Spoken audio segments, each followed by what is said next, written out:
toe fitu aso.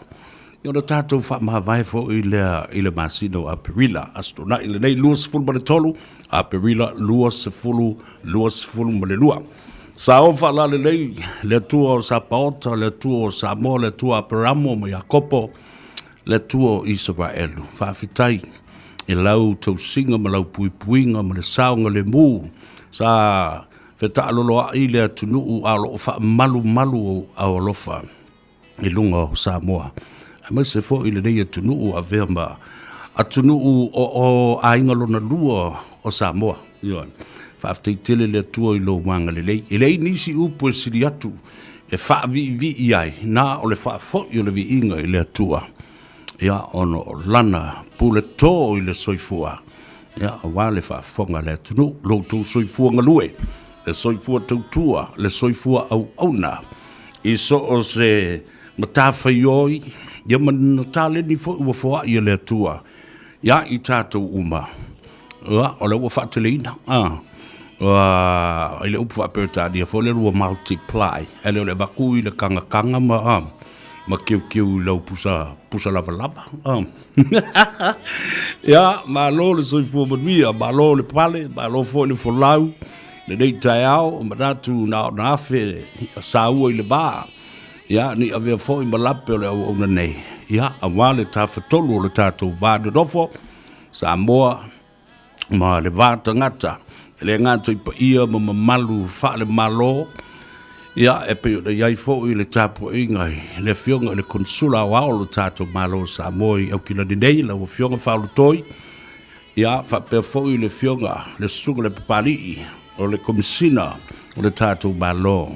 I le lau mua i Wellington e Thomas Cannon ma lau wharitua mo le au waa mo le au ainga foi. Ma lau le soifua manuia. Le ngata le na. Ia o tamatongia a le atunu ua iai o lātou tofinga. Ia ma ai filo ai le whainga ma lau le te maitai pāremia.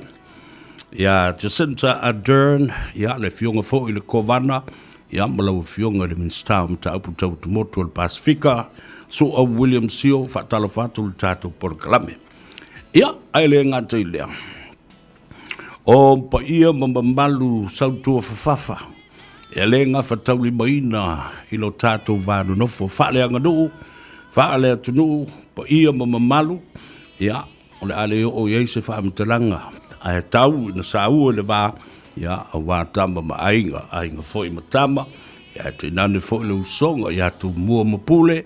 O i tu au ma la tau a ainga le tai ma le wa au fonti. O tamal manua tele ma toto o le fale ula. Ia, wha pia fo i le fale tau i tu ma le fale tau tangata le malai tele. Ia, e maise le tapu inga fo i. Ia, wa le fale inga fulu. Le la au na mutasi. Ia, wha pia fo i. Wha tui le motu ma le nofa mapu. Ia, o e tu mua le motu tui le manua. A talo vatu. Ma lo le soifua manuia. Ia e matua le tuu ia tu tau whioi o le tala le lei. A pa au o le tala le lei. Ia ma le ngā luenga pa ia le atua. I whata whaitau langa e fia e le ngata i New Zealand ei. Ia e wapena fo i Samoa. Ia ma so se taf o le lalolangi. Ia lo tala whauto ai au na pa ia le atua. Ia i le tau o suasuida o le ipuvai o le ola. Ia ma le suifua wha le nganga o tātou tangata. Alo a fua, ai lao fo i tai au o maua. Sula le lofa ma ai lao le anga le nei o le tātou tapa au sili le langi. I wana fwoi o mea sili mo oe maa. Te tai mailo soifua o lo uola. E maise. Nao na fe fo i le saufa inga mamalu. Ta maam tina mātutua mlau tau fo i te talo le oa. Le au ma le pō o lo manui ai tama whanau o le atunu i so se tafa o le larolangi. O whea lava le mata whanua ma le si o le whanua ma i tū langi e fia o lo tau whalau ai o lo lau tau sailinga malo. Ia malo ta talo, whaafitei tele ia te o tau ta mamtina mātutua, o e o lo i le whale o tangata mātutua. Whapea fo inisi o mauta ngasa ngase. Ia o lea nganga le nā, whatalo whatu ia te oe, ia ma le ta talo fo, ia mawalo soifua, toi fo i aingo o tau lo i eile sosia, o lo tau o lo iai le tapasa e wha ton folau ai a inga ma whanau ma tupulanga whaiae. Ia, a o maua le utou soifua, vai atu se langi fasino, i la utou soifua ngalue ma le soifua tautua. Le whangaloina fo i te mamtina mātutua, ta malolo manu malo, mo lātu whaletua, mai ngā ruenga le tua i le telo tausanga, sa utou ngā rurue ai. Mapu mai i mauta, o na o le whaasoa le na awa o lo o lava pea le sosia i hatu tau. Ma whaamrianga le tua o lo o tau au ngā isi whalapo pitonga, a pena fo i totono o e kalesia ma tapo inga. Ia mai se fo, whautua ina o le pulenga ma malu ali i me whaipule. Ia o nuu ma fio anga. Ia mai se fo le nei atu nuu o New Zealand. Tamaiti ma tupulanga ra. Whaia ea Samoa, a loli le ngā rurue. Alo foi le ona sai. A wao le nei vai aso. Ia ma le vai aso fau. O aso malolo ia. O aso i e malolo ai. Ia mai lea onga. School holidays. Ia. Taru si o lo. Maua se me whaalu au ngā e o tau teimi. Alo le nā. Tua i malolo. Au ale whiwa. No fu le nei le fale. Ia ma catch up i isi mea onga ele i whaia ma isi assignment. Whapena fo ia te o tau universite ma. Te a whai whai the extensions a o tau assignments ma me whapena. E tau na turn in online. Ia po ole. Ia o tātou malmula ma leima sani mena. E na unu whamanatu i atu e. I ke vo aki whakoa i a whapena. Ma e ka mirumilo e a campus. A ma kwa e lelo. Ala po le alau mele whai i le universite. Ia le lei nisi o asia i tātou le nei vai teimi o le tausanga mai Samoa ia mai Australia mai nisi a tunu o le lalolangi whaatalo whatu le foi ua sau le vama leo ua talitonu o lo ua malanga mai foi nisi o te tai o le tātou malo ina ia whaia foi o lātou siaki wha soifua maloloina le ia mautinoa ia o lo saunga le mū le lei le ngata le pui ma le COVID a o isi fo i wha mai masiama lo whenelei le ea. Ia ma wha pēnā o nā awhia ilo lātou soifua ngā lue. Whatalo whatua i te tai o le atunu i le malanga bai. Ia, lau whionga le minstar o ngā ruenga te tele o le malo. Ia, the Honourable Olo Fiti vai. Langa e tele swaf o le whionga i hafonti. Ia, ma isi le telenga ale vapolo. Ia, i se taimi ma futa mai. Ia, whasoa e whafonga matapua i Samoa. Tau whapula na inisi o vaenga e sili o da taua. Lango tātou le do nofo ma i tau malele. Ma whaanongolongo i o. Ia, ai le mua a tole au le paipa. Ia, le nā, sau sa taimi, ia, tātou whiloa i fwoi le mo le fionga i le li minstar. Ia, a le minstar le sili tele na o mafuta fo i ai. I ona winga malie. Ia malo mātou fo i vai tau le taimi o le kolisi o Samoa. Le so, lo whaia le fono telefo i lava le tamatuai o le kolisi o Avele. Ia matamaitai fo i sa o tau ina ai. Ia, manuia fo i lau tau whaasoa. Ma se fo i o le whaamnatuina fo i o tau sanga talo na whaavaina le aonga. O se tasi o kolisi. Ia, ma aonga maualunga ale malo o Samoa. Ia le nā. La tātou o tale peselea, o sa ili se avanoa, tala noa tua i le fionga, e le li pule o le tātou whale tavale, le o whaingoina, le G mana wholesale autos, o le tali bua oe, o le yes sir, e nā. Ia, ma le tele o tala mali o le a tātou tala noa, e fwoi ma whaasoa i le so, ia wā le nofsi le fia, e le atanu. Ia, a o kako whakatkana le pesele ma se. O la o tala bumusu atu i a te oi le mea matau tia le na tula i mai i le aso na nafi ma le po na po. O le wha mawa enga wha fua se i le tama. Ia po le ftelenga fo i a whai malo matu mua. Le mesio. Lea mai lona to finga le na se e tu le i ai. O le sui pele stene o le wha amsinonga. O tau sila sila i ai. I mea tu lai mai. Ia dena, ngā o le kala mua ngai kau mumuso ko ia ki oe pe ai sea. Au o mafua sea, le vave wha mawai. O whai malo matu mua, le misio. Oi ki palava au ke poleila ko kalava liong ku soa. Ku urunga le ai lo ai e ke le ke Baila yellow fuila sa simpani no fika lela papia boya le kam kakia oya we ole malawatili aweta fefe pai malelo aesise Signorita fuila facelo mai fuila siva seki mai lo fica sa o eleila maua mai lipo kisi ai ele malo pipo kanga me sali lo le ua kau kau fa kilo le ala ua o meat eat kanga kangoya po when them I do it because I do it for my I do it because I can e maka ukia me fa ya kali kong ya ibaya le levo e kubreya ele lo mai e chasinda kasi lava o ia wa e umalo po wenden ko so o ai po wenden Michael Jackson malanga monkey down to the 1 2 3 oh yeah way ole malawatili aweta fefe pai malelo aesise oh yeah way ole malawatili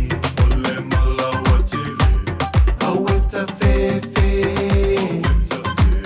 pai malelo aesise oh yeah way ole malawatili aweta fefe pai malelo aesise Ahoy there, Captain Fantastic! So, you're heading out on the water. Got a life jacket for everyone on board? Even the dog? Know the 5 ways to be safe on the water. Kia matara. Visit saferboating.nz. Pui pui oe malau pepe le I whanau mai I le flu o le nei tau malulu. A whai oe mai tanga e le aise tutongi o lo tui pui pui o le flu. Sala noi lau fo mai po se fale tala vai pe vala au le o valu se lau ono tasi ono. Radio Samoa Tasili mai batolu Amu Olo e whaafonga pele tau tua mo oe si whonga Samoa ma Savea Pestan. Leurua I tamalelangi I leurua I li I se yuri le dei fo I aso astonai. O leo malua sifuru minutu wa tele tu la sifuru malua. Fa malua tu le most tato sota inga male fionga le aroli le pulo le tato fale ta vale o le G mana wholesale autos. Ia e nao na fa manatu pe ia te oi. Ai o tutuangia le fionga le aloli I le saini ina o nisi fo o talo sanga ia ma meo agreements tulanga whapena. Ai, manatua, anga iane I le numera luas fuma le valu Atkinson Avenue I o Tahuhu, o lo iai le lau mua le nā, ni niwa mapuni a lava a. Maua le visoswani, maua le tau mafa, maua le tupe o le referral. A leo le nā, wala au le telefoni. Lua fitu ono, iva, lua fitu ono, iva, bo le lua fitu o fa o lua fitu. O le tali pe a whai e te surufai o I le G Mara Wholesale Autos o le ioi. Po le lava le wha awhinga kao lau mata upu. I lo le wha maoni I le tutongi ina o lau oita lafu ma lau loan isi fo ino ngā tupe. Wai maua uma o le computer. Anga omi o le mea, omi o sa mwere mea. O kau kasi ke leo le wha le kongu rea kau pise ako maa voi le lo pakua.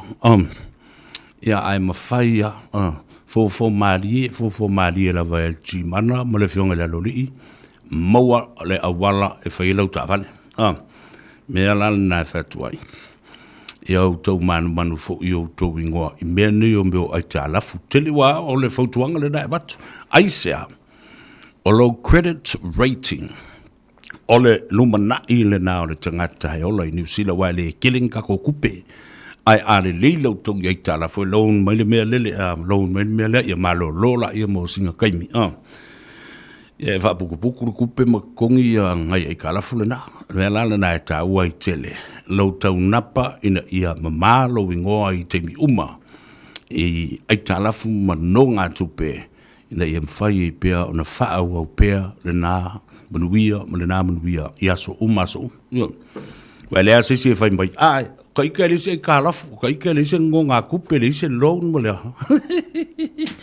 Se wa se ka fifi se le ia le na le fa mo le na le G-Mana Wholesale Autos all watasi lima fa valu ono fa lima numero le pule le vala umbai se le fa mo le are ngu mela ku sa o tu wa o yangal mal mana ia le na all watasi lima fa valu ono fa lima ia le na le tala mo tau tia na le fa te ia le tai au nei mo le aso le nafi ile fa muta fa fo se ia le fa ma vaenga le i o fai malo mtu mua mana tua fo o ia lea sa ave ma komsina o le ofisa o fai ngā panota na lai o na mafua le vevesi i me o fai ngā pi o le toi fa o popo atu ai o le stangata sui fai pule te mai tai ile levo le po ave fa saini ave o le au le malo ia o tau vava aila ia ile nā mea pio pio sau fa ma vai ai oso o e avea ma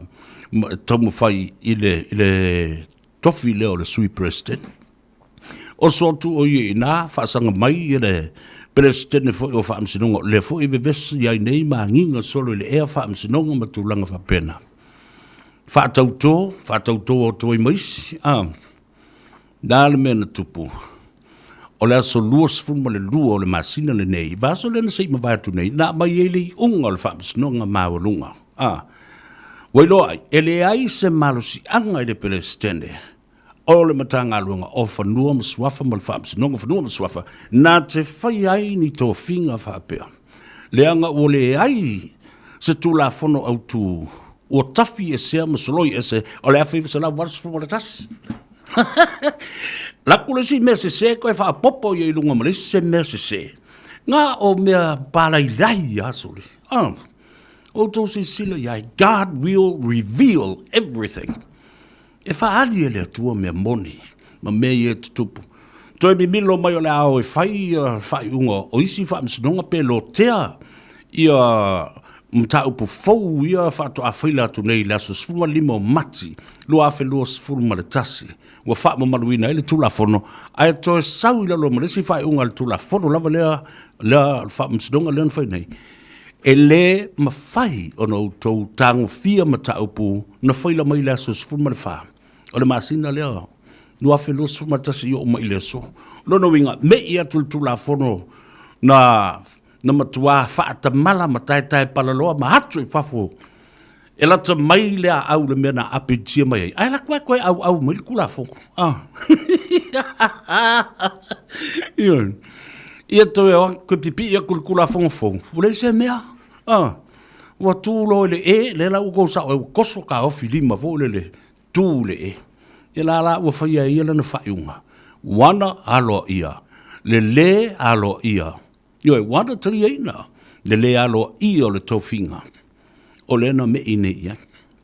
Ia, le nala.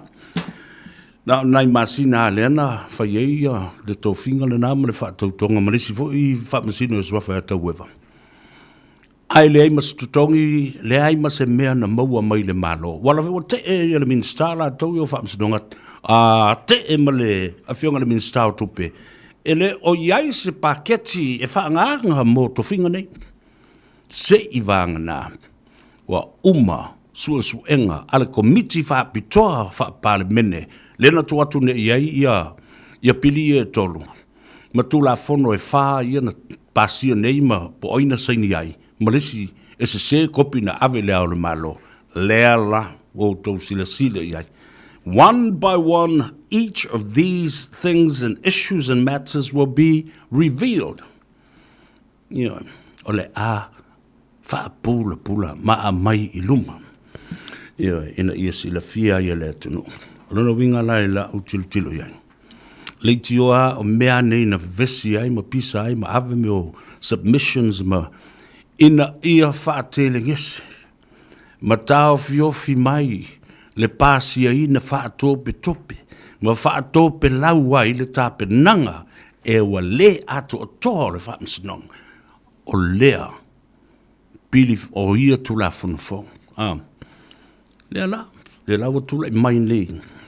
E fiu e whi alo whai solo po atala e whai ma tu ainga. Lea e whai so o le tala lea whi mai. Si o le mea I o le whai ngō fie ngā lea mai I le koe whili wai koe whaapopo me I to SMS me. No, it's not that easy.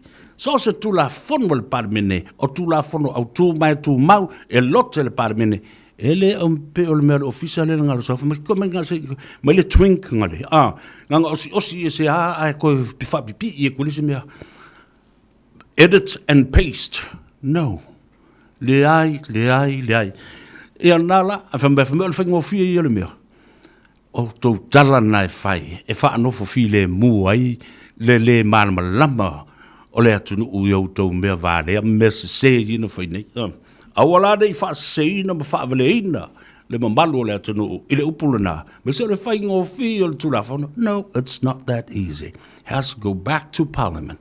It has to be debated before any amendments are made to it, because it's a serious matter as a legislation. It's a act, it's law, it's statutory law, and it becomes an act of Parliament.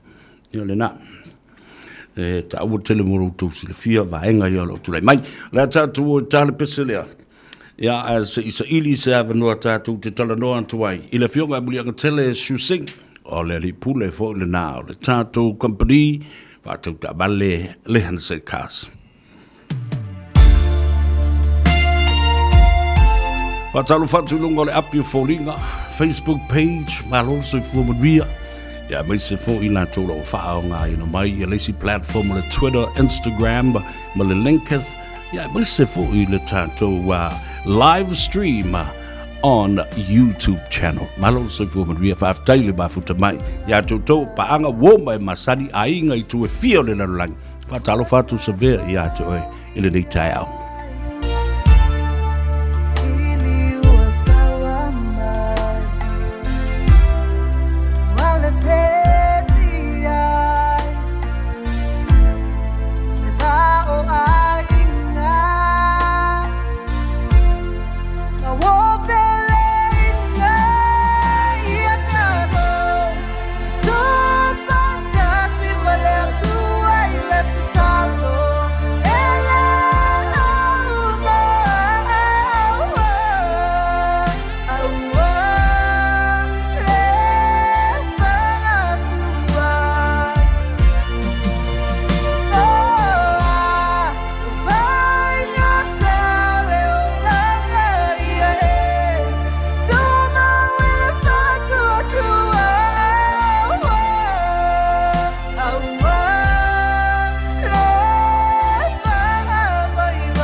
heard it here first.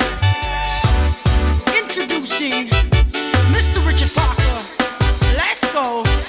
No, pea o havale. Ya oku tu unu kumayamate. Felo vai ai mausasi amane. Vengai si no ni ke ave. Lolo tonga beasi he kunofo mo eku falala ta eto ko esinoni kuota buke soko he ofana emetuku toko olo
A day, 7 days a week. Radio Samoa streaming live on www.radiosamoa.co.nz.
'Folina e tu mai pea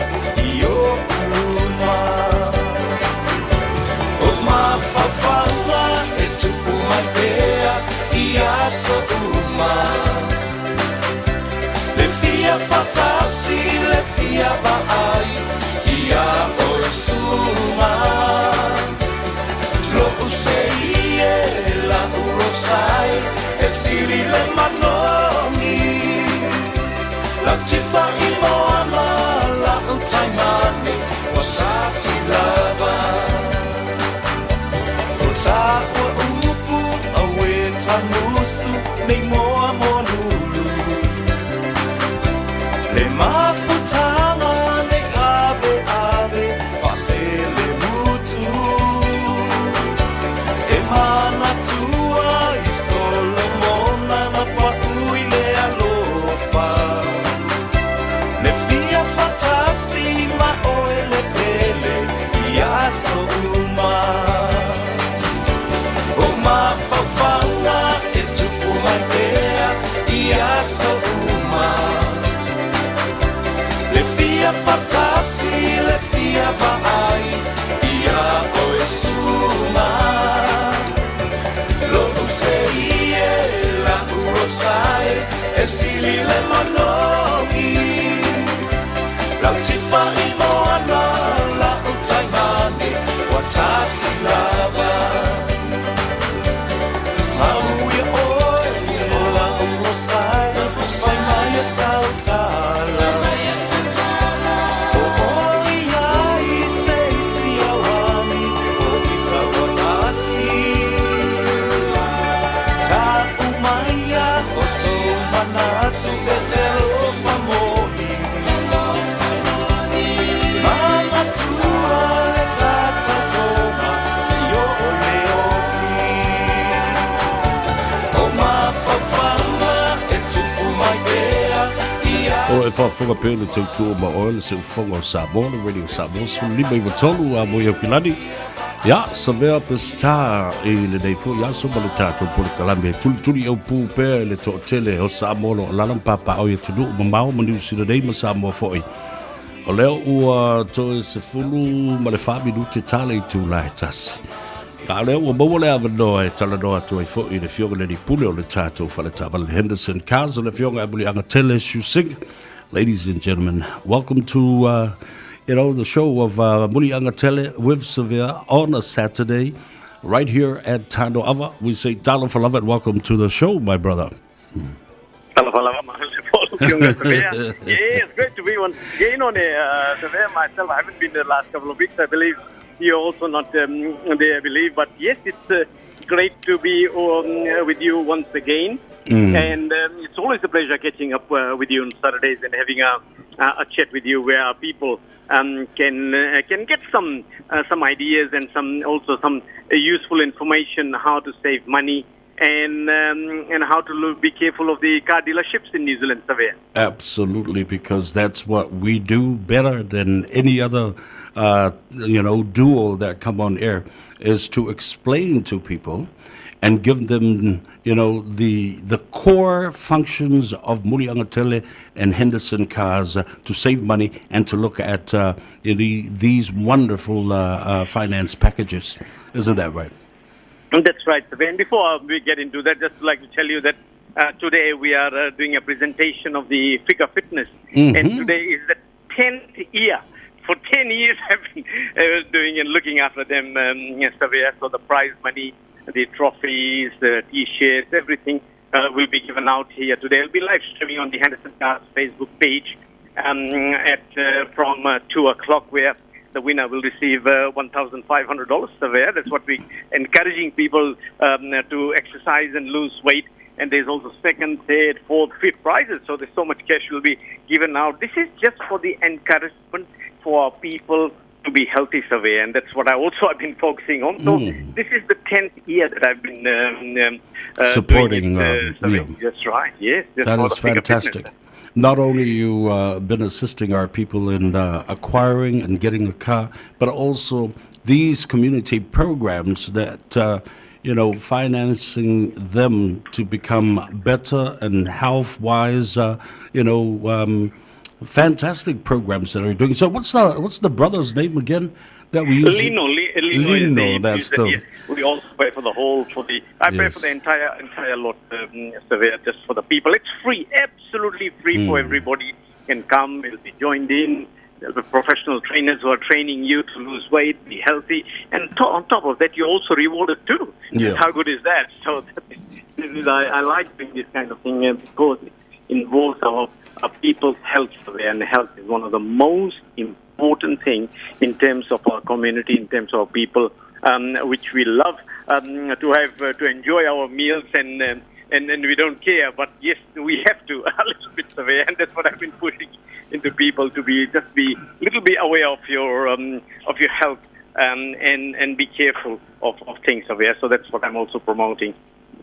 Ele whafonga fo ele tudu le nei aso au matal no fo imone ni pule o le tato whala tavala le Henderson Cars le whiunga bulianga tele shusing o le so ia wato tele nisi o tolo o iai le polo karamele nei o le fitness ia le lo whatu te ia le uso ia lindo ia watu le whamalo ia ai ngata fo ilea o le tele o tausanga o le ua whailonga le sifu tausanga o la tau lavala sa a wai me na team se o mai team de nei lo o whao pea lo tau soifua maloloina laule nei on o polokalame lo whatu peina le whiunga mulianga tele. So 10 years, tell me mulianga tele, you know, people come in or they carry on to be part of this program? Yes, a lot of people are joining in Savea, and said it's absolutely free, and believe me, people have lost 20 to 30 kilos in about 4-5 months' time, Savea, and that is some real weight. That's a lot of weight, unnecessary weight. And I'm also sponsoring it in Savea now, and also on the main island now. So I'm also doing it in Samoa too. So I'm also having the same thing down in Samoa, which is in Savea. It's called the Kingdom Fitness, and I'm sponsoring them from here, Savea. So it's all over the place now. So I'm trying to promote our people to do something, and it's also especially for our elderly people who are at home, you know, and that gives sort of encouragement to do something and be part of the, part of the group. So it's some sort of entertainment in their life, and also making them healthier, Savea. One of my guests, special guests this afternoon, he's in the studio and he's listening and in awe with the work and the help and the assistance to our people, Samoan and the Pacific community. And now, you know, the program has been taken to Savea. And the minister that I have here with me this afternoon is the Honorable Minister of Infrastructure and Public Works in Samoa, the Honorable Olofiti Va'ai, and he's also the Member of Parliament for constituency of Salinga in Savea. So I'm sure he's quite happy to listen to our conversation this afternoon. Yes, absolutely, Savea. That is something that I've been doing for a while, and I'd love to do it for people, especially with all these things going on, with all the people who can't go out. It's so difficult to get out of the country, and at least that's some sort of encouragement. But I started well before that, so now I'd like to spread it all over Samoa so that at least people can get some sort of benefit out of it too, Savea. All right, let's get to business. How is it going? How is it doing? And the wonderful agreements that you're signing up for people, explaining to people exactly why you need a car and why you have to buy it from Muliangatele and Henderson Cars. Well, let's put it that way, Savea. In New Zealand, the transport system is not so good. Like, example, the train facilities, the bus facilities are so difficult, like in terms of time. And most people, they need to have a vehicle to move around. And people do buy cars. They are dated. They buy another one. So it is a great help, these vehicles, to have it in terms of moving around and going to work or anywhere else you'd like to go. But one thing we must be aware of, the money part of it, actually, the amount of money we spend and what we're buying, and that goes for anything, Savea. You must have some sort of knowledge or some ideas about what or where you're buying it from and what sort of money you are spending and what sort of product you are getting. There are all sorts of different products in everything, Savea, in terms of either vehicle or whether it's clothing or whether it's anything. And we have to be aware of these things. You don't want to buy something which is not worth the value of it. And also be careful in terms of finance, because that's another bigger factor. It's never the price you're looking at things, but what you're going to end up paying for it is the important part, and that's the reality of what you're buying and how much you're paying. So your hard-earned money should go to your right investment, because it's not what people earn, it's what they do with the money is the important part, Savea. So we don't want our people to just throw away money, or some people cheat them to get the money, unnecessary money which they are not supposed to pay, and that's what we have to be careful about the finance, about the quality of the vehicle you're buying, about the terms and agreements you're going to get, about the after-sales service you're going to get, and who's going to help you, and at what level and how much. So these are the things that one should be careful and consider buying a vehicle, Savea. That is fantastic. And people should be reminded of what the difference between a luxury and a need for the family. Isn't that right? That's right, Savea. That's right. Absolutely. It's for example, a lot of people, our people back home, when they come here, they like to buy a four-wheel drive, maybe a car or something. But keeping in mind, it's great because something when we own in Samoa, it's a great achievement because we can make the best use of it. We can go to the farm, throw in all our things in there, get 5-10 people jump at the back, move around, do everything. It's like a little bus. But keeping in mind that same car over here in New Zealand, you have to be careful about because the back part, you can't use it. Nobody's supposed to sit at the back. You're not allowed even one person to jump in the tray and go from A to B. So we have to be careful what usage we are getting out of it, Savea. You don't want to buy something that you're not going to use it for. Absolutely. Now, so these are the simple things that one should consider, Savea. Finally, Muliangatele, before we go to our golden numbers and magic, I've always said this on my program after we speak or before we speak. Your credit rating and history is the future of everybody here in New Zealand moving forward. Very, very important, Savea, especially for a younger generation which they haven't taken credit. You have to be very careful because once your credit is dented or becomes bad, you are going to pay unnecessary extra money which you are not supposed to pay, maybe whole of your life. That's how bad it is. So why you want to pay extra money, unnecessary money, or throw your money away to something which you are not supposed to pay just because you have a problem with the credit? So you be aware and be smart and be careful from right now. You don't want to have a dented credit or a bad credit, Savea, because bad credits are difficult. Even in the banks, you go and apply for a bank, and even if you have a bad credit of $500, say, and they have paid, even though you have paid it off, bank will not give you a single cent. That's how difficult it is. So please be careful with your credit. Make payments on time. Buy something what you can afford. So these are the little things that will help you in future, Savea. Yelena, Fafola to do Tandanga family, Pulo Tato Faltavale, Henderson Cars, Buliangatele shooting, Tau telling. Ono no ngā tupe ele na o le whaatawino sta vale a o le whaamaoni fo i na i tongi le na i tāla whaale le ielo ingo awa le ase se milionea e tātou te whaua pēr o na tātou no tupe ma whai o tātou loan ma i tāla lono winga tāua tele. Alright, let's get the magic numbers, Muliang tele.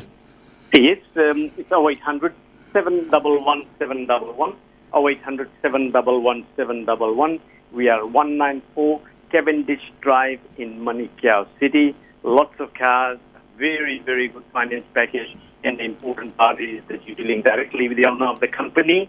You're dealing directly with me, and I promise I will make sure you are getting the deal in New Zealand that nobody else can get, Savea.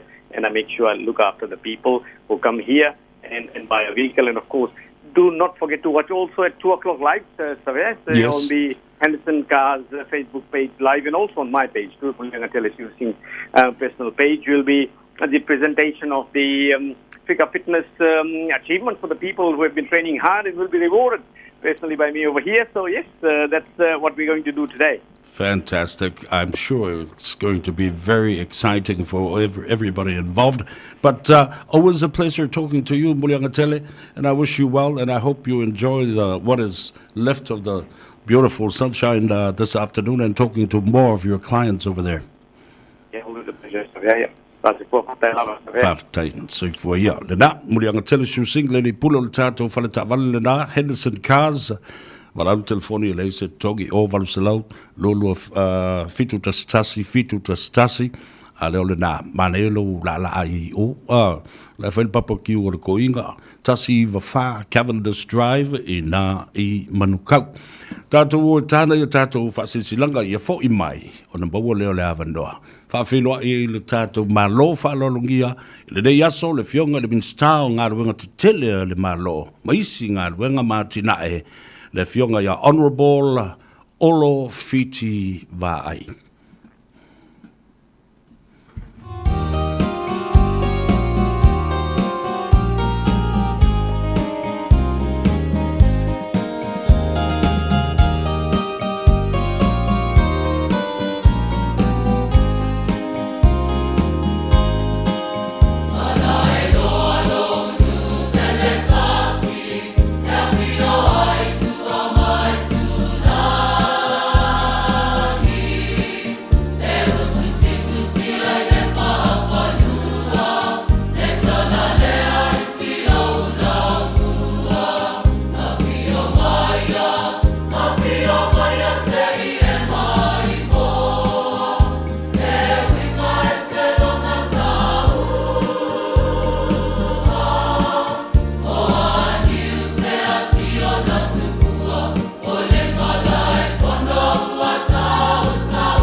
Ua tolu minuti o leo te aile tu la tasi le tautua le nei mo oe Savea ma le Tanoa Ava i aso tonai e te maua i le sao e ai peo o whaalawi loa le teimi ua sola o awa noa whapene au maua o leo whatasi mai e le fionga Elements Town le tato malo tuto tasi o le mitsta o matanga aluenga tutele o ngā aluenga tutele Infrastructure and Public Works ma isi fo i whila ua inga o le tātou o tunu ia o te whiwhia e whatalofa mba whawhiloai i lau fionga le minsta ia o le porkalame lava Savea mo le Tanoa Ava i le nei astona i mastona i oma o leo ava mua le tua manatu fo ia tau te seipu tau wafa se ava i lau fionga fio mai e le bonta nei a mai e le tofa whawhiloai fo i le atunu o lo o whafonga tāpua ai ia a wa fo i lau lato i le taima le lato i le ea ya mai se manisi fuafuanga le siakina fa soifua maloloina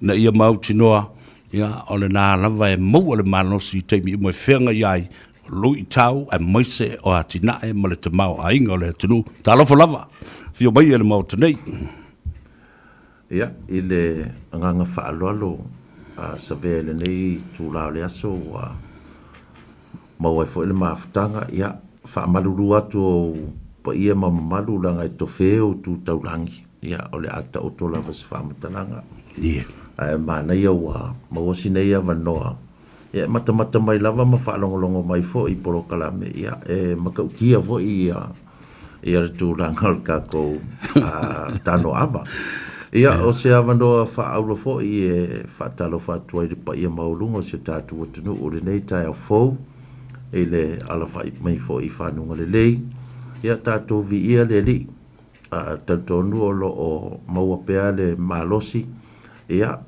ma tūlanga o mai pei o nei ele nei vai tau ia ua whaingatā lava ia tūlanga o whaamai ma tūlanga o mawhapena ai mālol soifua ma le langi mā I lo tō mamatu.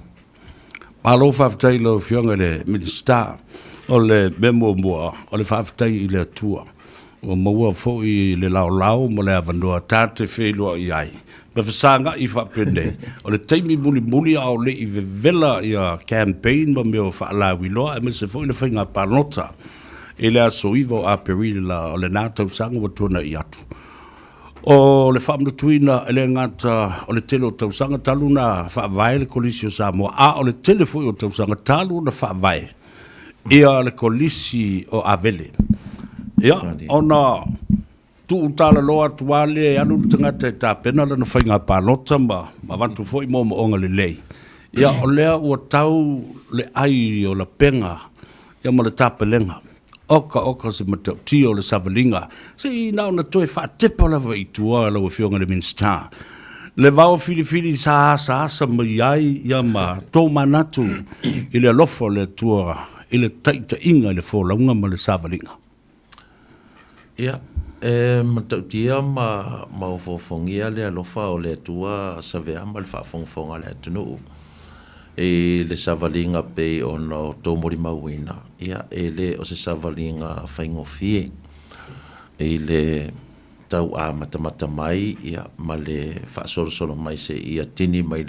I le nei vai tau ia e le lava so tātou malosi ia po se e pule lava le atua long fingalo ia e pe o se tūlanga fo le na e pe e whaafingta o na taritonuinga fo I nisi o le tūlanga o le malusi anga le tua I le se tangata soifua e nā te iloa wangana tangata I pe I le atua ia o na whaapena le o na sila fia le lei ia le poloka lame a le atua e whaatatia mai ia to manatu Savea I lo o tau mawhai mai fo I le se 15 tausanga ia e ia langona fo I ua tau whaavaivai I le situ ia e malosi mai lava le tūlei mai fo I le tau mawhai pea ma tau mawhai pea atonu e ia le taimi oro o finangalo I le tua e whaatina I le vaenga ma le vaenga ia awa fo I le au nanga I le atunu o matulanga whaapena ia ma olo o iei fo I le tūlanga fo I le e lava niuso ia ma se ainga e whaatali atu ia ma koki kokeli ia pe ona maari e fo I lau saunanga ia ele se savalinga whaingofie ia a whaapea lava o leo ua maua matini lau o le whaamoe ia ona whaapena la le ona onga muri ai I le musumusunga ma le whaatino inga o tiu te mga aluenga Alo whaftai lo whionga I le minsta o lau whionga ele ngatawa ubi tele o teimi tonu o le mauta ai sa e fusto tasi me ama whaito tasi mai lau whinaunga o oe foi wa level lua maftanga a milimili fusi o popo ia kaku ia lesi male toina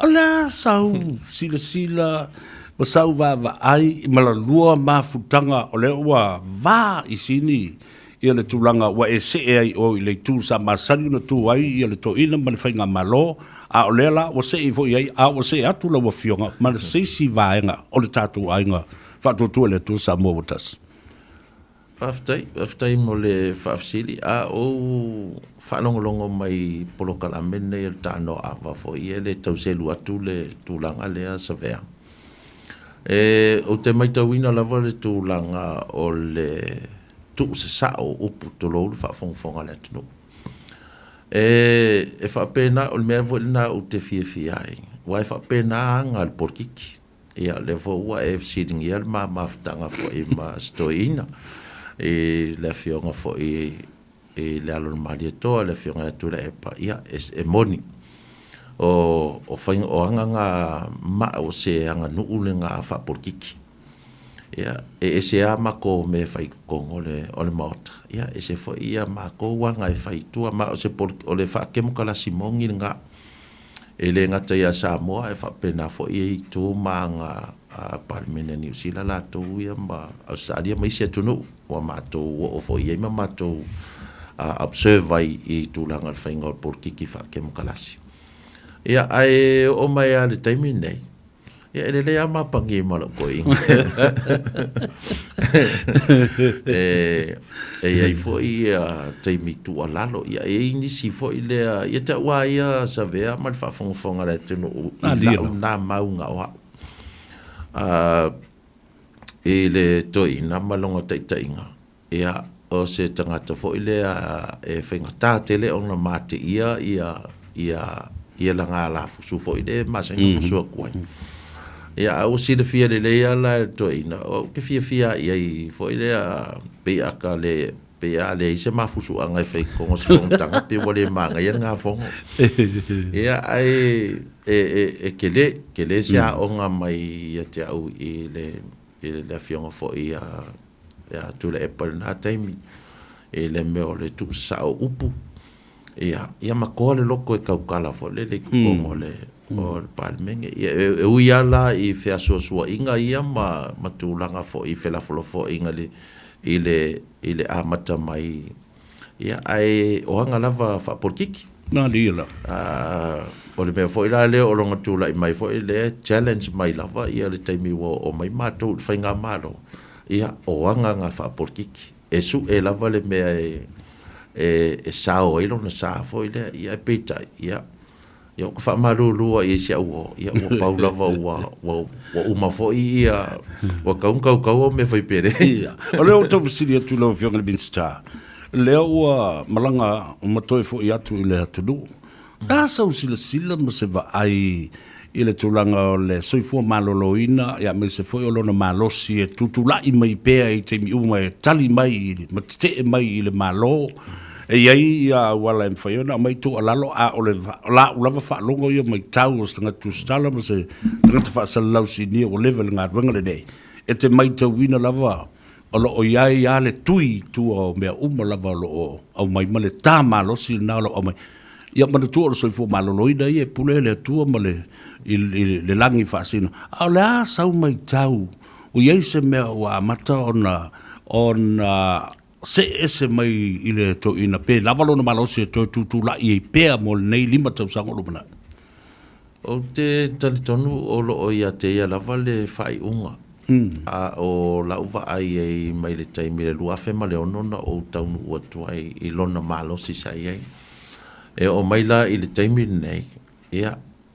Sa o musu fo ia I le taimi fo o fontangan te nei. Ia ua te tau ona whaisanga malolonga. O matua fo I longa soifua. Mai le pose li lo Savea ma le whaafongafonga le tunu ua tele fo I sona sao. Tele lo na sao I le atina e ina fo I o Samoa. Ia na pau ale le mea au la o kere manga o tu ua to ina ia le mauta. O tele mana o ai onga o le tūlanga la o whelafo inga. E le ngata fo I le maadie o whelafo inga I tono le mauta. Ia ai o ana la fonga fo I e pe e lu ia taita fo I le tūla ia tu I le tu o le whainga malo. Ia wala o mea fonga sa whai. Ta te mawhauwhaua se lui fo I le makua lui e maku sa o ia ka upu. Ia I ka e kia ura kai to ta ma ia to ina I kia ura kai. Ia ai ka milo mai le si ku fa mai. Ia ko fai mai sa me fa pe ngai le fongo pe e fa pe nga lava le ia le tūlanga a o la u mai tau iai.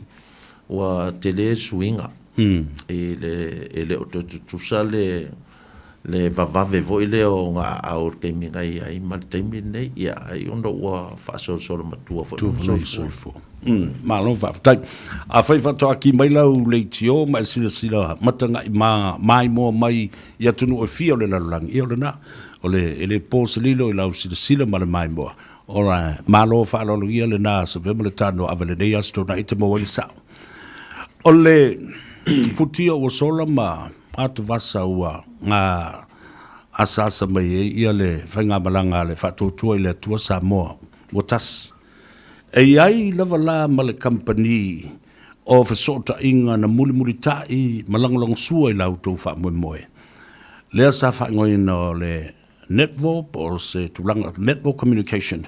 Sa au tau wha tui nai sa te lite ma tulanga wha pena ia onga, ina ia maua le connectivity ia onga. Lea tonu wala o mana o mia le teimile nei ono o le ngase o le COVID ma le wha pena. Lea ua tui nātu alo ia iai I le konkalati. Pangalea. O lo ave se lava le toa tele wha pe te tau na whaini tau o fonga ma ave le tender board ma tulang wha pena. A o le taimi le nei, o le state of emergency o taimi o wha lave, e mana o mia le malo, lea la ua whai le malo, ma lau a fionga le wha iunga, se sa unroa ina ia manino le vala lea. Ia whaftai o nau e sa unroa sa o Savea le malo si anga o le vaenga le o le state of emergency. I lalo le constitution po lalo le whaavai. O tulanga na e whai lava le fuanga fo I lea ar kapeneta, paan mia malang kapeneta le tulanga I a tinae, ia po ni fuanga fo I lea I taimi vavavi. O lea langa sa, I le tulanga langa pe ona if sitting ia, o le mātou ata tonunga o lo solo lava ia kapeneta ma tatou whainga malo I lalo le whaavae o mea ia o state of emergencies. Ia e sa o I le tūlanga ngā sa o a māuai fo I se whaasea mai fo I anisia company ia manisi fo I o malo le tunu I le tūlanga le nā. O le tuu alo I atu o le atina elea I le company ngā le netmo.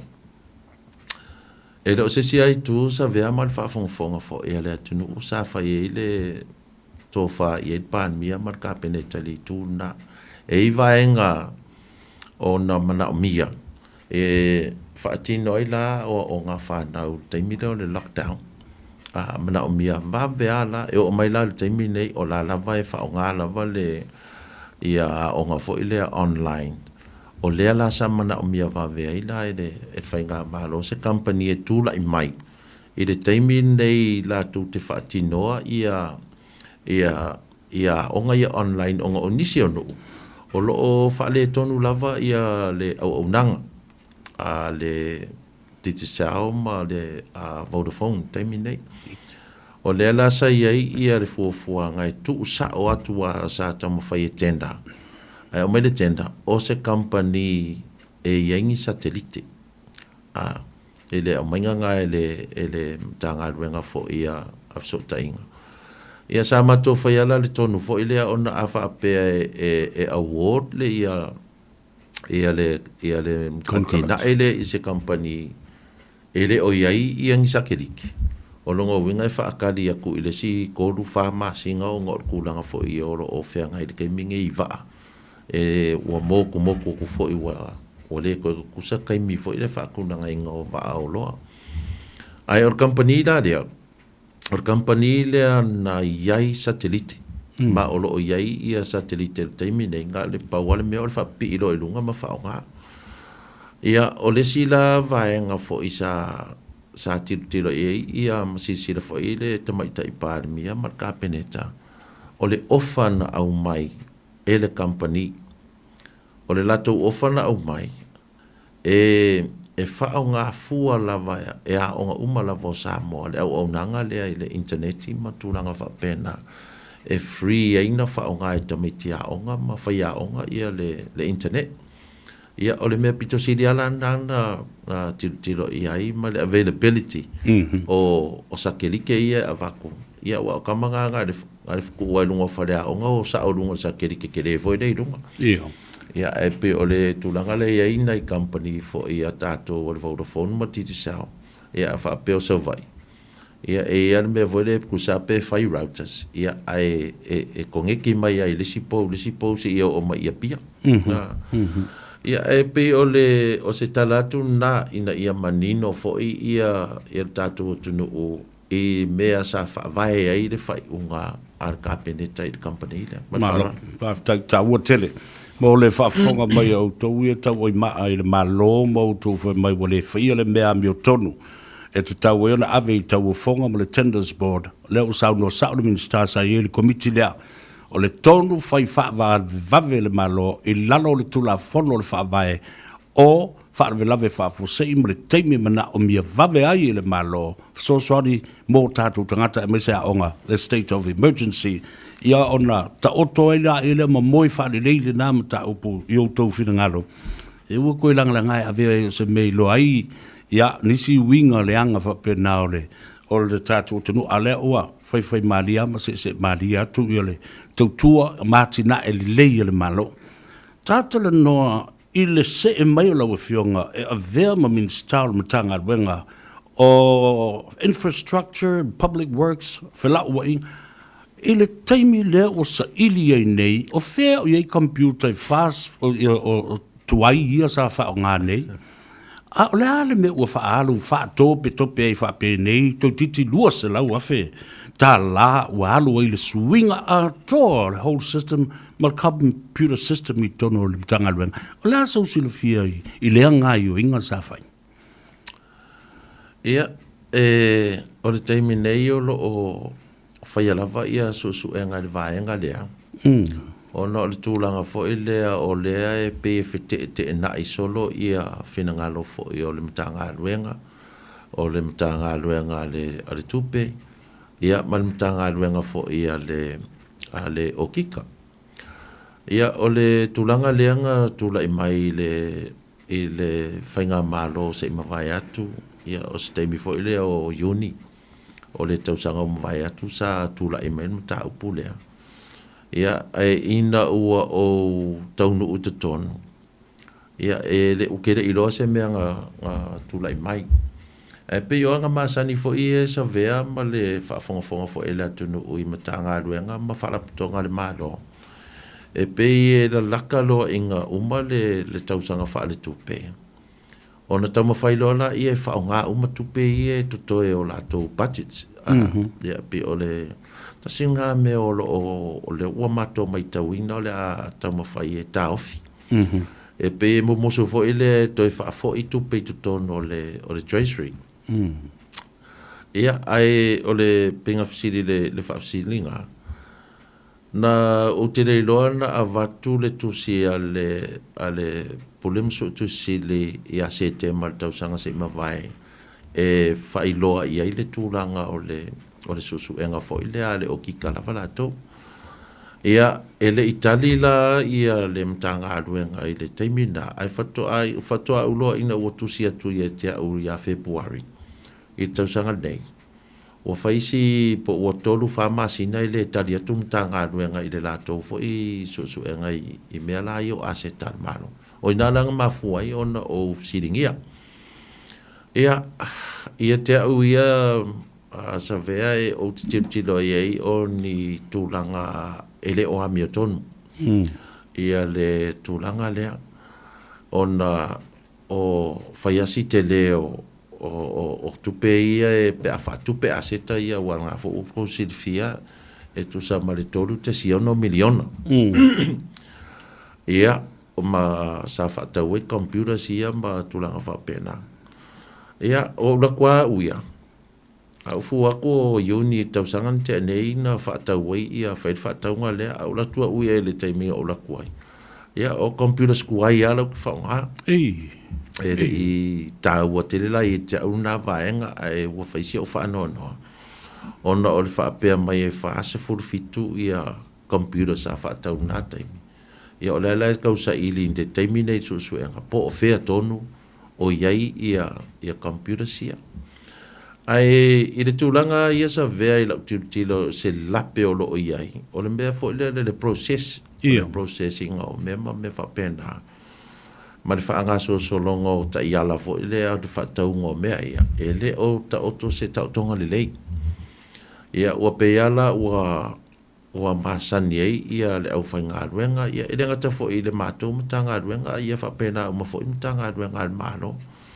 o le vanga o kilo mai le kaimi fo isa u kua ngai e mo o kilo mai mea ia sa aver tu olalo ia peitai e pei sa fa le ango tele ia le malo taluai o tulanga fo le o le a nga i tonu e tanga i tulanga ia tulai mai Ia e pila o le merena e le whaingofie le mama i e te au le tūlanga na ia o mai foila i se tūlanga foile a whapea o process masania le tanga ruenga malo ia a whapea tūlai mai ni tūlanga tū ngā whapea. Ia ona avele i le komisi foile a tangata whainga ruenga. Ia o mai tau ina nei no mātou sa whai tōna kapeneta. O le whainga nei whai e whai susu e ngar PSC, ia, e pau wat whaasalanga la iai, o te tongi la wheta la. Ia, po le whaamale whaamuta ina o le au nanga. E te au mala utilo i le tūla i mai in mea nei, e le o tala whengai. Ma sa Tanoa mai fo in tanga ruenga i le process masani le o masani mai ai i mai fia tau sanga. Ia, ona la sa o kalango ku ai fa maruru atu.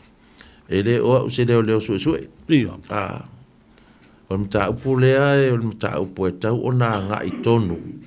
I le mtanga ruenga le o uma ona a saine le malo o la tonga ruenga le o le fai o su enga fo i e ni tūlanga whainga pio fo i e fai. Ia, ma watu e wha masinonga. O ina e sa idea le amio tonu. Ia, e ala mea ngā o lo wha pēr mai o le whaku. Ia, a ngā i wha masinonga e whai e le saunoanga na. O ngai ke sa oa. Ia ngā manino leo mea. Valo whaftailo o fionga, ono le tātai mea iai vaenga tā ua tele. Le la o tu nei. O whainga whaavae la ia na whai le HIPP i matanga ruenga uma. Ma ua e whoringa mai ei ua matatala i male awanoa. E whai ere ngau i le tangata la tau ia ma soli le tula whono. Ai le whaia ni criminal charges awa o se soli tula whono sili lea ona mātanga ma le mātu ia i lea tunu ma le sisilai. Theft as a public servant. Langa o tupe le atunu, o tupe atangata umbo le atunu. A le langa o iei tangata ai le ini criminal charges na o le whaasala i le afe tā la i a matu ua tuloi anu. E o le whaanonoanga nga Savea i le tūlanga o whainga whaavae na i a mantua fo i le taimia e mātu te le ianga i atu tōna whainga malo. Te le i o isi fo i a amata upu a onga tula i mai tono tātou malo. Ia e peele i whaia i eini whai unga e tala whea ngai. Tō mantua la i tuala le private sector. Ia, inga i alo ma whanau i ke sia. Ia, pe se lau tāla, lua se lau tāla e mori tū i whaamasinonga. Ia, ua iei fo tō telefo inisi ua whaafari pui. I tūlanga na.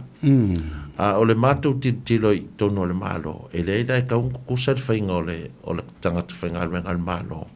Ma tangata whainga ruenga i tua le private sector. O kako umala vo le malo. Ia, i laurana mātou la ngā vava ai atu i ai e pe o se tūma se anga ua masani ai.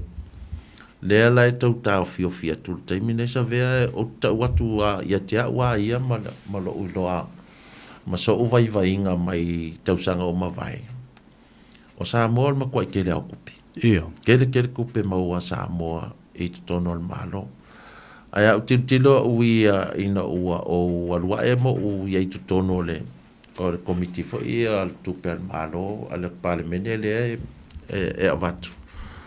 A tonu i lau tau mai tau pe e tolu supasene o tupe maua le malo e le o maua. E ma ale korus furu fa supasene, pe nga se ongo supasene le fata mo e ma rana tato malo. E le ngala korus supasene po le fa supasene Savea. E ma fua mai la i le tūlanga fo i la le pe on tatal no ai. I le tūlanga o le e le ngana fo i le wale vanga fai se o mea malo. E ka koa lua o mea malo, e fo i ia le tūlanga fo i lea e valu ia i tūla e whaingarue ngai. Ia pe koru i kura e whaingarue ngai, e ka whao lima i kura, o kasi ngā vaenga fo i lea lau kei loa e pau, e kupe pau ngei ma me whapena. Ia ma le tele a o ngisi o aseta pe o le mele tūla i mai nei la o mta ngā ruenga. O le si whainga leo ki kirkila e la ua amakanga whai, ua levanga whai. O le mele o loa kua ka vale foi le pe ko kia a ko le aso fongo ia le CEO. Ai mo tonu ta vale ai ki le maruru ai mo ai va tu al fa fonga le tunu. O pe o ko nga e matu tilo o ile lucia de tele o tu pela tunu ai a fa pela vo se tu langa e fa itete ona fai ma foi le masa vali la lo tu la fono. Ia ko ngo e ke le ka ko ku pe foi le on se fe mai I me fa pena. Malo, fa te lava mo le fa ma mai no ia vai. To tasi al sili le langa te lele ia ai fa aftai le tu o le ia na you waso I nei. Ala am fa una fa wa wai ia isi mata o pale fo e tu ai olo ono le tulanga o le fa pa I no tofi o le ala maftanga ale akopa e tauna ia la o fionga. O le lo fa tu le na. Tata le no I me fo le mo ia indi so la mutanga luenga. E le mea le nei o le whai o pēmita, o le tongi sao, le tupe te tau na tongi ele pēmita, a wahalu I te tono tu stupe a tangata lava ia o le uwhai ngā luenga. O le mea le ua, o risi la visili tōla tui, e te tali tonu sa matua tele le corrupt practices ma whainga pio wha la tua, sa whai lewa I teimi o le tura mai o tura e pei tangata whai ngā luenga. Ia, Elena tia, rato talanoa I uputu sa o aia wa le vatele ona o le tuanga I ma whai mai ia research I tono I le mtanga luenga lava leo wo ia nei. Ia o te tono fo I o lea sa anginga fo I se taimi ia la ufa mtalanga fo I nisi o whainga o pēmita o whale al malo. Te tono lea sa e manatua ia whainga o le whaipui foi le vai ata. Ia ma le tele au nisi fo I o ngā ruenga al malo pe o le wanginga mai le upu foi o shortcut el malo. The process. Le process. Ele a to manatula iai. Ele o se mea e talwhea ngai ma fair. Ine ma malu le tunu o le tau a ngai foi le a e whaatino lava le process le apalainga o pēmita. O le mata upule antulai mai. O se mata upu foi le a wa whaonga ai e tangatu whainga luenga le e are tūlanga foi le a ia au mai le mea le si ko pea kula o pēmika. Ia umana ia au mai le si mea. Au mai se si lima se lau po se si mea whapena. O te tua ia foi la ia o tatu tangata I le mea lava lea o le ono sai. E anga I mai le ofisa ina ia mawhai ona whaatino ia le tūlanga o le tau mawhainga o le process fole ia maua le pēmita ia o ila le mafua I loa ona whailo e tangata whainga ruenga tūlanga lea o le mea na Savea o pei ua avea la le tuli mai e tangata o lato pēmita o lato mauta malawa ma mea ua ka alo koe loma le au whainga ruenga ia lifo e lafo mai se mele se I kopea o tūlanga ngana maua ia o laua I lalo le su e ngā a leo le mta upu o tūlanga ngā sa maua ia pe ua vala au ia le tangata whainga ruenga ia se vifo e sen mai I e kia u le Western Union ia pe ke rifo ku I fo kongo o le account ka whainga ruenga pe mai e whai ia pe mita o tūlanga lana e pe o na tūla I mai ia ua whaiasi o ngā fo I o sori ngā tūla whono na mai o la fo I o whaafonga mai fo I le malu tatua tunu e le ngata fo I Samoa I nei fo ia wai lava ia o tatu tangata e fia whai o lato mauta I Samoa e whatau atu I nei ia sira to a pea inga ia a vatu tono o le mtanga ruenga langa pe o masangei ia kamai o walivang ka vai mai ai ia mai ke o ke ko pea kunga le pemika ai o le sifo ia tūlanga Savea o te tua ia le process al malo fai kere se umi ele longa se me feo so fai ka kai fai nga pemika ma be au mai le aka ma me fa penga wo oila le tūlanga foi le wo pe wo fiu e tangata ia ona lulolo tanga siri lalo ua lo e vaisa o kama I kongu I fo ilea e kope mei se pemika e renga ka fo ilenga ia o maua me fo ilea E se ale pe mika le fai i. E se le fale lai fai. E ala ua matua mata i tū le ala. E se le pe mita, e se specifications o mea. I o le fale. Ia ua e ia mea ngā ua e kele aka i e kukongo la umta ngā duenga. Ia la vo fai ia. Au ke pole le ua i le aka. Ia ngā mailo le fai le pe mika. A e alua kura i ke kanga i e le fale lai fai. Makua i vala i singi male aka le ngā fai le pe mika. Ia pio ngā i ngā Savea o le tau fōfō le mū atu. Ia whaasao ia le tūlanga le whaingo ngā malo. Alo whafte tele la vai lau whionga le mista. Pe lima, pe se furu, pe lua se furu minute e whaafonga i le atunu. O le maua, le na vai whaapea le tāpolo kalame.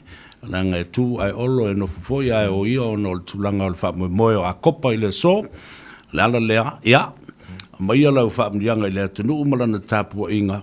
Ia a o whaafonga tāpua i foi masila mai moe le nei aso e tāwalunga i ai i le tāwhino inga. Malau whaaloalu lava. Ia, o le anganga whawhitaisa vea ma le whaafonga fo e le atunu ua maua ia so uawa noa fo i e tāte tala noa i nisi fo i o mata upusi o tātu tunu i Samoa. Ia, o le ua tanga i maingi o le whaila upe le ue. O le ua e maua a urunga le moto ue i o usau i o ke laku i le whaingalo tu le a le aonga. Ia ai whaaftei tele mo le awanoa ua maua. Ia, mai o la fo i se whaafonga fo i al tātu o tunu i se tūlanga i se pati o sala. Ia whaamaruru atu e poto lava le tautai. Ia ai se lava lana atu yama. Ia o le tūlanga fo i le nei aso. Ia a tonu fo i toi mau se si awanoa tato noa ai mo le taimi nei. Ia mamori atu alo whaanga i le mamalo se tātu o tunu. So se tafal nei laulangi. Ia o lo o maua mai e le nei por kalame le tā Savea ma le Tanoa Ava. Whaaftai tele fo i la o tautua. I le tātou o tunu o e ala i nei ala leo. Ia o mawhai ona whaaso ai manatu ma langona o le tātou o tunu. Ai mo le nei, ia, whaaso i fua ia. Alo whaaftei tele lau whionga le Minster. Ia, o monga le lei fo le nā, e whaia o mawhonga tā muri fo i o le atunu. Ia, mai se fo le pulenga ma le au whainga aluenga. Mori e tuai o lo whaanga. Ia, ma moa so whinangalo, i so o se taimi, ma lutia fo i lo soifua. I le atunu nei ia po fe lava e feta loloa i ai ia anga le lei le tua ma pui i so se taimi ia ai fa soi foi mo le tim nei Samoa le tautua le namo oi i nai minute foi mai a mai a tātou fa sisilanga ma se tātou pese ua tāpena mai le fionga le sui pale mia o le malo tuto tasi o Samoa le fionga i le saoli i tuala ia po le li fo i o ainga te vanga i o sefo Bonifacio. Ia wa fo i lau mai moanga ma lau sila mai moa i le so.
Pui nei loi la tō e sili ona e alofa i ai. Ina ia wha wau pea o nau le sofuanga ua masani ai. O nau le wha tupula i o le numero tangata ua fie li siamo le oma koloni. O le taimina lei nei e whai aitu i pui pui o lau whanau wa onga. Ia saunga le muma iai le COVID se furuiva. E le tau mate le fesiringi ai nei mātua o le vaila au mo tui pui pui. Ai o le a fo isona tā ua mo tātou a inga. E mawhai ona mātou tu ina atu tale o fesili o winga le tui pui pui. Pesota i maile o valu se lau, lua valu, lua iva, lua ono. Ma wha atu ai mai ai sau tālu sanga. Mo se isi o lau whainga luenga tala noa ma oe, ma lou a inga. Welcome to the Coco Samoa. Coco Samoa Youth Show, Saturday from 6 p.m. on Radio Samoa, 1593 AM. Yeah.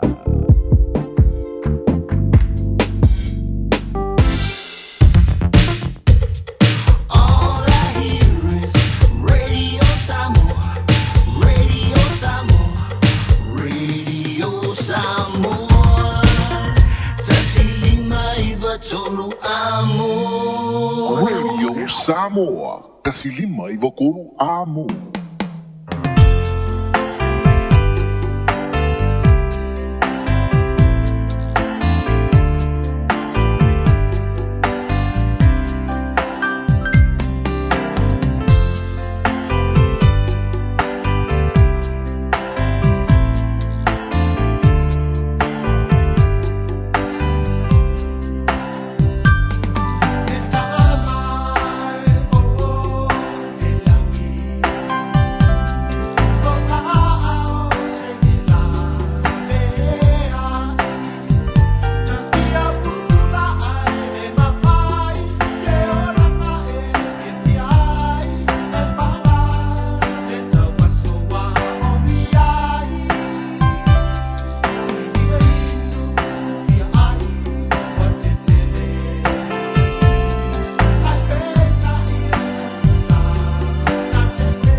Whawhiwhianga sui whiwhiloi o le nei fo i awa uli o le asto. Na i Savea ma le Tanoa Ava e te mau ai le sao.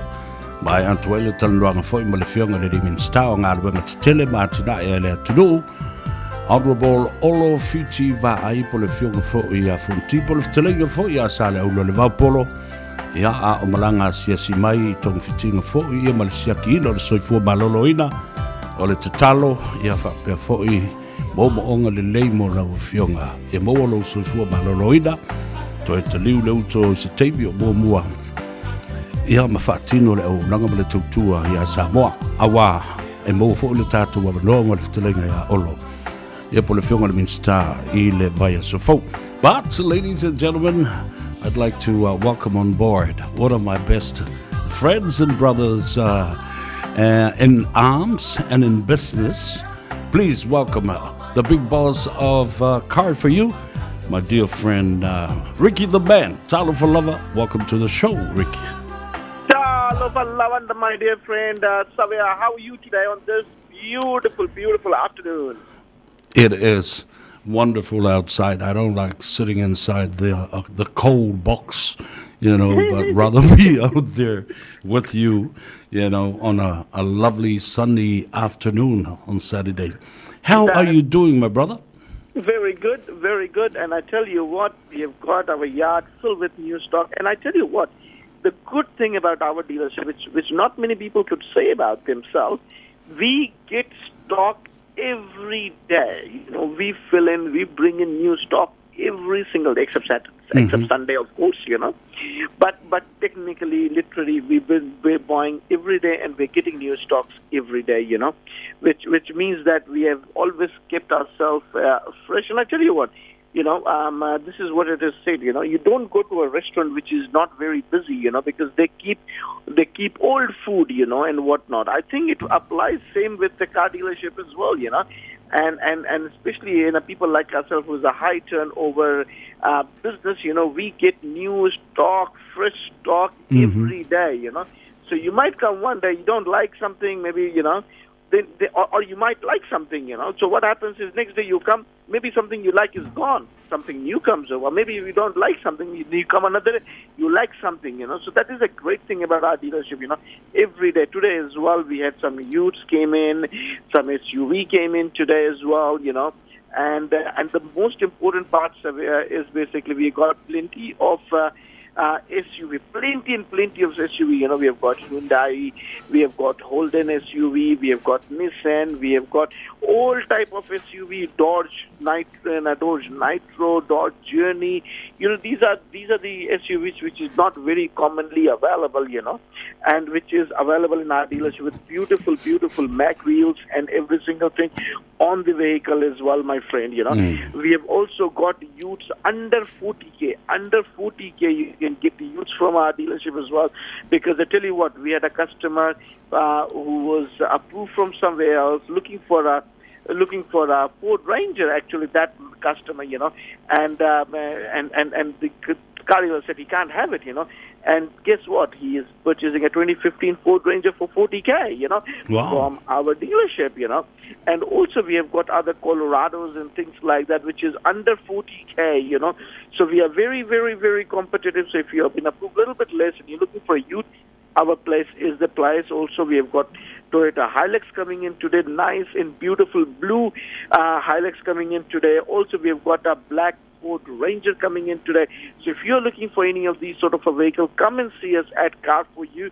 And most importantly, finance is not a problem.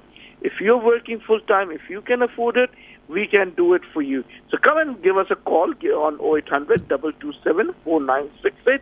And a lot of people who's listening to us right now, they're not from Auckland. You're from out of Auckland. Come and see us. Come and visit our dealership. You will be surprised to see how many nice and lovely motor vehicles we have got it on our dealership, my friend. Thank you so much for that. I'm sure a lot of people are tuning in today. How does it look out there in the yard? Money and them are working hard this afternoon with Tala. Money is working very hard, Yeah. Money is our money is our good luck charm as well, Wherever money goes, what do you call good luck he brings, Yeah. So you can come and see our beautiful staff over here at number 300 Great South Road in Manureva. We are located in Manureva. We are open till 6 o'clock tonight. Come and grab yourself a new vehicle, and more than likely you can also walk away. We can drive away your new vehicle as well today in some cases too. So don't delay. Come today at Car For You. Thank you, my brother. Have a great afternoon now. Thank you very much. We'll talk again. Bye for now. Le na le pula le tatou faltava le Car For You le sunga ya Ricky the Man e te maua o le numera o le telefoni le se tongi o valusalau lua fitu whaiva o navalu o valusalau lua fitu whaiva o navalu ale o le na vili e sausisi e vaku oi fai fale le masau lunch ia sau KFC yang koe morele o il kofale i nā le tuatu si tolu salau Great South Road I Manu Rewa. I lea so whanau leo te wawa ai atu lewa I ai. O lea so luosfu ma le tolu le nei o Apirila. Se tasi o tina matua mai I Amerika. Mai I nā I Salt Lake City, Utah. Whapea fo'i. Ia le nofuanga lea ua nei o Tacoma. Seattle, Tacoma, Washington. Ma o le so o lo o whaamna tuinai. Ia le aso soifua o le tina matua. Ia sau I malae fua I le langi sava I Naya Strickland. Happy birthday, Mom. From your sons and daughters. and your grandchildren and your great-grandchildren, and especially from your mana mea and the love of your life, a fionga tavui Leota Peter Strickland, your lovely husband.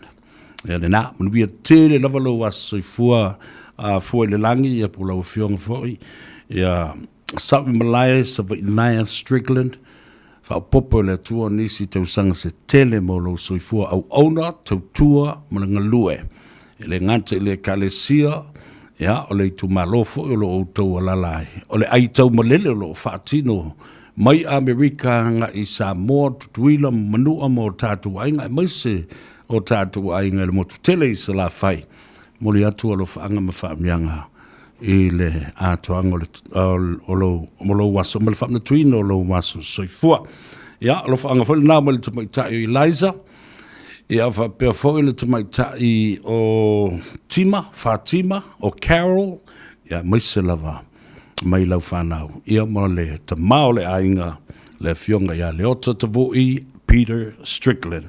Happy birthday once again. Foi le langi sawi malai Naya Strickland.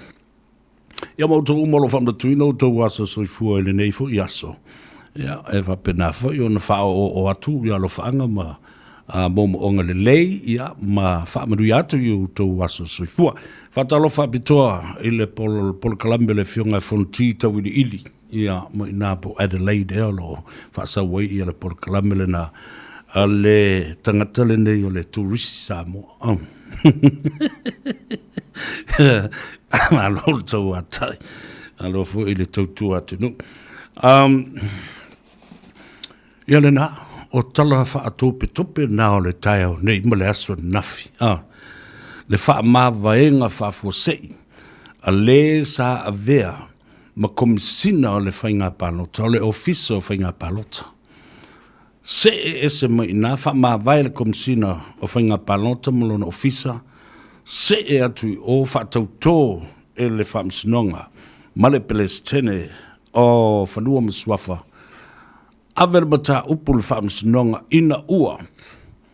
Tau fiofi atu e le minsta o whaamsinonga. Le fionga Honorable Matamua wa sati pulfanda. Ina ia whaatop whaakilingisi. O le whaakopkopea ia le whainga ma le lotea o mata upu o tangata. Leanga o leolo ta ape i tua ia le komiti whaapare mene whaapitoa. E sila il whaatala no ina o le mata upu pena mafua e se ana se ia kopi ia e wha o whaasala lau solo e le ngata lungo le internet ia whapena fo i ofisa le malo ia ma whaatau watu i tangata na ave se ia la ia le ule lopo ai ia le tua i whamea le ofisa le fono o ai sa ia le ofisa le fono o ai le whainga malo sa iai le taimi le ofisa le fono ia utou sinsila tune iai nea o autou silsila tunei iai. Ana o tilo i le mata upu lea e winga i tofinga ia o ampasa ma meo konsula ia tunu i fafu. E sa wawa e tunei. E i le whanau lea tōtolu. O le si lea na wha malolo mai nei. O le si tualau le lei le na mai le ofisa le fono. O le si tualau le lei le oro ave nei ma ampasa. O le malo Samoa Iapani. Ma le si tua lau le lei, o le foi ampasa. O le uso moto whawhina. Mai i saina. Ma whawhaula i ele, po le se tu ai ngā sotanga ua po o iai se mea foi lea. Nare tu ai ngā whainga lena whai ai. Tō tolu ia tangata ia po o ta oto i langa tonu ia le tofia ina o nei ampasa ia po o tangata lo whaululu e ia misiona le malo Samoa ia tunu ui fafu.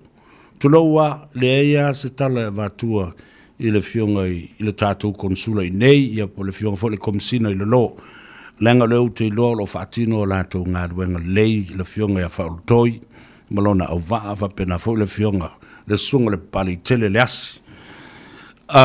Tom Scanlon malona au vaa fo i Wellington. Ai E anga ia lo u langona I toi ngā mea ia whapea. Le foi la o toi langa mai I le talanoanga ma le fionga le minstao ngā le wanga tele le malo. Ma to ai ngā whainga la ia whawai. Tu la fuai.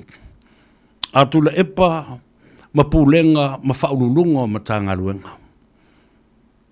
Whapena foi ma mata ngā luenga tū ma oti le malo. O tau sila la I mea.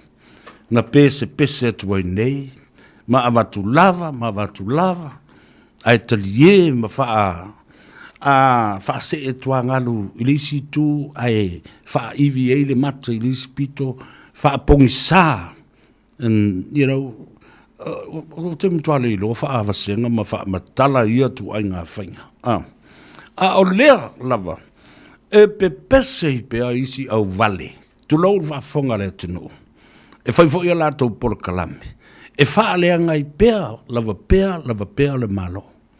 Whea la ua o iai. Whai atu lisi me se, wha popo ane malesi me se, ia o wha fonga la sa no ngā olo. O polo kiki le anga umo ina whai. Pe le lei, pe le anga, pe mata ngā, pe le wha atu la fonoina, whainga sa whai mai e le to ina. Langa o fast food tau sanga. Wa maloti le la au o le mawhai o na toe ngau. Wa follow ai lava. Follow ma muri tai ai. O tau se sila lai whainga whaavaile na whai nei. A moria oilo ai tupe malonga oi tono le matanga luenga le malo sa e ngalue ai. Pete CEO pos tangata nao na whainga luenga pos assistant CEO. Ai maua ai wha maunia. Na paua leo le mea o le tusi o le otangio oe. To tongi la wafeta la ia o na wha malolo la ia lea. Ai le avea oi le tula fono. No criminal charges are ever laid. Why? This is a theft as a servant to the public, as a public servant. Well, to see sila ia. Now on the slap on the hand. Ya lo yo lava la nga kongi le Afrika la ai malolo. La nga na ye na faile officer leo. Tu so le wata tala I le fai to toa. O e matoi fai o to wivi matoi nga oi ya lava me alu ma tangata lona ainga. Sei fai mule so nga a maua ya na o tingia o e mapolo lima pe po fo yo no waulu ai. Ya nga le kongi la wafeka la le ai ni molianga fa solito la fono o le ngoi ma le fa o mea I tupe le tunu. Nana e alwali o ia. Au tala noa fa la wa I tele tangata uma. Ile o na o se totas. Io ele na o se totas. A le mea le na lena sau nona ele minsta. O whainga wha vai a pi o pio. Lea la o tau ma whai fo I le malo. Ina ia suia whainga wha vai. Ai ai le mea tula mai. Ave I oi le ofiso leo. La tau na. La tau te sua ina le matau. Ele na o le awhetala. Oi! Na o le awhetala e tutongi. A wa 4 miliona pe 4 se la wa fe leo ai o tupe le tunu. Sole. Akele lo nga pola le taste le me, nga le taste le me fa ka kupe ai. Ma kwa 4 sole ka nga kai ai le me. Ai fa sol kulafo. Nyo. Ya le na. Ia le na se I. Manino I fo ia o fala I na me. Ia po fea wanga ia talo fala ia e wala tu nei ia sito ila o fo yo tu o fo I fai malo matumbo ia la wale lo polan mele la fai nei o mai le fams nonga le na wala au ma fonga ina la so na fi fa te telefone le ungo le na fams nonga le na e winga ile a tonu ale me ta ul 0%. Lea le me ta ula 0%. Lea o lo whaia nei. Mō le vaenga o tamaitai. O le mea sa o ala tau I lo o taltanunga. Repeal. Tafi ese le na vaenga. O le 0%. Lea nga a whai le mea na o le 0%. O tai tutusa la le mea le adapt pe adopta I loa le tula fono New Zealand on whainga palonta. E tau whio lolo ai. Le 0% le na o le MMP wale o toi whai ai le FT FTP, first past the post. FPP. Adela faila le MMP. Ona mai lea, ua lua sui o le itumalo. O le sui na palo taina. Ma le sui e tau mai I pasene. A le itumalo. O le sifisiri tele lava. O le matematika. Tātou te ilo uma whaopopo mato ese ma vai vai. A se sila nei ai. A whai o objects e whao wau pea o na whao ngā ia whasi mea po te simale. Fractions and decimal. Ai na o mai lo I tangata. O le mawhai o na whao ngā ai se alanga le ise awha tangata. E le ise 1 point decimal person. It's a real full person, a whole being. Ona whea lana sui e ile mea lea. I mawhauwhaunga. I lalo le tulafono. That the rule applies only to objects, numbers, and not to human beings. E le ise mea ta o se awha pusi. Po o se kolu kuata pusi. Po o se awha maili. Po o se tasi male awha maili. My objects and numbers, it's rounded up or even rounded down. Nena, o le whaingofi o le matematika mo le tulanga. A o lea lawa mai nei. Wawawa ia tuta mai tiwa sui mei le whaamsinonga ia le whaingo le mea. O le 5 tasi ono. Ia tailo. O te leo whaitio ina o le whaamsinonga. A tonu fo, it's a technicality na whai ai I le mafau faula lea. Leanga le eise awha tangata, po se tasi ma se awha tangata, po se tolu tangata, tolu kuata tangata, na lai una whai. Ia wha atoa le tangata, the human being rather than an object.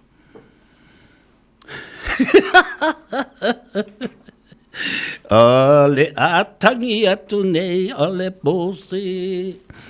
Ele o se pusi atoa o le kuata pusi. Ia tau wawaila e. O le kuaka pusi, o le afa pusi, o le kolu, o le kasi ma le afa pusi. Ia. E na, tātou tālia se avinoa, tātou te talanoa antuai. Ia, a le fionga le sui pāremia, le fionga I le saolii, ia po le li fo I o ainga, the Honourable Tuala Te Vanga Iosefo Bonifacio. Ia, awa fo ia le tūlanga ta hauoro iai ia le vavao I Samoa. Ia mese la ta upu le nei. Le fai wa mai e tangata fai mau whai tio o le whai pisinisi. Ai mese tangata la tau te ngaosia le ava malosi. Io e, o ta tala I le saunoanga le fionga le tamai tai pāremia. Ai le mawhau. E moni ura ua saunoa le tamai tai pāremia o ta tala. Io le sa o le whaatawina o le ava malosi. A le lawa mai I le minista o le fionga le sui pāremia. Nā te au ili ina mai. Ma au tala ina mai. Le wing o le vavao. A o a pia o lo whaatanga ona. Whaatawina, mangausia, ma whaongaina. Produced, sold and consumed. A o a fo I pia, o lai iai le lato radar, o lo o tanga I masila iai I lona a fianga I le lei a toa o na tāpena lona ngausia, ona o le mawaluna tele o le sipili, mawalunga tele o le pasene o le alcohol content I tonu ina. Ale hafe mai ia. So le tafifi, so le e su e lava se mea. Ina ia tuli loa ai le whaaleanga ino le malo. Ia ona tu lafwa I le o saunoanga mawhai mai. O, le ala o ngā le saunoanga le fionga le tumai tai pāre mia, a he talea e le si minister. I le se mea whapena, se mai le au soi le se mea whapena whai.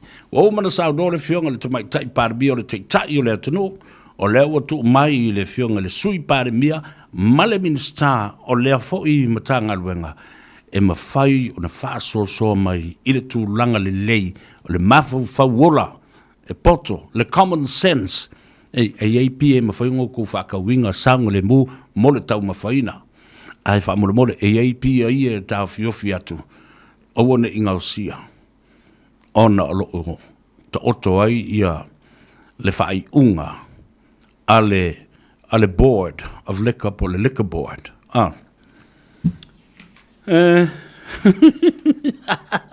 E fi we wha malmala mat, ai tū te o lava, e le mimilo solo.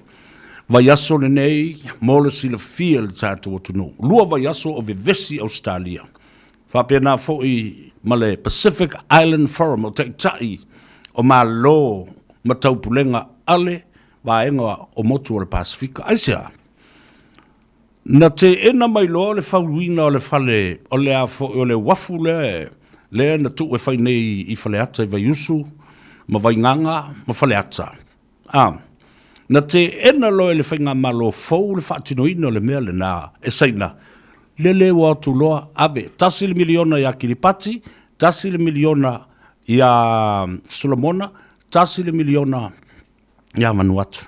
Le ua whai le ua fusili na te le taipi o le mea le na tu une e whai i. Ma le wha moe le ua umana saini ni e Solomona le lato te tai.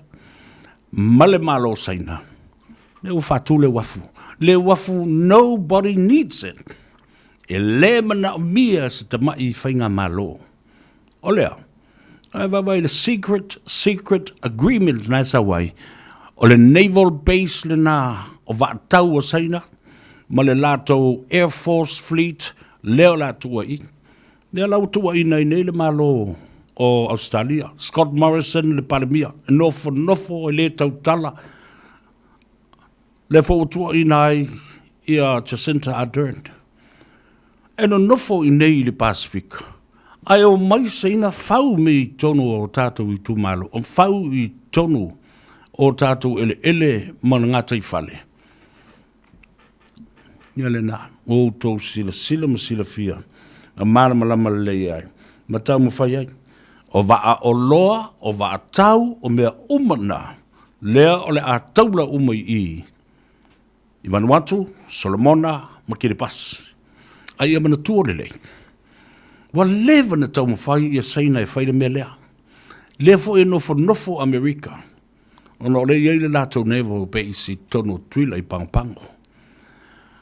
O fe whatawa ingo le Blue Highway of Trade and Commercialization. Ono le upua tau le globalization. Wa tū whatasia uma services and products. O i le tō ainga, o le malanga, i lunga, o le Blue Highway, pe o le motu wile tātou awala, so ta inga. E tau mama i ai, ma fe tau i mama i ai, va o le lalolangi te tele mo whatawa inga, i te tonu o le Pasifika. E au fia ai ma Samoa. E le ngatala i le afia, o le ngata i whale, ia, whapena fōi ia le mea o ola i ista ngata i tonu o lātou wafio anga mai tumalo. Ale whaalanga ina le sami, whaalanga ina fi ngota, whaalanga ina le tonga tonga, whaalanga ina ia. Ma so se fi ngota o le vai whaatasi ai ma le sami. No lama ma fau le poto ma le whau tautanga. La lava i loe le malo sa mo le me tauan whai le isi wafu ma wha lautele. Ma lo lātou talitononga. E le mana mia se isi wafu sili atu no te le e whai e seina e au mai ai mana wātau. I a whapena fo i mana fuawa lele o le military po le Air Force. Ia ngā ngau ka whaika kala ia ke o ngā mea matatu nei. Ia al sisi yaso lewa yaso. Ngā matana langa i le Pacific Forum line, Pacific Forum leadership a tātou i le Pasifika. Ona outou whatu a malamalama i lole, i le onga nei mata upu. E te tau ona outou sila le iai. Ia, lena. China wants to control the Pacific, including Samoa. The Blue Highway has paid $1 million to Kiribati, $1 million to the Solomon Islands, as well as the Vanuatu, for military base and to control highway shipping and trading commercially. Bingo! Daar kom ik als het ka oso i folo fe e me asenga i fe me koi.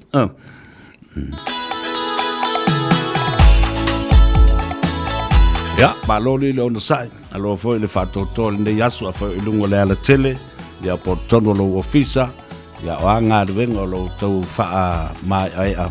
Ja, pa talo fatu tato por kalam. Ya o to foi i so se atunu mamau.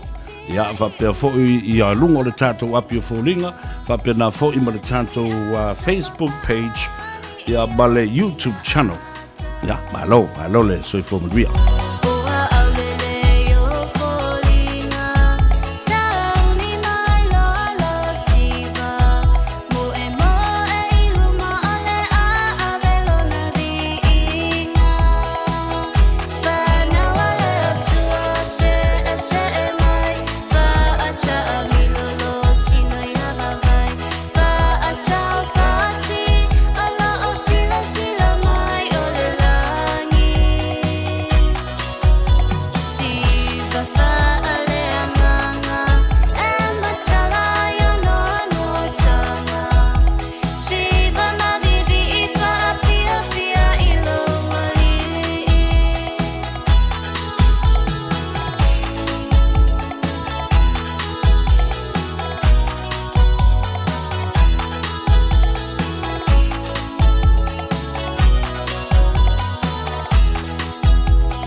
Whaafonga pēr le tautua mo oe le siufonga o Samoa, Radio Samoa, sifulima i vatolu a moe au kilani. Savea mo le Tanoa Ava e te maua i le sao i astona e turi au pū.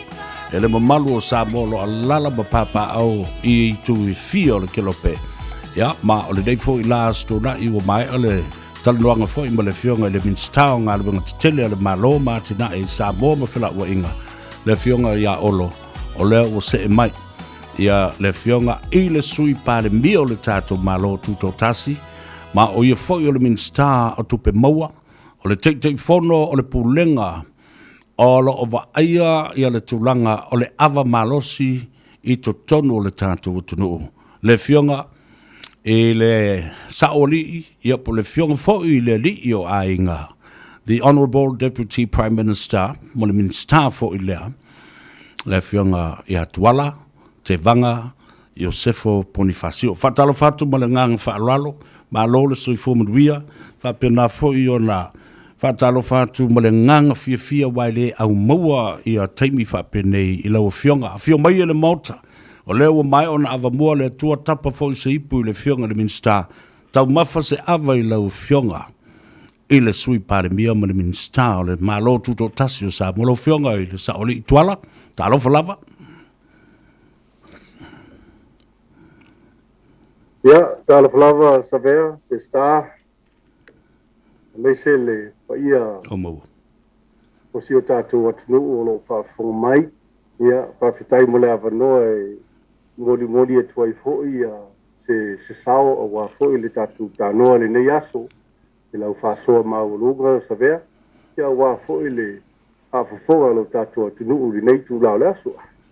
Alo le soifua. Malo lava le soifua mria I lau fionga.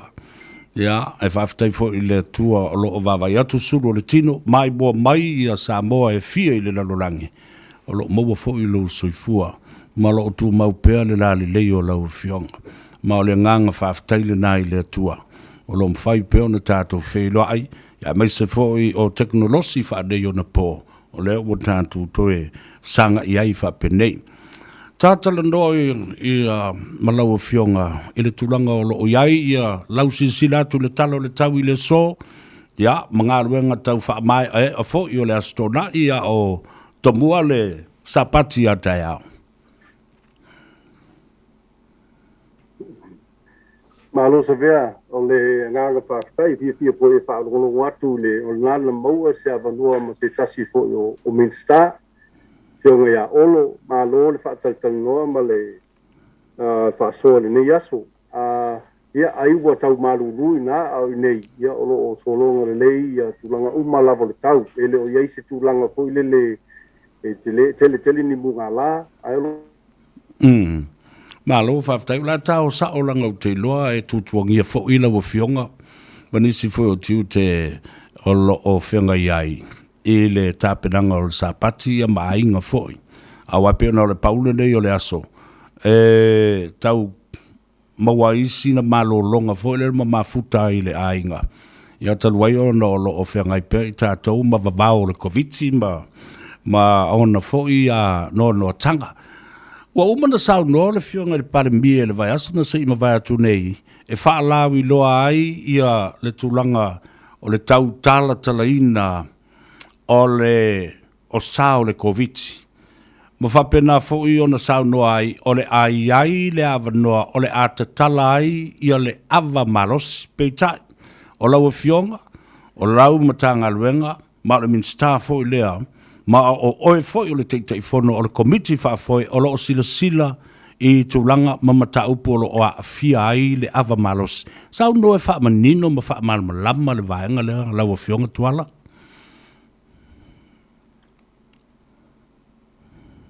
Fa maruru atu Savea ona sa iei se taimi na motu ai le tā so ta inga. Ia. Le lau toi foi mai ana o sina vaenga muri o lau sanguanga pena e whaafisili mai ai na mauati.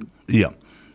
O la au toi tau mawhai e toi oto atu vaenga o le fasili na. Wa umana sao no le fionga le tamai tai pāremia I le taimi ta tala ini vavao le sae au fia ai. Ma le whaatanga ino le whaatawina, ma le tau mawhaino le ava malos. Pei tai o lau fionga, o lau iai le matanga le wenga le nei lau vaenga. Ia whaapea fo le komiti whaafo le liquor board. Le alala a matana e au talaina. Ia le sao noanga le fionga le tamai tai pāremia. A le ale winga tonu. E tu sai ma mata upu fo o ta oto e winga I ava malosi mfano fa tau ma ava malosi e le te tau ona fa ngai na le terminisi fa I se fa I unga mulmurian. Paftai lo ma watu le sili o le mata upu lea o le ava malosi pe o natura I mai le ina ua fa I le fa unga le so I o le whaiunga le vavao lea na tō whai ai le kapeneta i le veasum tēnei. Na tūlai mai ni langona le fia o nisi fo i o company o lo fausia le ava malosi i Samoa nei. Ona ua iai le manato i latou ua ese ona whaatanga atu e le kapeneta le tatalaina o le ava malosi. Ia po le whaatawina fo i le ava malosi. A lea ua toe avatu se polo inga mai le komiti whaafoe po le pulenga whaatongtonu o le ava malosi. E tau fia nisio ava malosi, peila o ava malosi e le vodka, o lo fausia i le vodka, ia whape i le efano. Ia whapea fo i la ma le nisio vaenga o le pia, o le taula strong. Ia whapea fo i ma le vai lima, le lo ta ua le povi se tulou. O le mafuanga. E mo i lava, i le teimi a o soalau pule le kapeneta i le whaatulangana fo i la lea o tula fono le vavao.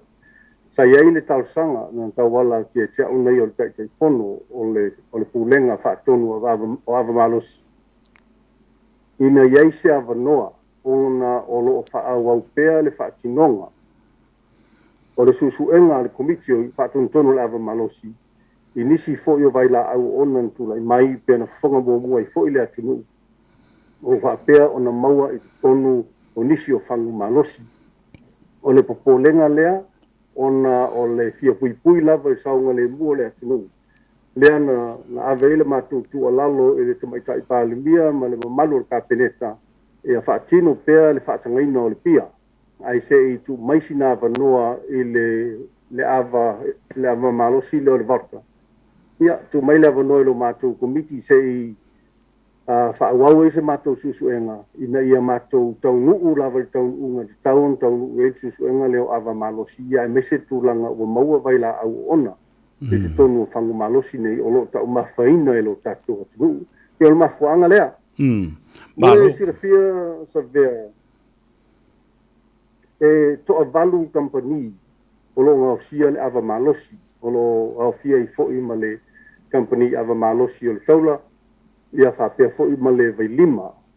O lo patino lava susuenga nei i company o lo fausia po ngau sia le whangu leo lo taua o le vodka.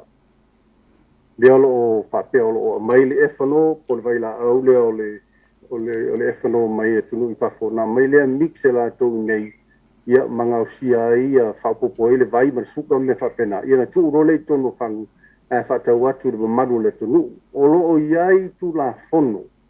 O loo iai le whatontununga. E tau no sta ia. E le whatinonga o le ngau sia o ava nei. O le mera utula i mai. Ua mauti noa ma mausa li. E le mato tali tununga. E fua i wha mau maunga. Ia whapea fo ia mau atu i le mai. I tawala mai a mato a se singa. O lo whapea nana whai i company e ngau sia le ava malosi le nei.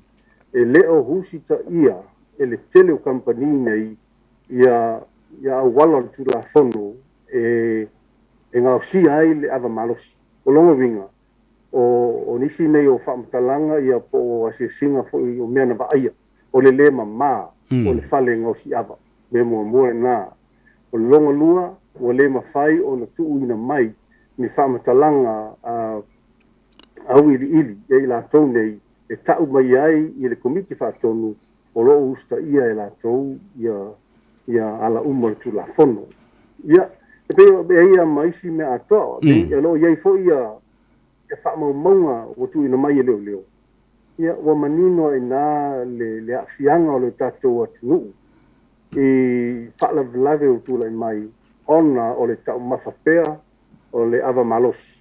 I se tūlanga fo i le fuafuaina. A o lo iei fo i malesi manatu. O le whangu malosi o lo tu inati le tono o le tātou atunu. O lo iai le vaila au ona nea. Le la ua maua i whaamau maunga le tātou swas. Ia po le tātou pala putonga lea sue. Whaasai nisi. Ia ua iai le manatu o te tau o na whaisenga ioina. E alofa i le atunu. Nalo. Wale saonga le mu. Ia lea la ua iai le whaatangana lea. Ia po le whaasaina fo i la lea o nisi o le o vaila au nei. O o ava malosi nei o lo fausia I vai la au nei. Malo whaftai lo whionga. Na whawhewhea na mai company nei I tonu ia ma assess fo le masu so le lei ma tilo ia le amatanga pe le ai o company na whaatutu ai tonu a o lo pule ni stangata mlanga tu I whafo la whionga le sui palmia. Ia, le ngā tia whaafonga le tunu. Ia, o company pia la volo ai nei, o le vai lima, ma le taula, i o le taula i o le company na whaatu ko inisio o alom whanau nei. Ia, ua sila fia fo e taunu o mai o le vai lima, o lewa tausanga, na o mai lalo o siamani le, peo, o la tauna e ongo le, na amataina le pulu le nei Samoa. Ia le whailau o umia inisio company. O lo le lei uma fuafuanga o le Listerino company ai nei Samoa. O lo whapena fo I company o lo ngausia le vodka. O lo iei fo I company Samoa. O se alo fo o Samoa o levan la tō ngāru due I mea ngai o ngausia o Avamalosi. Ai peitai, o lo iei fo isi company fo, pei la o company e pe o leo te mau atu o lo anga iei le fisili lo fionga. O company o lo whatinoine saina. Ia, o company la nei, o lo o whaapea o na le leifo I o na restara. Ai o le fasili, e whawhea na o mai Samoa company nei, ia o le, e whaamaru atu, e leo ia ngā iai le matou lika board. Nali. Matou te leo fasili ngia le tūlanga lea, o lo ngafa le whaamauninga o restara o company nei, I lalo o le company o Alamanuia Malaipa. I le si matanga luenga leo lo iei le whionga ia le atunu. Ai iei foi, fai foi na matou tāpā ma matou susu ea. Ona o matou le iei le business license. O matou leo lo susu ea tūlanga lea e avea le sene e whaatino ai le business. O matou foi le susu ea le matuu inatu le business e ngau si ai le Avamalosi. Ia paulana me e o iai le matou susuenga. Ai I lau te lenga lava o le komiti whaatonu le nei o la tau la te whaatonu tonua le lei ma le usta ia e company nei o le whaatinonga o le ngau singa o le Avamalosi. Ia lau matou mino e le o le lei e le o whaatino le tūlanga o le ngau singa o se Avamalosi I ni fuafuanga le lei ma ato toa. Peo le mafuanga na leo tula I maile atu lunga le nei o lava matutoi e whaatino I lolo matou malusianga I lalo tula fono. Pei foi o ta ua. O lo iai foi le si tula fono e mwhai o na matou a apa iai. O lo I lalo leo o le tanga luenga o le soifua maloloina. E iai lo se afianga o le tau mafa a le atunu e afia I ma mea inu. Ia o lo iai le tula fono lea o le tula fono tau mafa. E iai no se whale tonu o se masalonga po se tūlanga tūlai mai e mwhai lava le mtanga luenga o se kua maloloina o na whaatino e tūla fono lea. Leanga o tūla fono foi lea pai pui mtau fia ila Avamalosi. Ia o le temine i o matou ngā lue vava lua lava ma le fionga le minsta o se kua maloloina. I le langoina o fuafuanga uma le nei komiti whafoe ia po le kulenga whaatunu le Avamalosi. Malo whaafteitele lawa I lau whionga mo le whaamamla maina fo I o le vaenga le ngā te lau whionga le minstau tupe maua ai whapena fo I komiti whaapitole nei.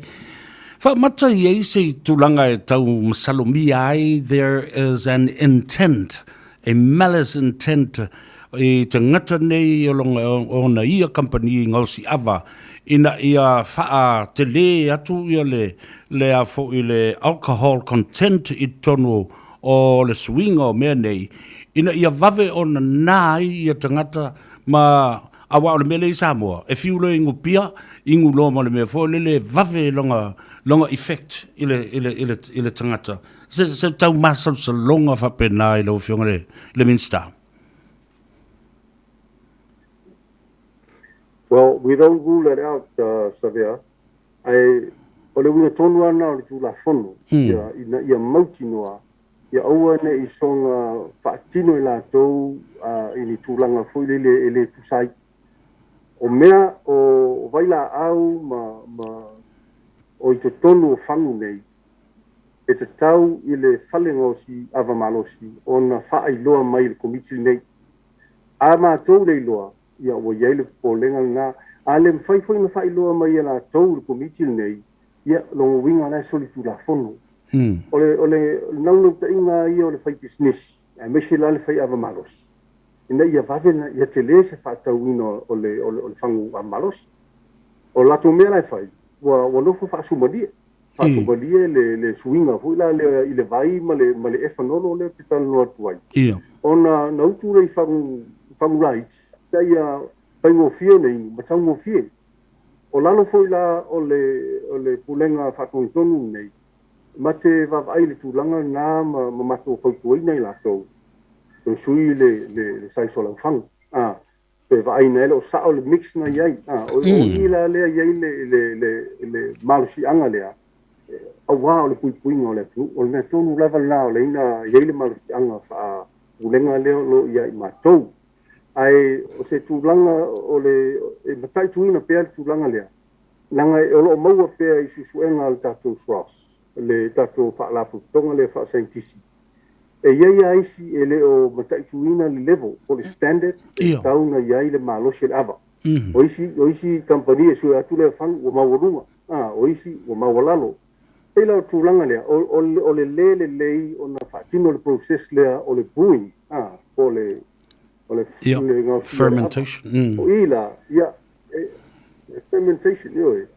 O ila Savea, e le whai go fia fo ili ngā ruenga o lo whengai ma le mātou komiti o le awa whaatonu. O le mea te tauna whai, e tau o na siaki ia le whaatinonga o le ngā sia o le awa, ia so uma maso uma. O le taula ma le vai lima, o lo ia la tau whale su e whaapitoa. E nofo lava la tau whaatino le testing. A oisi la kampania leo ta ua nei, e leo iai ni lato equipment, e leo iai ni potu whaapea, e iai le angawaa le, e whai la tau o na sue, ma test the quality o lato ava malosi. E pēla o whaatui tauli na, o lesi voi la na mele vavai ai, ina ia mole alu ruma. E au o na whaamanino uma tūlanga ia, ma toi whaatonu, le alu ruma o le tatou ngau sia, ma tūla whono o le ngau sia ino le ava malosi Samoa, o le tūlanga na lo iai temi nei. Malo, whaafatai. Whaamatala e le ono tūla i mai ai se me whaamalosia ai se task force wholele e o lava every week e siaki ma ina ia lapata ia tangata nei e whiele melea o le vaso le saule pe te ia ua tūla ia tu random testing wholele ia se group o se task force mai lau tau whalapapatonga. Olo iai le malusianga nei lalo le tagaluega lea o tiute ma tupe maua. Olo iai le enforcement unit. O latou olo o e auina le vaega tupe le ta'o le excise tax. Ia po lesi e o fua foi lele le tele o le ava ua gaosia.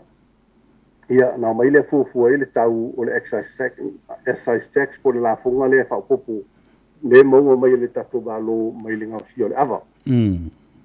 Ela ia si vaenga na o le si vaenga o lakou tite. E o maasi le tūlanga ma le lei mo le tūlanga o lo ienga o sienga o le ava. Ai si le fia, ia, e titi foi ma e le se hei foi la tau tite whaatino. Ai e le mawhaina o la tau yaso uma aso uma e siaki le tūlanga lea. O le melna, o le oa iei le manatu o le pūlenga. E leo se mea na ale matagaluega e whai, o le mea na e tau a whapea o e te mana o te ngausia le ava, e te responsible e le lei le ngausia o le ava o lo e whakinuina. O se teimi ala e tā pai ia iau whaabaumaunga e le matagaluega ia po le pulenga foi, e te tau lava na e whailoa mai, o lo o ngā soro le lei ma o lo o iei le quality management o lau le ngausia ina o le ava malosi.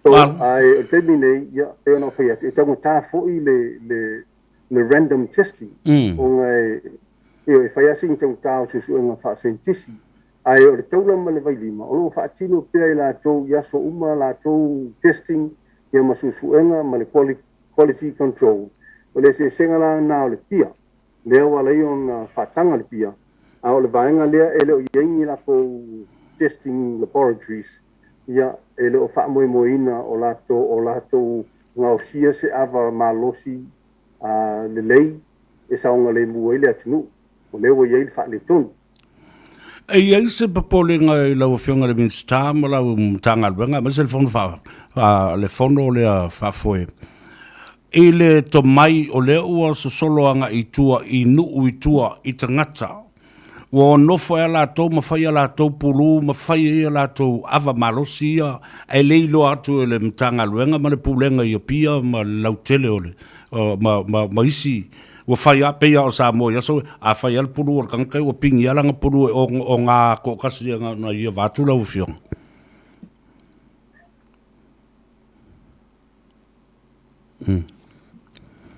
Po maua mai a lau whionga. e sa le lava o lo iei lea va ia o lea lava e motu a leua mau atu le pisili o lo iei lea va e te tonu o tatou atunuu e mwhai ana e alu o ia whaatino lau mai lau oe ava malos ia pe o le tūlanga fwile lo le pulu lea sa taua ia le toe pisili ia le nā fo i to mai sa iai ia e walai fwile na whaasa ona o le manatu fwila lea o le tūlafono e le mwhai ona tu whau mtangata kei tūlau lava e o ala tau e fausia ma ngausia la tu ava malos e le se me whaingta na le sau lava o le alcohol le o le o ta ua ne o le fanolo na mai e fafo stui le vai ia ave se lemonade ia mana ia lau meinu o mena o mena le o fatino nei inicio o fale ngosi ava nei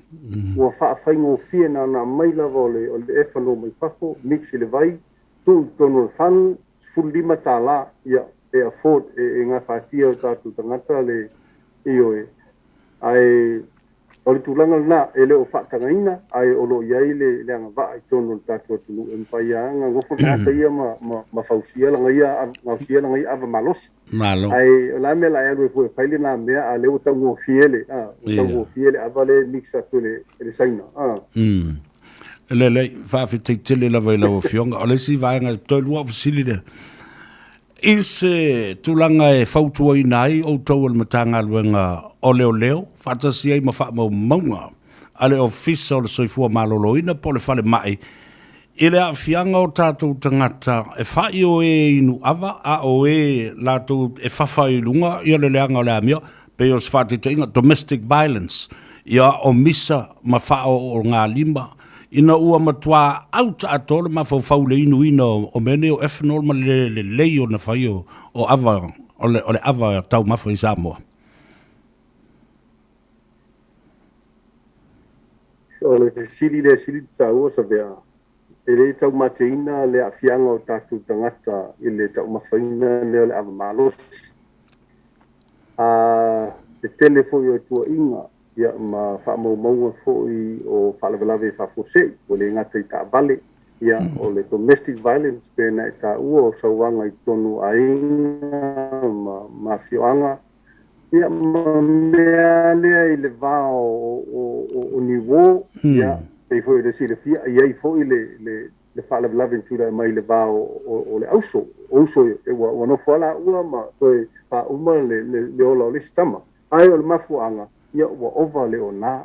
Ia o i nā fo ina tawala mai le si tuainga, ia po le si sai baia le atunu i le nā whaalawelawe, ia o le si whaalawelawe, ia na ka uai fo ina whapenana whaale tonu le fufonga, le mata wa fia i se fusuanga, ia o uso lava na misa, tawai misa, ai o mafuanga, ia maka mai lava i le tau mawhainga o le ava malosi. E le fisiling ia la fianga o tātou tangata. Ai o le tūna mai e leo o le lātou collection o tata. O le sina mea o le ana au mai e leo. E piko e maualunga lava le wata. O lo whaatūlanga mai e leo ia ava nei o lo a fia ia whaalawelawe nei o lo anga i tia i leo. Ia o le avala leo o le rover. le ava malosi le o le vafa le ngona o le fanu ai nume tas nume la lua mai ai le tatou taula strong ioe le o facts and figures ia le o ua tua o mafuanga na o lea na matou taufia i fo'i ma le taula strong le pia lea ona o le pia lea e se lava lona malosi ia e le o fausiaina e le o ngausiaina ini efano ai o lona malosi o lo fesilingia ona o lo iai fa mo le o le sile fangu o maulunga le ia fa lave ia po ni me tu lai mai ai ona le tau mafaina o le taula strong ia ai o le tulanga lana e le gatia fianga o le tatou tunu ona o le ava malosi pau lava le matou mata faioi le ia matou mata ituina le ngausia o le ava malosi i ni tūlanga alo ia, ni tūlanga e whaatūla whanoina, lono winga, o tūlanga na e maua e saonga le mū, ia uane i eini vai la au, ese e o i te tonu, ia po le process fo ilele ina ia mamalu na whai, ino na mamalu process, ino fuanga e whaatino ai le ngausia le ava, ia usta ia pea, isi a ienga tūla whono, ina ia ato o toa, lona le lei, ia ma control e fo ili sona, malosi o le ava.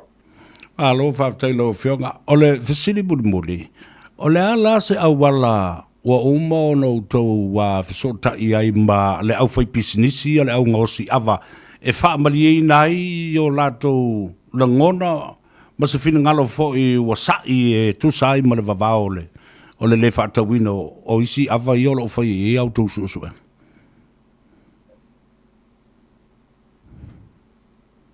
Ia, o le whaingatanga o le naluenga Savea. E leo se tūlanga fo i lele matio e whaafia i la tōne i o lo ngausia le ava malosi. E tuli matai lava e le komiti le nei le saunga le mua le atunu. O la tō e ave le wha mua pēna o whai atu. Nā le toa valu lava kampani ngausi ava lo i Samoa. Tō rua o le pia, a o le tō ono. Ia, o le whangu lava leo le waka leo o mix. Ia ma whaamama, ia ma whaatawina.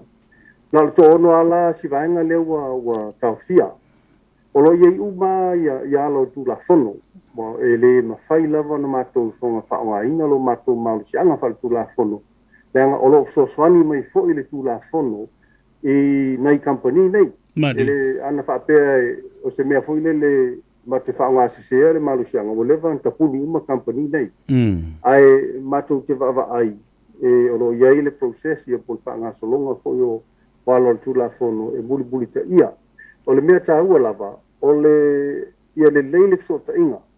O lea, o lo le lei pea le mātou sota inga ma company nei. Ai pei fo i lele wale talanoa mai. Ave iai le tusi. Ia, ave iai le tusi. Ia, au mai umatou wha maunga se mātou wawa ai. O le ale whainga nai whai ele ko wawa. Ai le tali bai. Ko tali mai isi fai bai. Ia, e fia mau se si wha upoponga nisi vai asu. Ia toi ave iai le tusi. E fōringa mai, wale talanoa mai, onga i eile mafuanga Savea. I lalo la tū la whono. A le mawhai e company nei ona whailo mai le whatino ino, the way lai whai e la tō le ava malo. So longo winga, e mea lai ngā. Longo winga, e leo fia upfront mai. Ia, makam mo mai mama e whailoa mai le lei, ma le compliance, o lai ei le lato whatino ino le ngausinga le ava malos. O le mela ana leo iai, o le tali mai nis, ai, ina ua taofi atu le ava. O leo mai foi tala no mai.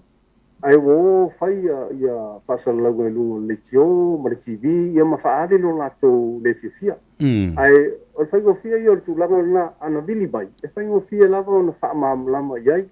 Mai ele avea se nau o se whai pisinisi. Ai whano ai, o le afianga o le tatua tu, o le ai, io e. Ia o le nā, o le si la sanga Savea. Ia, e tu wavanoa lava le tatua pulenga. A whapea e whai o na tu ina mai ala tau pepa whaamaunga. Ia, ma le tūlanga hoi lele o la lava usta ia la tau ia tūlanga uma tūla whono. E mawhai e le pulenga o na ave ile avanoa e o mai fo i te mātou whailoa. E le lei al whaapsanga. Ia, ai le i o se whaiunga i se si tūlanga. Ia, po le tapungia, po le tau fia le mautino le permanent law o le lato falengo siaba. Alo whaftai o o le uti tau mai tau atu wa tonu ene wa whawa yasu talu na tātou lockdown o le sao lea talu na whaasolo ia o le popolenga la lea o lo au mai I whinaunga whaela au whai businessi whapea wa umi o na loka le ngausia isi awa ia lo tau whia nei le aini ngā luenga tangata fo lea ngā lurue le whalangosi awa lei fo ila mani tongi a tonu nā le nā lo ave ili whinaunga le nā o lea o te mtua malama le whinaunga lau whionga ma le tō board fo I o le ele compromise ina pe le fesiringia ia le saunga le mu ma le soifua malolo ina o tātou tangata o le sao lea o le lava Savea ele o le fo iba te malama le tulanga fa business e au fo I au nga ele fa pe ele au nga fo nei company ni o lo ia fo lo tu sao I tātou te maua mali ai pe o le ale winga le tula fono o le purpose ma le sini au tu o le tula fono ia saunga le mu ele tātou atu longo wi dai fa fe na saunga le mu le tu ia mama le fa tino ina o ngau si inga le ava ia fa tula fono ina ma de lei le fausia le ava ia auane ia ni vaila au o ona I tonu ia pe over to fo ile malosi o le alcohol o le ava ia e ono ia afianga o seu tātou ai ele o avesea lava le tulanga lea o pisinisi e te tau o na ola pisinisi e tau o na whainga wenga tangata ia o pisinisi fo ina ia ngau sia le ava ia o lo ia fo ile whainu mera o tangata e tau ngā lua iai ma ia fo ila tō wanga vaa whapitoa ai o maita wina ia na le tasi ato o lua tangata ngā tangata e nol pisinisi ma le ma le si tangata lai ngā lua e tuai ioi a le sau iai le fia afe o lita o fangu nei o lo whatawina e le bea maali e lava o tia ua atua ona o mai le tausangan te nei e pea na auta ua mua tu fo I Savea na o le tele au company ma le mawalunga o le volume o le tele o le efano na o mai tono le tunu na o le di mafe o le tele ana o le si oka na mai ai o le tausangan tua o le tausangan lente nei mai le lima afe lita ua se lau fitu se furu valu lita Ola afe se lau fitu se furu valu lita alesi afe ia mo alesi company na o mai tono le tunu o le foringa na e atangia mai na le tulanga o le ava malosi o le ala afausia ngausia matu watu I tono le tunu mo fonga ta mafo le tunu o ina la yele si polenga o le mea na wa lai o na mua lava o na taufia le au I de maio o le efano le te tono le tunu o na o mato maita wina le alu lunga o le te leo oka ia peo na o whaiat o te whatu sa lava se lau fitus fulu balu afe lita ia o le saisa swimming pool le lua so o le tūlanga o le iai le ngausia o nei ava malos malo whaftai tere lava ina o whionga it's good business Wa manino le lei au whala I le whaafonga mai o le atunu a mese foi o la ngona o I la tōla o whai business a maise o le whionga le minsta o le sui pare mia o ia foi o le teitei whono o le komiti whaafoe e pū lea le malosi o le ava o lo whaatawina I tono o le tātou tunu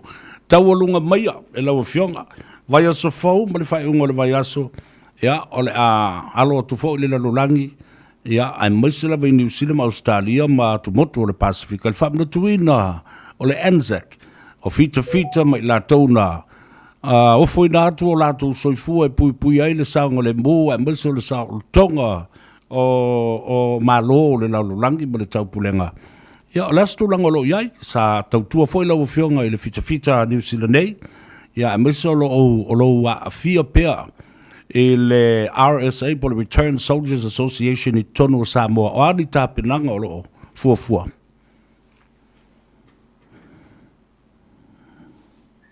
whawhai Savea ioe o se aso whaavao le malo o o se aso whaapitoa fo i le laulangi atoa e whaamanakina ai le sao fo i o pitipita i le saulotoga o le tatou o le nata i Samoa ia New Zealand ma Australia a o le laulangi atoa o le pini fo i o le nei whaamanakina o le nei aso ia o le ngata e toe manatua i pea le toto masaa ia ma e o whanu ona o le taua ia ai pe o ina tu la i mai se la ngona e tau pe ona fa au ona una ia pe le file mu e te tonu la lang te wala mai le fa na tuna pe o nei aso taua Dielo. ia se le fia ia mo i lava o fita sa i la to sa au yatu ia ai o lo so i fu pe o la tu ainga maunga tu pulanga talu mai le nava i taimi o le taua i le se lau ma le fitu tau sanga taluai. Savea ia ole olo kalame ua tāpena ina Samoa o lea lava tātou i laulo o le vavao. O iai se mato tutunga ina ma le haikomsina o New Zealand, ia whapea fwile haikomsina o Australia i nei Samoa. E mawhai lava ona mato whaatino ina le Anzac Day, ia po le sauninga leo o whaatino pea i le vaveao. I lalo fufuanga po lalo tu la fono le vao lo iai le temi nei e to se lau i latou e whaion awa yatu i sauninga i whaatino i whafo. Ai nao le lima sfuru i latou e whaion awa tu i te tonu, i tonu whale me whapena. Nea lau wa le so o matou ngalu e pea e tu i natu ia walaulia. Lea o sauni fo i le au madu le malo, ia, le palimia fo i ma le kapeneta. E au yatu i le tatou aso whapitoa. Ia o la whapena na whai le sauninga i lalo le wati. O le wati lea o lau loa ia tatou, ia mei se fot lau langi atoa. Ia o le maa wha manatu lea o fita sa au yatu le taua. O le ala na o lai o na whaatino le sauninga le nei i lalo le wati lea, e leo se wati pu e ni ata me fa pena ia ai pe o le cenotaph ia po se ma fa manatu e mamalu ia luma i fo le wati ona o le tatu fa alo mo nai fita ia ai me se alu fa na o Samoa o ia o la to noa i lunga le maalea ia o la to ia na fai masao Samoa i tonu o le taua nei mo la lang Pelipoli ia o lo fata o lo ye ye po kalambe le o tu inatu le po uma na fa sala watu ile fa sala ia ele faio na au i matu le to tele ia po le tele foi o tatu watu pe sama sania ia na we wa tu ina tu ye le vala ia e faio na au i mai ole a va vai u malava me tai tu ina foi e le malu le malo ia fo fanga uma ina ia sta ia pe le vavao ia ona ia se fa le tonu po se afianga ia monisi fo la fa pena on au ia tu ile taiao ia le tala pupu lea Savea ai fa tai fo ile te mai tai pa ni mia ma le ka pene to mo mo le ava no e fa tino e pe le tatu sauninga tai e ui lava na limiti ia tu langa fo ila le ia ole a tau fai lava e fa tino se mamalu e pe ona masaniai ia malo fa te teles sao no Tanoa fo i lau fionga i le sui palimia o lau fionga fo i le minsta o tupe maua le tunu a misi le meta upule o ta fa so iai o no le tūlanga o le ava malosi tono le tunu umalo na tau fiufinga manu manunga i le sui fua maloloina o le tunu umona tupulanga awa o manuia na ia ma teitai na o ataya ala va felanga o ge kai o aso kai o nga ngiva uma ki kifa solo ia tangata. Yeah, alcohol is a cause of mental illness, mental stability. Ia maisi me whapena. A mai ale whabianga i le tapo inga le tunu, ia ona tātou ma vai le malau fionga. Whawhitai, Savea mo le avanoa.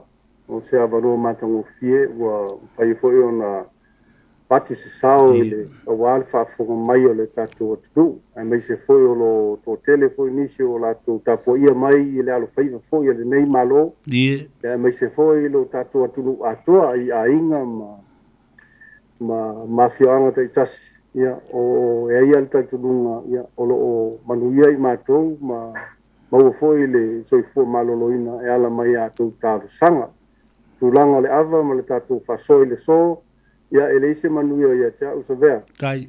ai manatu e o le tua e fa'amanuia pea ia ufuafuaga ia e maise fo'i le tio le pulenga ia e manuia tele le fa'aiuga o le pokalame e watu fo'i alo fa'aga i le tatou atunuu ia e maise fo'i ia faife'au so se to'aiga tamā ma tinā he o i le iti ia o le saona o lenei sui tele pe iti ia ai ua maua le avanoa ma vi'ia i pea le atua fa'afetai Savea Whaaftei tele lau fionga, ia, whai au ua ia, uma whonga tau mole o le pulenga, ma lau whainga luenga, ma Samoa, mai mo mai, tawhai fio le lalolangi, o fo lo fatu, ia, ma maua foi lo soifua, maua so finangalo, to whaale lei, a wa Samoa, ia, ma mata upu, ia, ma nuia foi le usunga fono, le vai as fau, o leo whaalongolongo atu, le toi usuia, o le pale mene, o le malo tu to tasi Samoa, ma nuia tele lau fionga, wha soifuia, alofa tele atu,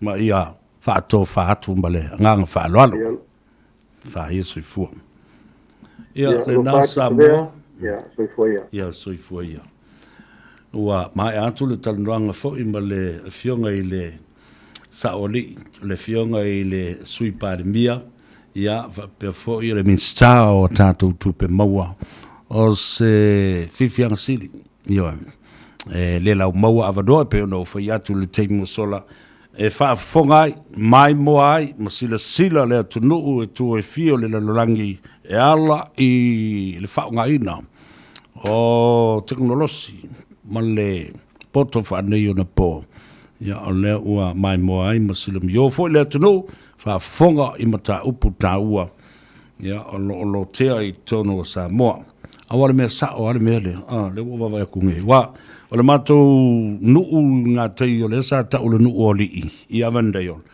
Sa e le mātou fuafuanga wa o e leite le mea le pulu ino le mea le pulu. O le awhai le mātou pulu, a le awhai ngoa le pulu, o le maile. Ina ia ua ingi koe halungi kupe koe whakaua ingi i mea. Ni mea o pia ma mea whapena. Ia peite iane, ia wawa le banga ia. Ia waka apea kualisi vanga le nguu. Ma wale fai ya fa pe wala va fo le la se mangu e pa wala me le fai e ke la kwa ke o kala fu le mai e tanga fa pe mai o te fa mo le amengi mai le mafanga fanga nga se lu wale ngona na tu e fa ngol pu la fa fo nga mai yo ale la te fa longo tu nei Samoa pe on sa no le fe minista o rover tasila le na ngo wifi ngo ile mai le ngo ya rover la e o wai o ai ona nama ki kifa solo ai maleanga o mai ulu o tangata o Samoa ma misa fasi lista tangata lon to lua fasi oti lista tangata la vea le ta vale misa i tono ainga ma fale kalap ole matua telia o to sila ye ole na sa no le fionga i le minsta ma le sui palmia e o la vai leo wa mai la to fa maunga I mene I tula mai awai loa ai po o le ara mafu anga le mea afe mai ia pe maua tua le mea le na misa mau ki ili kanka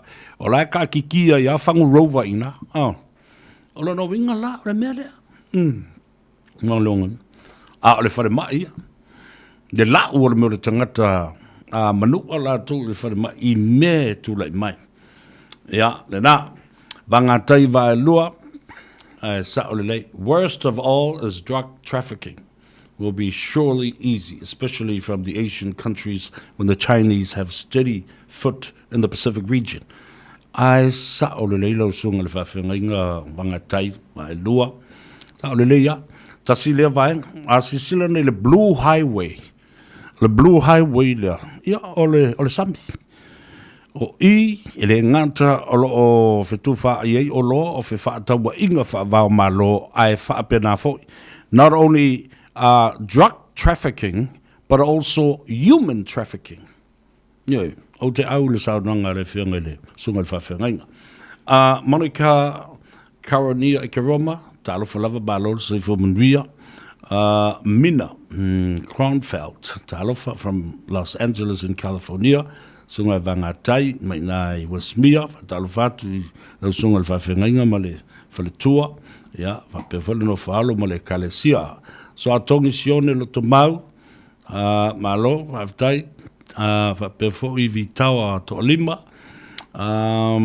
ia o le uso ia Paulo Falaniko bumuli mai ona alofaaga i le Honourable Deputy Prime Minister Minister Tuala Sina Laulu Ruta Lamwen Ashid o tele la tolo mai lo faanga mo fa bianga fo ile ia tanto malo le ne yaso to lolo e sekia li lo o le oile a talo fa fe mai le nanga upu fo le palang se kongo so nga upu palang ile ia le mo ku ko ile nga upu palang ile fe mai tanga te mai Facebook fake page. For my you look so cute and beautiful when you shut your mouth. Ena, le tala le lolo matua na fai le sia na tamatini na fa fiu le la wa fai aku ile ya ila kamalero ko lolo nga Edwina yo e sa ole leia ele o se tau fa le o me o la tupu i Samoa ile nga le vale nga le le o le mo to se sila o le me le ethanol o le vai fo le lo sipili le a tango e sa kuku e la fi ke vai kala li lunga o le sipili le na a fai e so manu a fo le lo vai na tango la o sipili e kilingi ai le manu a o le fai le fosinga o ai la fia ai le ngame e fia ingua le ngame era kamera ko lo ingua sang ya na e tawana fa ngasa ntisi la tu te susui nai Edwina le nato alle tuitonga talo lava o le tanto Facebook page ia mesel tanto YouTube channel Amelia Famoana alo lava o le teine o sunga 684 mai me ka mai se pese le Blue Highway ia le lei la molo wak mulo mal pese oile si JJW ia le wale vang feo ki kan kale ngora ngame esa ole leia ele se misisi yo la tatu o tale pese mata to fas longa fa pisi nisi fo i mai ia ona sa ilile se avanoa tala noa tuai ile tua fine ia maina le suya le Radio Samoa ia pia ia ta pena mai fo i nisi me fo lo tupu ile tunu.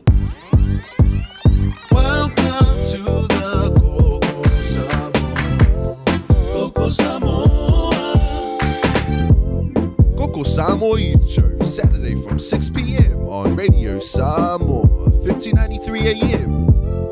Yeah.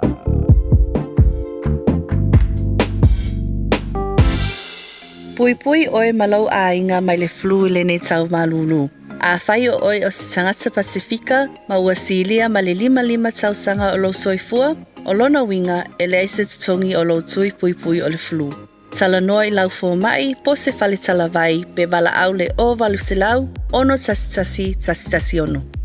Pui nei loi la tō e sili ona e alofa I ai, ina ia whaau pea o nōre le sofuanga ua māsani ai, o nōre whaatupula I o le numero tangata ua fieli sama le o makoloni, o le taimina lei nei e whai ai tui pui o lau whanau wa onga, ia saunga le mu mai ai le COVID se furuiva, e le tau mate le fesiringi ai nei mātua o le vaila au mo tui pui, ai o le a fo isona tāua mo tātou a inga, e mawhai ona mātou tu ina atu tale o fesili o winga le tui pui, pe so tai mai le o valu se lau, lua valu, lua iwa lua ono, ma whaatu ai mai ai sau tālu sanga, mo se isi o lau whainga luenga tala noa ma oe, ma lou a inga. Pui nei loi la tō e sili ona e alofa I ai, ina ia whaau pea o nōre le sofuanga ua māsani ai, o nōre whaatupula I o le numero tangata ua fieli sama le o makoloni, o le taimina lei nei e whai ai tui pui o lau whanau wa onga, ia saunga le mu mai ai le COVID se furuiva, e le tau mate le fesiringi ai nei mātua o le vaila au mo tui pui, ai o le a fo isona tāua mo tātou a inga, e mawhai ona mātou tu ina atu tale o fesili o winga le tui pui, pe so tai mai le o valu se lau, lua valu, lua iwa lua ono, ma whaatu ai mai ai sau tālu sanga, mo se isi o lau whainga luenga tala noa ma oe, ma lou a inga.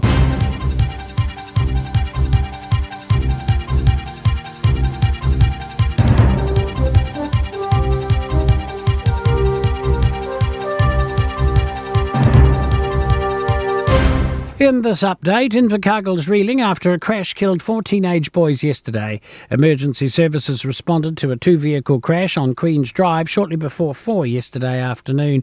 One of the teens was 17, the others 16. Southland Area Commander Inspector Michael Bowman says the crash involved a Ford Ranger and a concrete truck. He says the families have been allowed to go through the crash scene. And part of the grieving process is to bring them to the scene to have a better understanding of the scene, but also to carry out a blessing of the scene before we finish our examination. No names have been released. A person's died in a serious crash involving a motorbike and another vehicle in Whangarei this morning. It happened at the intersection of Western Hills Drive and Douglas Street at 9:30. The roads have reopened. Police believe 2 firearms incidents in Wellington this morning were related and not random attacks. 2 people were arrested after police were called to an incident in Dixon Street in the central city about 5 o'clock. As a result, 2 people are in hospital in a critical condition. And police responded to reports of multiple shots being fired from a vehicle outside a Tower residence around 7. Half an hour later, police stopped a vehicle travelling north, arresting the 5 occupants and recovering a firearm. Police are looking at charges. A 23-year-old man has been arrested after an early morning assault that left another man seriously injured in Whanganui. Police were called to the Victoria Avenue and Taupo Quay area around 2 o'clock. They want any witnesses to come forward. Charges haven't been laid against the man, but police are considering them. Calls we need to chuck some serious resource into the mix if we want to get on top of mental health. Polling for the Mental Health Foundation found 36% of people surveyed were experiencing poor emotional well-being.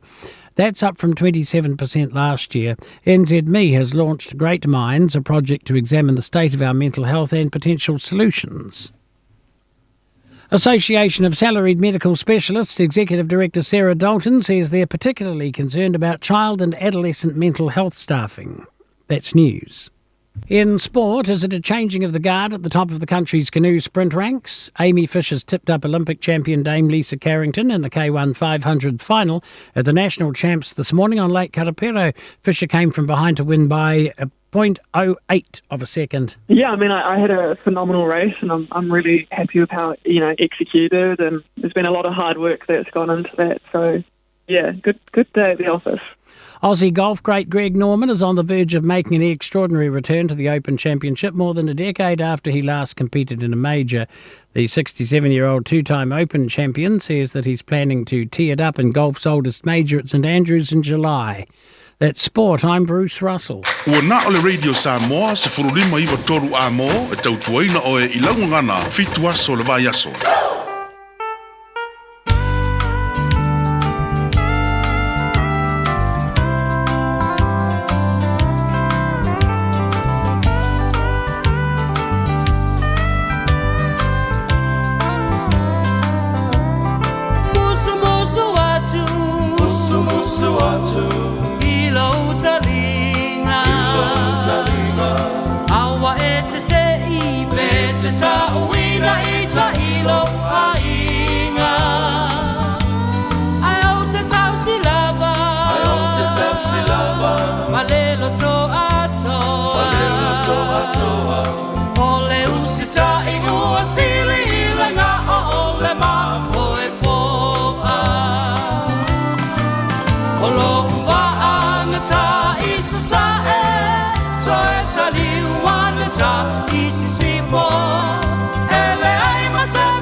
O te nofo o te le Sau sala sina ua tasi Ai o te filoina Sole sota ofi Bole a ave a o e whaile o sofi Olo uwa ana ta isa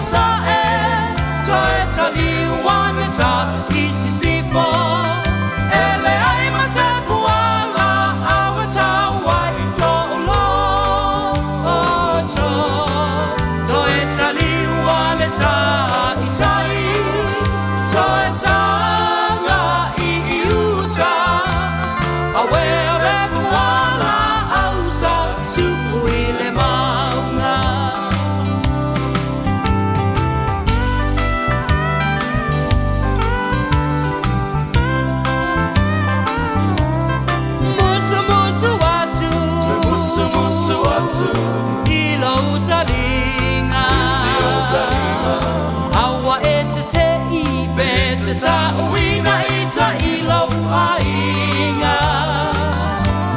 Ai au te tau silava, malelo to atoa, o le usita i ua sili i le ngā o le ma o e poa. O lo waa na ta i sa sae, to e sa liwa na ta i si sifo. Ele ai ma se fuanga awa ta wai lo lo o to. To e sa liwa na ta i sai, to e ta nga i uta.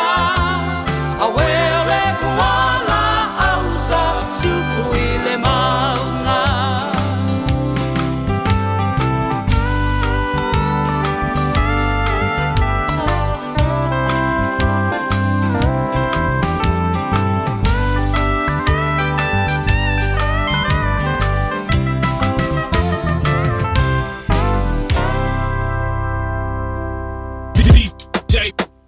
Noise. Me met you last year, don't last sweet Lord of it. I was so caught up in what you have to say. You swept me on my feet, get me weak right away. Wow, only you make my day. Just talking to you, left me in a trance. I me fantasize about your romance. Me know you're good when it comes to big performance. So right on over, you give me long distance. Since I met you, lady, That's it, say. my whole life has You're close to me, you know. changed. Of course. Since I met you, lady, Tell me about it. my whole life has changed. Everybody tells it What I say? that I am not the same. Something that said to me, too.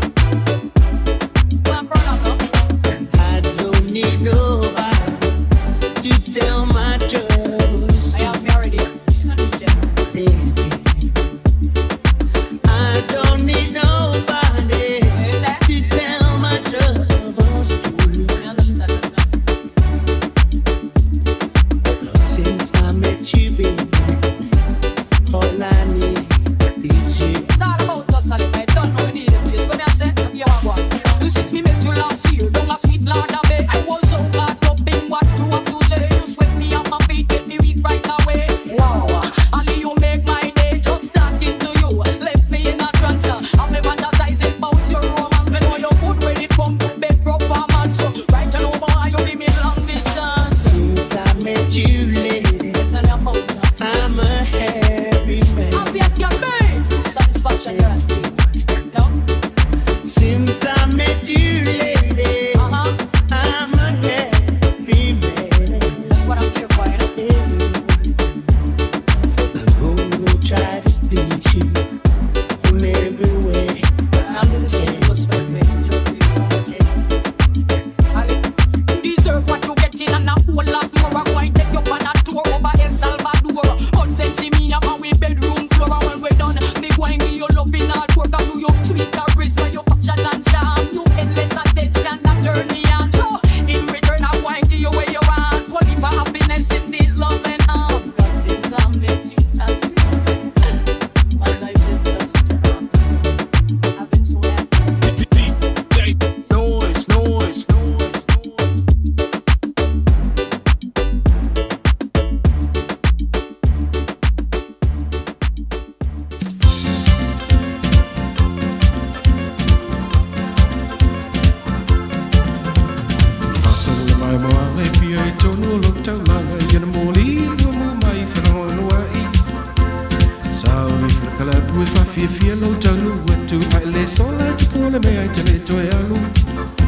Fatali oi na tuni, te paita i la honi, whelo ai mai a oi, na mela tau la e, sauri mai lo oi, me wala ok. Siva, Siva my Lord, Siva, Siva my Lord. Mai mau te mana pena sei fai sina o mimi atu, was a full fight too light, to no le aso.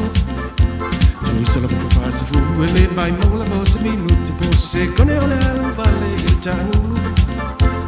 E ola mai mutauti, I lau fuga fia, ele fai no muta, ele tu so malava, pati wa mo na, alu fa sala ato.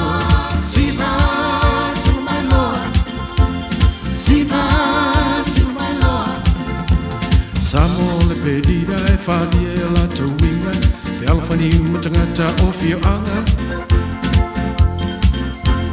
Samoa le penina, wa e se whoi lona suinga, mana I whoi le vaiga, o le alawhana masani, o sili sili e salama oi le langi. Roma pea kami e leilo lava na fiti salaki, o le mea le au mai e peiza mai. A whailo mo tu sili ai ona alawhano no le stu sili whoi na mo whatu. O le ata pelo moli, ai alawhasa ai, leilo le marafitu, o whea o ia na reitu, tau si ai e manuia, tau sa le molia. Siva, Siva my Lord, Siva, Siva my Lord.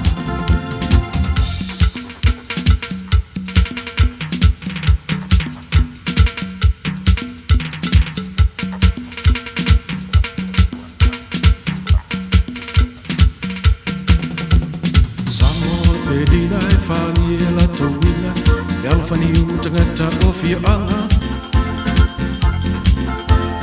Samoa le penina, wa e se whoi lona suinga, o mana I whoi le vaiga, le alawhana masani, o sili si e se lava oi langi. Tau ma whai pea kami e leilo lava no fiti se laki, o le mea le au mai pea se mai.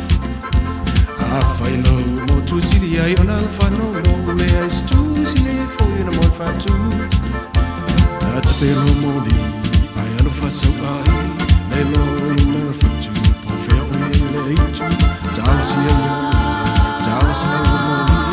Siva, Siva my Lord, Siva, Siva my Lord, Siva, Siva, Siva my Lord.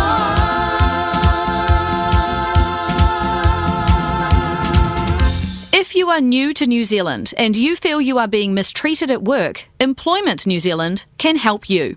No employment contracts, long hours with no breaks are against the law. Everyone has rights and you are important. You can call us and we can support you. Everything you tell us is confidential. Call us on 0800 200 088 or visit employment.govt.nz/migrant exploitation. Pui pui oe malau pepe le I whanau mai I le flu o le nei tau malulu. A whai oe mai tanga e le aise tutongi o lo tui pui pui o le flu. Tala noi lau fo mai po se whale tala vai pe wala au le o walu se lau ono tasi ono. Malo soy fua, o le se fufonga Samoa, Radio Samoa, tasi lima I watolu a mo, se kia Radio Samoa.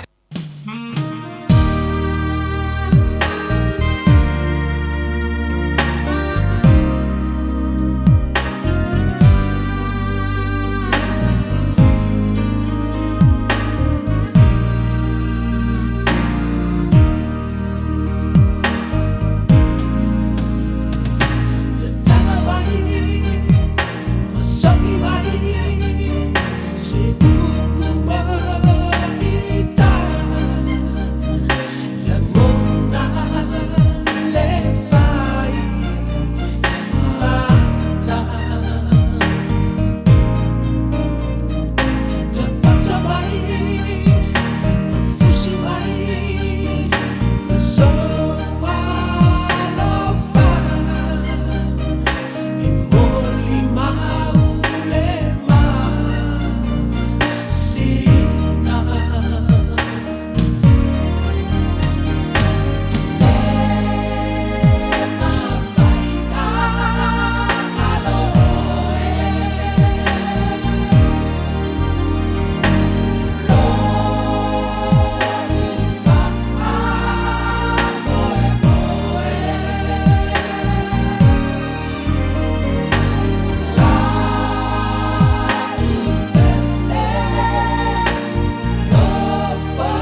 Oi whaafonga le tautua mo oil si ufonga o Samoa, Radio Samoa, lima i watonu a moi au kilani. Ia, o leo ua mafuta mai ia le telega ia tongisia. Pio Wilson ia wafu se whaatalanoanga. Male la tautua ale Omega Cars il ne fo i au auri o le astonai. Whaatalo whatu tongisia malon sai fōmanuia. Oh, ia ua koe alu la tongisia a. Ia, se ona sai mai.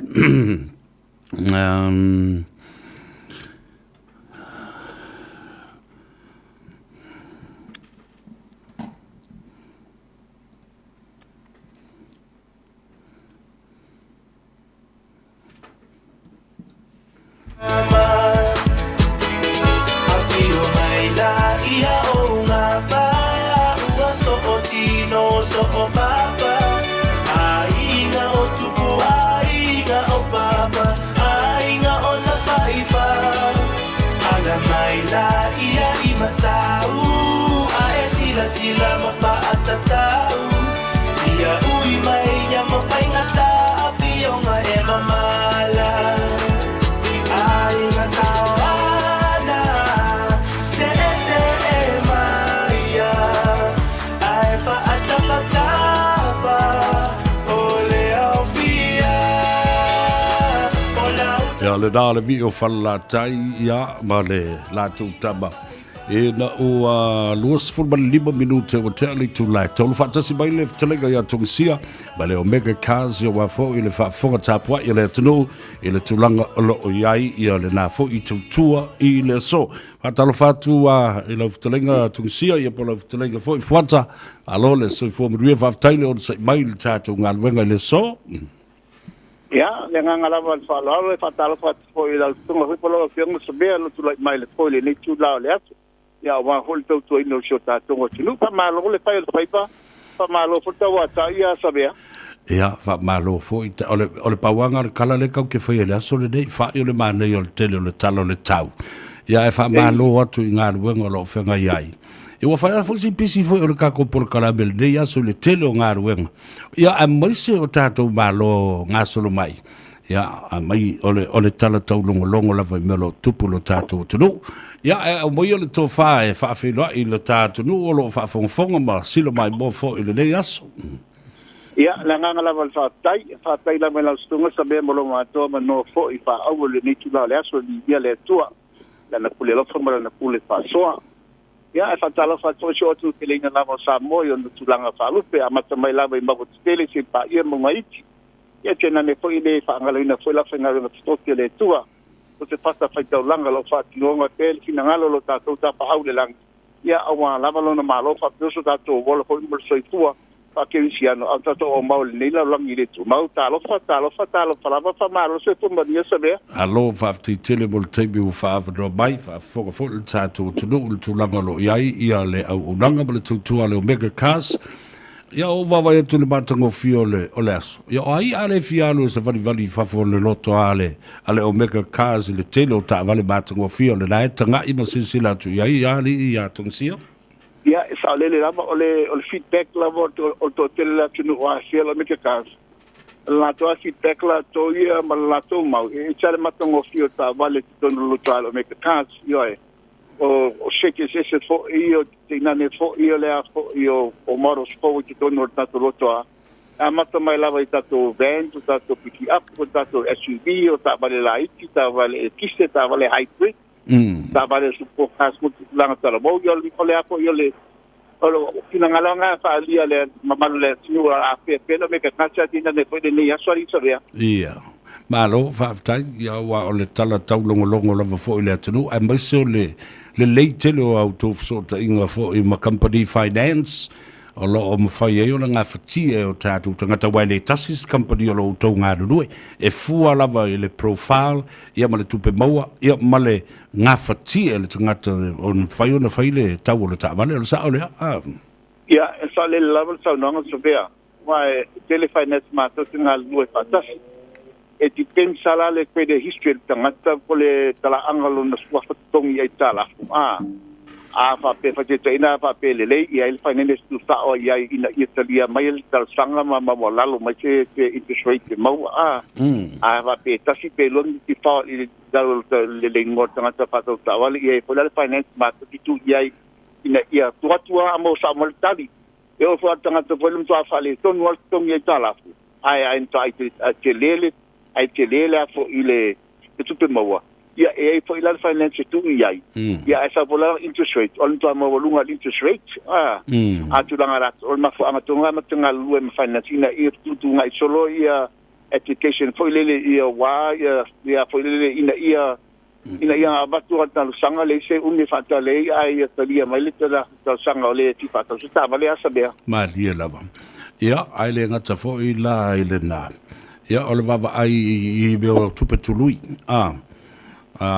le interest rate o la fai ona feo lolo ia mga fatia fo ele ngata ma le lei vave fo na tok ole dai fai au referrals o sa ole tong sia pa vatu ngata se lo na inga po se wo fo vatu sta vale ia esa le la sa na sa be mo mua so ile o interest rate o interest rate la to ia pa tanga fo le le suafa e manino ma ke pitinga ia rate of banks e o mal se full le iva persene ia mama wala le interest rate fo e mo tanga le ma le suafa tato referral fee io le la fa tato referral fee ke ni masala ta la so se to ingata vale fata o tono le toa au tato piki apu e lua fe referral fee pe atalia tau sanga ma abeta vale sabea o se ninga for konkalaki ia ole sanga na se nila mato ma futanga moli to sanga wala mato ba ia porta vale promotional make a cars o pepa voile ia pasilta vale ia saunga le mulunga tele ole bon fitness e fai fua le se tu pe tongia ole pepa voile le listala le malo te taunga listala la ta wal telo ilunga awala ia ele se tu pe tongia eu foi le service no da vale foi ele foi se tu pe tongia anal ta sila ai inga ia le tanto promotion ole tanto service te muni pas foi le antia ta foi le wa o ma le tau sanga o so na fai ta vale a me se beso o ele be en tie pat o pola ngale me tanga tong a fatu penga la o me isi me uma ia e fai fo uma la to sanga le so bea malo fa ta I bo fa mamla mai no foi ole na vaenga malo lo to la so ta au fa balu sapati o yes sabe te tau na ole lo tu ala mane u la vale se si la so salto ina wina taure ana fit mai tau no fa mai fi na ngalo tu ta pa le lang yala le tu pa ia al ta shala te malo lo ai fale I te alu le lo tu e foi na vinga ki ele a pe asulia saso ja vai al ta telefoni mal tuatusi ia fatai tele la wala sunga sabea wala mato va no familia le tu o faiba ia Samoa ia sumai tal mai au ile lu se lau Kevin Stripe I manukau lu se lau Kevin Stripe manukau I pe val au me ko le land nine ole oiba lua fititu lima valuta silua oiba lua fititu lima valuta silua ia pola telefoni te de ai ole olua tasi pati tuono lima fatasi olua tasi pati tuono lima fatasi ia mania tele la biki en Samoa ia fa pena foi la sunga sabea ia fa to pampa so ifo fa tele lava tu sia tatu felo I pea mo so finalo mo foi lo so ifo e fa so ifo ia mo temnei so ifo ia so ifo ia na le to fa ia tu sia Wilson ia male au ranga foi le Omega Cars te mo le lua salau Cavendish Drive ia male la tu telefoni le na o le lua fitu lima valuta silua ia pol telefoni foi le lipule o lua tasi fa fitu ono lima fa tasi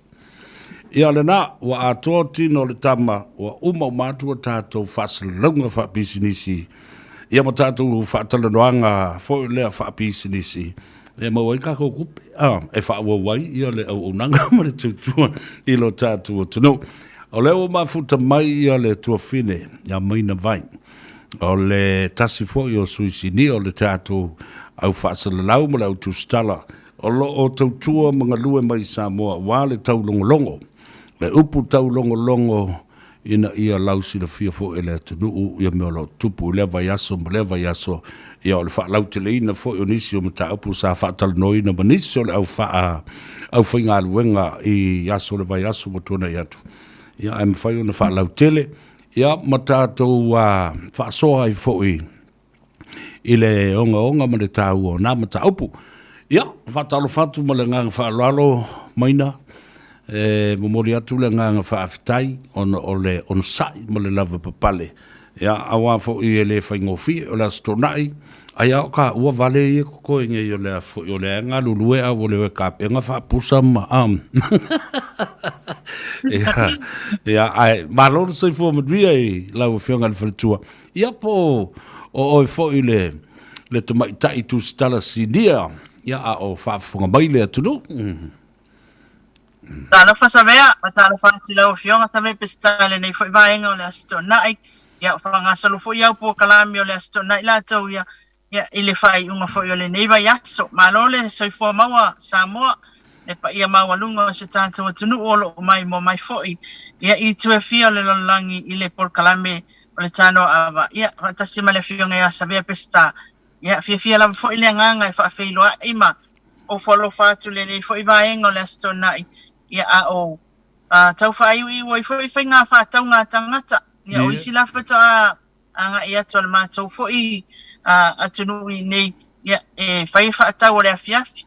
Ia wā whai ia se tau singa mō le asupa i o le ali ia tai au. Ai tātou te tau whai vi ia le atua o tātou maua le nei awanoa. Ia mawhai ei ona tātou tal noa ia ma le fionga pesta Savea pesta i lunga o le tātou Radio Samoa. Mahalo whaftai, o le ua mai o na avamua le tua. Wa tau te fo i ipu, ma mori ipu le tai ao. Tau mafa fo i se ava i le fionga de vinsta o tanga ruenga te tele, ale malo, ma whela ua inga, le fionga ia honorable olo fiti wa ai. Tau mafa fo i se ava i le fionga le tumaita, le sui pāle mia, ia, po le fionga fo i le vinsta o tupe maua le tino, ia le fionga i le saoli ia tuala te vanga, Iosefo Bonifacio. Ia, tau mafa se ava. A fio mai e le mauta nei i lau fionga i le tamaita. Ia po lau fionga fo i fuatino. Lo Savea whaftai te le lava. Ia, el tulanga fo i lele wa. Wa tu taula man wao ia o lea ua mua atu ia. O ma tango fia lo astona i o lea ua ua po kalame ma li min style ngata ilea ia o le fionga le suipa le mia le fionga sawali ia toala. Ia o se tulanga leilea e mai seifo ia o atu o kamasasa o alenga e kalangongi ia. O lea ua tole fio o topa olo o pitiva ai. Ia nisi foi fa moi nga ia o le uma waile ava no ta to le tio fai ona fa ta no nisi foi mtaupu o longona fia le o te lo o misina o matamata o tele i maua mela o le stona il nei luani au guests o le na no va ai to ai pia le vesi o market o le te lua tala no ma olo ia au fa ta no ala o la u foi ni la live ia pia le market se sa ili fo ini manatu mani fina ngalo na yo tātou tangata tu sai fo ile nei fo i vai tau. Ia ai mai se o tuinga le wa sui mai ai mai le lockdown le level 2 le si fo i whainga le tātou malo sa fai ei. Ia le fo i ei fo i le tātou talanga le ia na o whafonga e le tātou atunu e pei fo na wha i loa ia fina ngalo o nei tangata whai wha atoanga. Le pa ia male malo se tātou atunu o loa to wa atu na markets. Ia solonga manuia mea uma. Ia fo ilato tulanga waiai ina ia mawhaio na maua so lato wavanoa e whaau ngā ele te imilia. E whaahalua ia lato mea sa to pua wha ele lea. Maua sa seleni. Ia awa a inga ele te imio le whaama. Malo whaaftai sa o mata atu. O se tulanga whaafifia loto le nā. Mai le ngatel wawai atu le tele o tau mawha. Ai o wawai atu fo'i. E au ngā mataliaina ma lango ina e le tō telo lau whai whātu, anga ma lau whai pisinisi, le tō whā le malo, ina ia tau mawhai o na tala pēr ia no tanga o le sā, o le COVID-19. ma o tu ava noa i leo fai whaatoanga ma leo fai pisinisi whaatau fua o whaeleleanga ma la tō loa. Wawa e kori ma kua i sama atoa maili i le tauranga ma le maketi le mori i mai sa la fai. Ia, o le tūlanga le leile na Savea, elena al maketi. E o mai foi ia fio angai tua. Lo whaatua ia lau foi. Ngai mai ale pa ia male malu mai savai. Ia papai sa taua ma fio angai.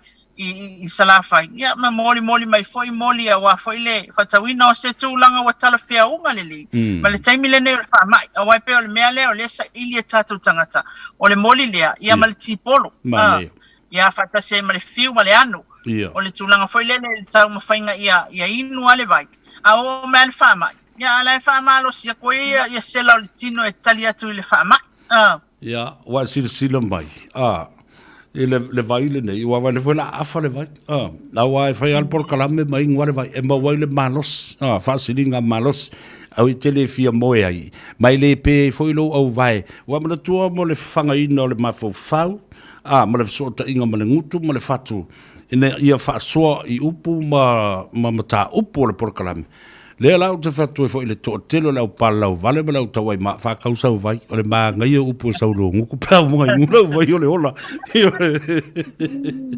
ia le na to tele asa inga na te lo inu ile vai le watu fata se tonu ina le fanguna le ano le fiu ma me uma na o watu fata se ya ta le te lo ma lo le na tonu lava o lo ia uma lava me le leina I tonu fai fo I mai na wa tele o fo le kelinga pala o vale le lo o se kingi se kama ka o fa ku vai e ke ingo le vai o le ola o ku uma la pala o vale wa I lo fai upu ma ngai o le ole e lo kingi ya sa le lava sa nonga o le tulanga le leile na I la tilo nei ya pia ele I mutala o fi mana o fa tala no pena e ta tangata ia e ona o le tūlanga me vesi foi na le tau whaatau ala tau me mata ma e o le matanga o fi e o le ia e mana mia le taimi ia nā lai ona o whaase e se mai a uia o te saue o te whai whaatau foi a uia ai o le tūlanga le leina o le lango e o tātou tangata o le tō wha ua whaataatia le tātou malo e afu ai ala tau suinga mai lea lua vai aso I lea lua vai aso ia ai mai se ai ia o lo ngā lulue a ia ali mata mai tai fo mai ali mata mai tai tau si mai ia mai selva ingal so fo maloloina o le committee o fala la vetu fa fose ile o malolo foi la tau leo o le fui mu va ingal fal pui ia o skula ti o le tulanga foi lele pito I tonwal ngal wenga tangata ia ma nga I tonwa ia e fa atino ia le e tau fai ngā lulue ma ia whaatasi umai na ia lango sua lesi ngā lue a lesi I lesi ia ona maua I loala ia leo le tala leile tātou te whaalonga I pia I o tātou tangata ia sa umai pei fo el nea sa uwhawhiawhia ina una wawa te whaapea uia la ia se complain mai le tūlanga lea ai o whala le ava manos ia o lea fo ina whaapena fo ina sa unua mai nisi o tama o I se ua le leilea mua mana ia lea mai wa mana ia fa ko fa la sa kala mai se tate musu ki o ka ai mingi ma ele awingu ya o fa pe o ale ala nginga na fa sa ai o le tulanga le na mai wa mana ia le o fa titi e moni ai o fa titi ia le telo fa la lave fo ye tupu mai ai ona le ava malus ia ile tulanga fo yo le lei ona fa foi na el tato malo e ala I means ia fionga I mean sta ia fa pe foi ia male tama I pale mia pe ona ia la to fuanga o fa ta oto malo fa tai wa o le la ta mata tu nei le matal nonga male fionga le sui pale mia ma o ia foi o le mean sta o tu pe maua o ia foi o le te fondo le committee fa foi le o le liquor board le sa sa o ia nei ona o le sa istangata ma a mese ia company e pule fa le ava o le o ta o nei na o le valu lava company la tu te ngausia le ava I tonu o Samoa a faila o sai nisi le fa tawina wa va sa no nga le minsta ele fa malieina ele matanga luenga ia fina ngalo le au fai business ai fa mua malala mua lava le manuia ma le soifua lau le lei ma le saunga le mua o tātou tangata Well, sila ile tani ta masasa o ile mea. So ele compromise no winga ele fa luongia mamasalo mia. Ia se tūlanga e whai isi tu ia manuia ma apole au whai pisinisi ia maua lato tupe a e talau ile whare mai ia o tātou tangata e mafua mai domestic violence o whainga sauwa i mātua o tina matamaitai ma whanau i tonu ainga. O la lau fua ia ile tani le utali i minsta. No, tila fia Savea. No, iloa ai na ua umal fasala launga ile saunoanga fo ile fionga tamaitai pale mia ile afiafi o le asolua. Ia na o iloa ai le upu pai mai se ivanga na peo inale na mato tala no ai lo maseu manu. Ai fisiringia mai seu manu tulanga le po le winga tonu. O ia foi fa upunga mal saunoanga le fionga tamaitai ta ipalемia se ivanga na o inia ia inga le lika pot ia ona la manto foi ole ena ia le bala au mai le fa masinonga ya pe asilsilane le tulanga ole pangmalosi foi ia sa afia ai foi ni so tangata e batu mata upu e o maliliu e fa olima ia matulanga fa pena Savea i keise si avel fa masinonga e batu ole abatu ai la le mele fa mai na whaonga le whang malosi lea na inu. O le tele ala matau, le sa wele bala au mai le pamasinonga. Ai, sa le malolo foi sa noanga le fionga la au le mali atoa. I le tūlanga lea. Ina ua sau le whang malosi mua, te le fo iai fai tionga. Ina ua sike mai lola tu ala sau il matanga luenga lea. Lea na fai ai lola so enga lea. Mama ua I loa le tūlanga tonu a le alai o na tātou whaapea ia. O le tūlanga la le iei le saunoanga le fionga le sui palimia. Petau I tonu a. Wala ngai e stau le whaasisilanga wa tatala ona o le sāle na iei nei le ava manos. O la e ta oto ia tūlanga ia e loo mai tauina I le whaasolo mai o tātou tala ia so taitas. O la e ta oto ia inga ia le malo se ia tilo tutoa. E whaasa ai la tūlanga lea ono le ethanol. Le pei o le chemical lea po le ale tu ai ngā vailia. Le mafua I lava o lo tele I tonu le ava malosi o lo whaongai o tātou tangata. Ia pei wale tala pia ngai ma le volume te tau ona tu wina te tonu. Ia e ia ala lo langona. Ia a tonu pei e whaaseana I tangata to ai titi ona laile o malam lama le lei whapea.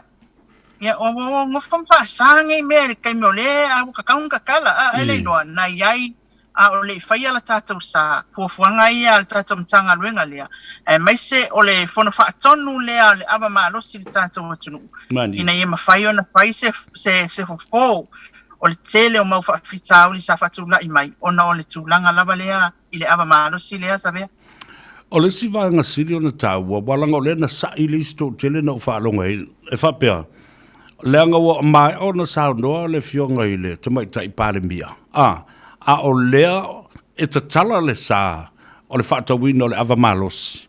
A o lea na sau banino lava I le wha e lea na e taua. I le saunoanga malenga le fionga le tamaitai palemia. E iai inga.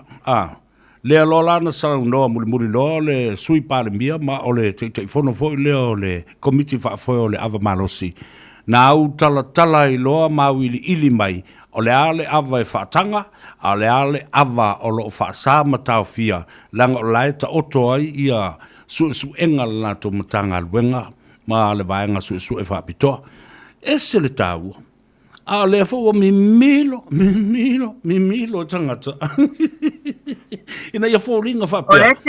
Wale ava I le afionga I le palemia malana saunoanga ale loa o le wa fa ato toa mai I au lape eleminsta polo swiminsta o sa o le na ia sa le lava le saunoanga Savea o le tūlanga foi le o isi wa mimilo fa pea wa fa tangana o ava mai ia tunu I fafo le import mai kako ai pe o pasaya tātou lava ma lo solo ngā si e tono le tātou tunu.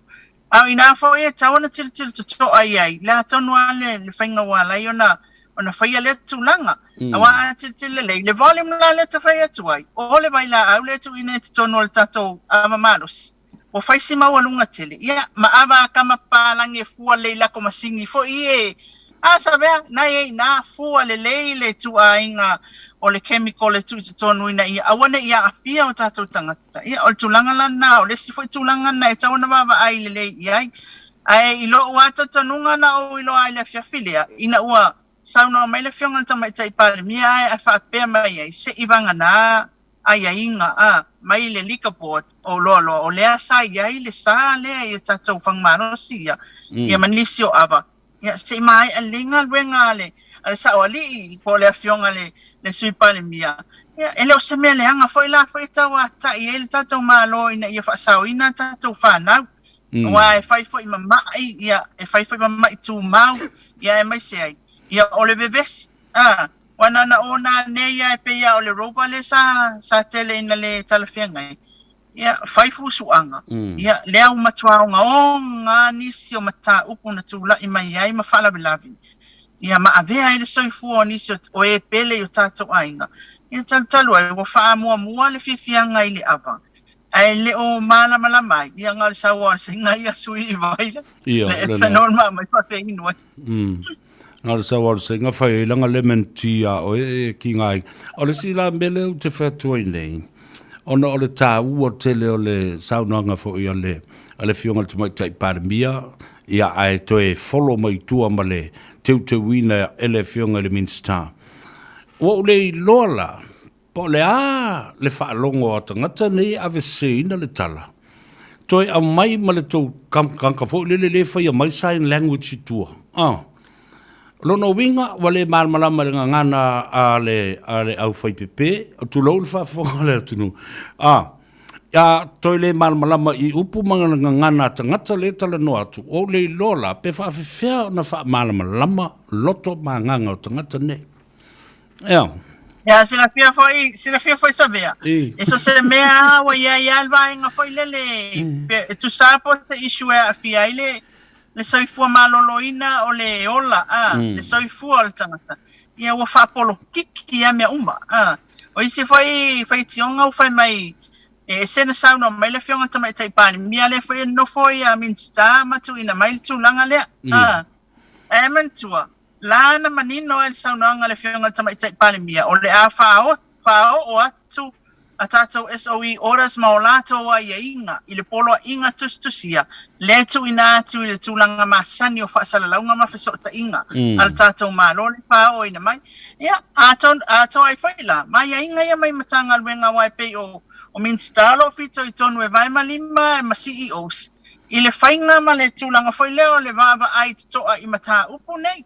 na wato I le whautuanga I le malo ia sauno mai le fionga tamai tai palmia na fa sisilanga le swinga ala fo ia sauno mai le fionga tamai tai palmia fa atali o le avatu la le ia inga polo inga ma la toi awal polo inga mai na tala mai ai le o ia inga ele mafai ele taimi le po le tau ina ia fa matongi mai le tulanga wa ia le tatu atunu le sauno anga tamai tai palmia ale fa la telinga le au mai I tatou polo inga tustusia I pe ele o longa sa ia I si vai se ele vai inga fanga Savea o malama mai pe ele fi malama o kali lopo fela langi o mai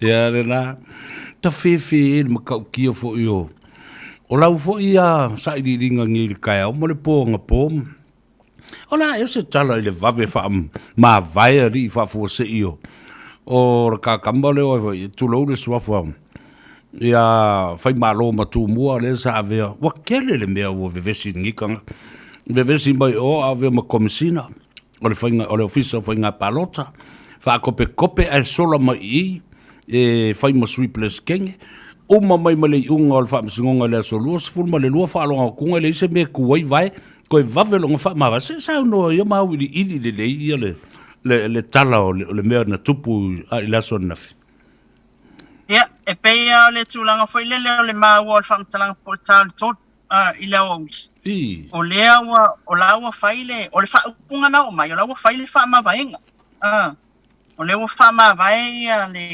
le tō whafo e whai malo matu mua Matthew le misio e le mawhai Savea e le mawhai tūlou lava le whaafonga le tātua tunu e le mawhai ona o tu ina atu le sui Preston langa ele o alo ia alto finga mai le amtanga sila fia le alto langa le ia ia fa na lo tanto nunga sila ka ko story na Ia ona ta usa o atua ina ile tauna ia stulanga fa ma vai awa mo ele ia sanga luenga a fai malo na faia ile lands and titles court e mo io le na fa tau to i lalo ole authority ele fionga le prestini awa mai a fita itunga le fa masinonga ma walunga matu ina maila la tau fa iunga ele mafai lava i se malo si anga o le presidente mafamasino ona la tau faia ni tau finga ai se o fa le nga ina le a feiva se lau valtasi le sa ye ko finga nga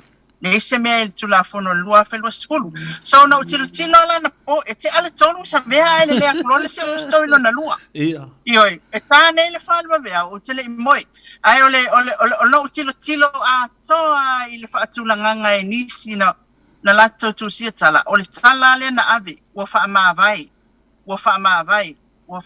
ele i ai senga luenga tu lo sa fa tau to i lu mo le fionga le presidente o le lands and titles court ai le ia le to finga so ele taula na ave se fa ma vai ai au si fia ma le ava o le ava na fai na tala no mai al tato sos mai tai o le ava fa ma vai tau ma vai ai ia na so ale ma si fia tau ma vai ai ila ulangona Savea wa poto le fofuanga fai malo le wa manai ala na fofuanga move on su ese singa luenga e anga ia awa le ano fono foila i tai o ia le o alo ia le tofinga se ia mai ia le ia tulanga le wa ia ni le la fa fono pal mene mama report committee le pola le tulanga ia fo tula fono le e mai salta tianga tato fa masino ia awa wasao fo email presidente o famasino ngofano masofa la to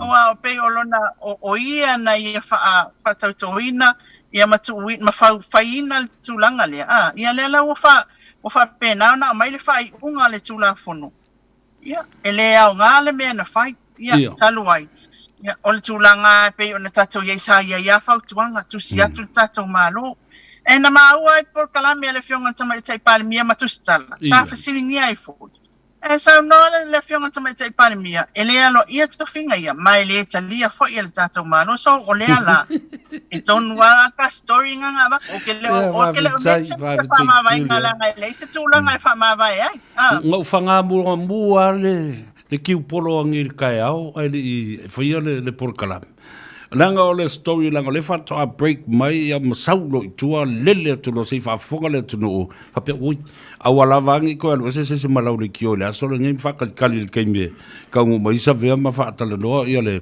fa le tua ya maina wale la no fo ne tanga tam fa pe ka fe o lo na winga na fai uma nei mea ele ai so la to fa vai tinga o na ngani atu le lo ye sili le na tofia fo le tu maune ina ia fa manino ia au falo le mata upu le o to yes tu la fono le ai se malos anga fa le tu la fono po de plesene no legal authority no jurisdiction or powerful words na maina elo ai le ai o se malusi anga to te fai sto finga fa pe le na fai le masoso le ka fi me la le ta o le mingao o te fa alo mo fa tu lo ile Palestine ia male tu fo yo fams nonga ai o le tangata a personal individual ilona lava ilona to so lona winga lea fa fainga ta ele ilo e tangata a lewa mai this is his personal vendetta against the government yo o tulanga na Savea foi lea e langona le alofa la tsawa e langona le alofa ye awa ile tofa fai malong tu mua o le sa fa ma vai se mai le office of inga palo ta se e mai ia mali fuanga le ina ia mafai ona ve masu presidente ia peta ia ni ia wa la pe foi le tu la fono a tulanga ta ua ia te fa tai le tu olo ia ta fa masnonga tali mai matapa mai e fa tula i mai tulanga nei ia la to fa ai unga ina ia mafai ona malama se matau le la wata to malama ia ai o le tulanga onga la sabe ai tulanga le matau puma nai na fai mai ile amata mai la sos fulfa man to la sufa le na review la ile 1981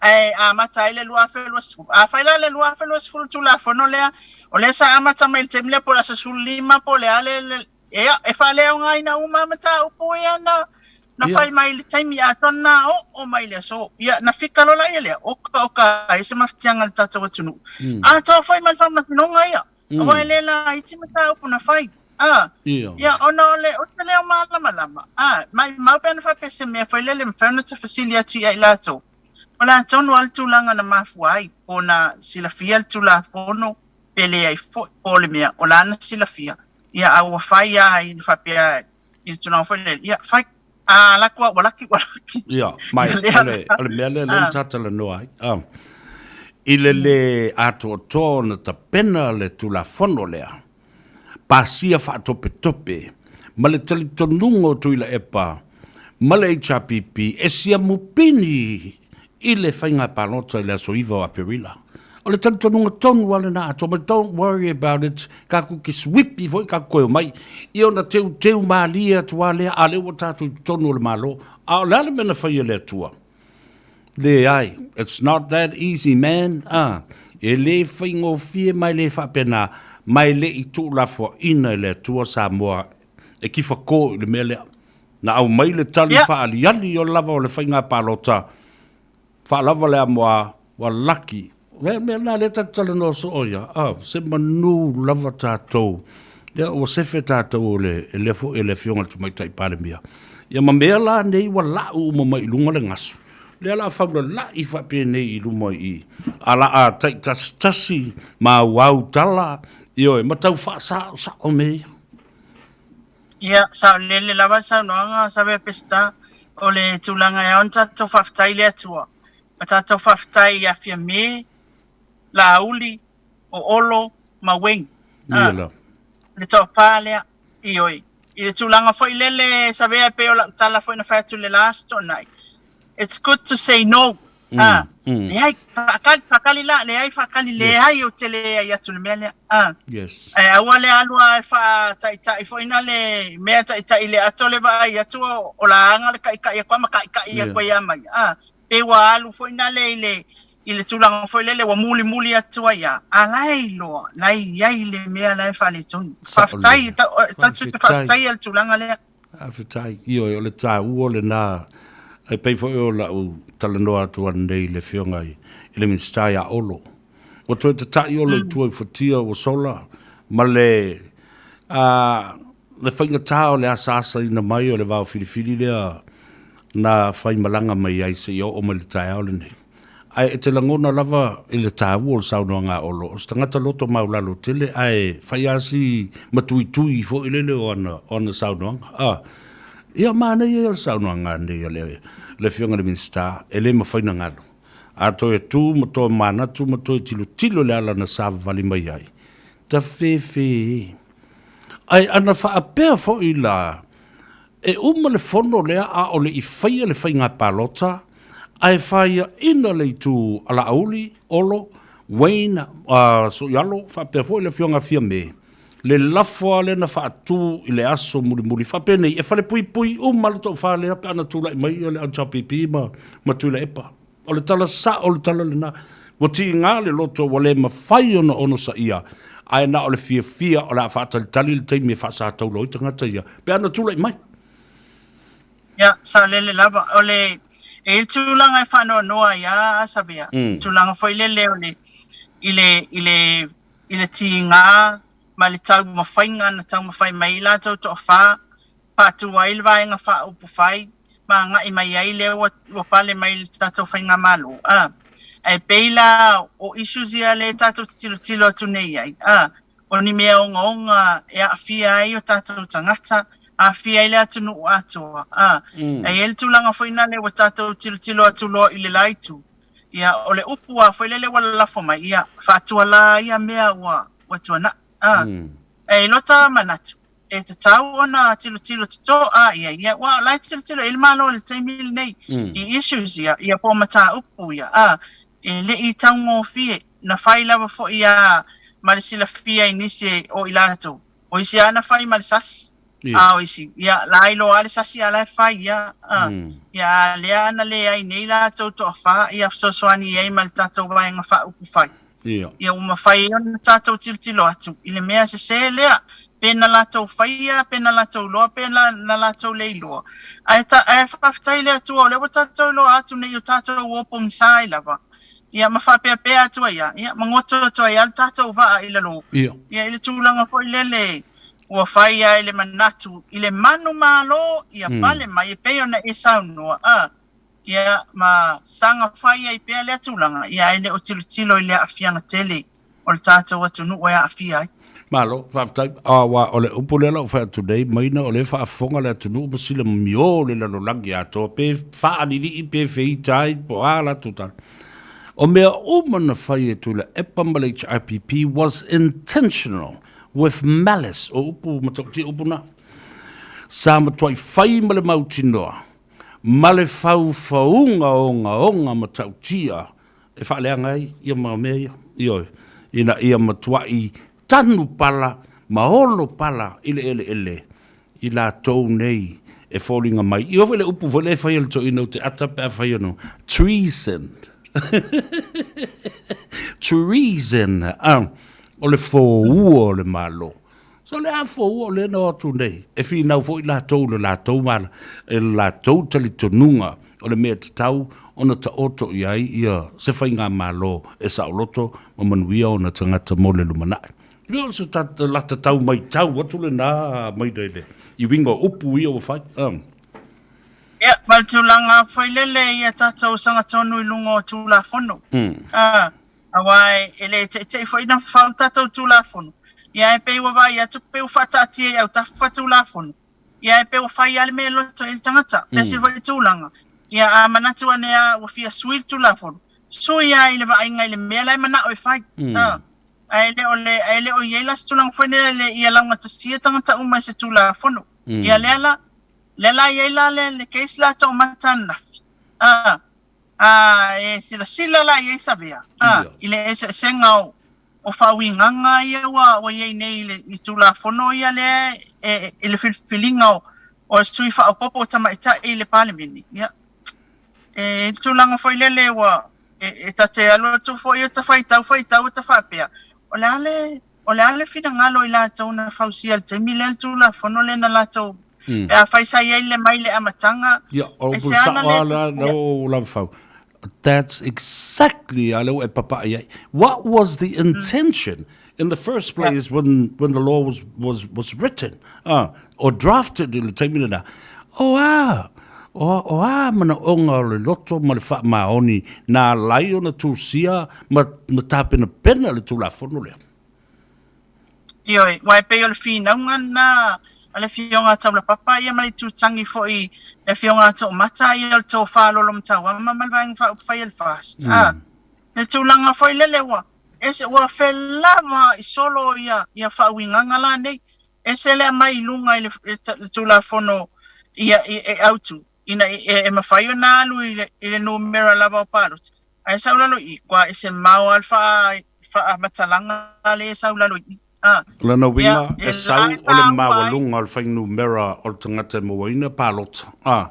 Ai toi o mai lalo i lisi vaenga o le tūla whono au tū. Ua wha o ngā i loa ma pasene, he ma tesi male. O le sa o le na. Ia, percentage o le total valid votes. Ioi. Ia, a ku mela el fa Samoa pe fa Samoa le upulea o le pasene o le au fa inga o pa lota fa nga ina po pa lota le le na fa ia ioi ole tulanga foi le e sa le ya ta la papa o matua fele no pe lava sai ma u confused ma ave ma me wa tele issues le se mama no foi le til to ai o le fast ia am say for you o le fionga ia to mata le ana le mafaya ona to o to mata le ana sawa e lu i pe le tulanga le langa mata tonu sa mata ia nga tai au le sto na ile ta u ile na mata o at u man faita wino o pusa pa lota a le ia scrutineers ia ma candidates Lona winga te le foi na le se masalomianga ia matulanga whapena ai ile ale o te le se tatala noa ia i tulanga le langa le ta tia alfa iunga alfa masinonga ale whanau no angal na Savea awal fasilita ua le avui na whai ia au mua mingleng wai o le aso taltanunga iai masau silafia na iai lava mai le amatanga tulanga le foi upu ia ese lua tono tula fono lea po se mea fato atu uneia ia le parliament le 1p5 le 5 le 44 1p5 bracket 5 circular fon konga le na le facility tulanga na le si foi tulanga ta ua il mai ta ua pe ele ngona i foi le fano no Savea o le tuina atu o le facility foi le mai le fionga le famasino sili o le se tanga ia vui o ia a mua i le tulanga lea i le tulanga foi le tula fono lea ia le lawa ngado le isi tula fono i le fausia ina tula fono nei o le asana ia tilo iai o le ale mea o ese ai lunga ese lalo ia fai mai ole it's a drafting style ole kaili ai al tu singo tula fono na iai ia toe sawelo le ia o fata ia foi famasino mal famasino ia mata tu ina 12 facility pole drafting style FMI ia ole it's a shortcut ole fai ole tula fono ia ana wata fa pe ole makwa confused level me mai ele me ton wala na lela i se maita watu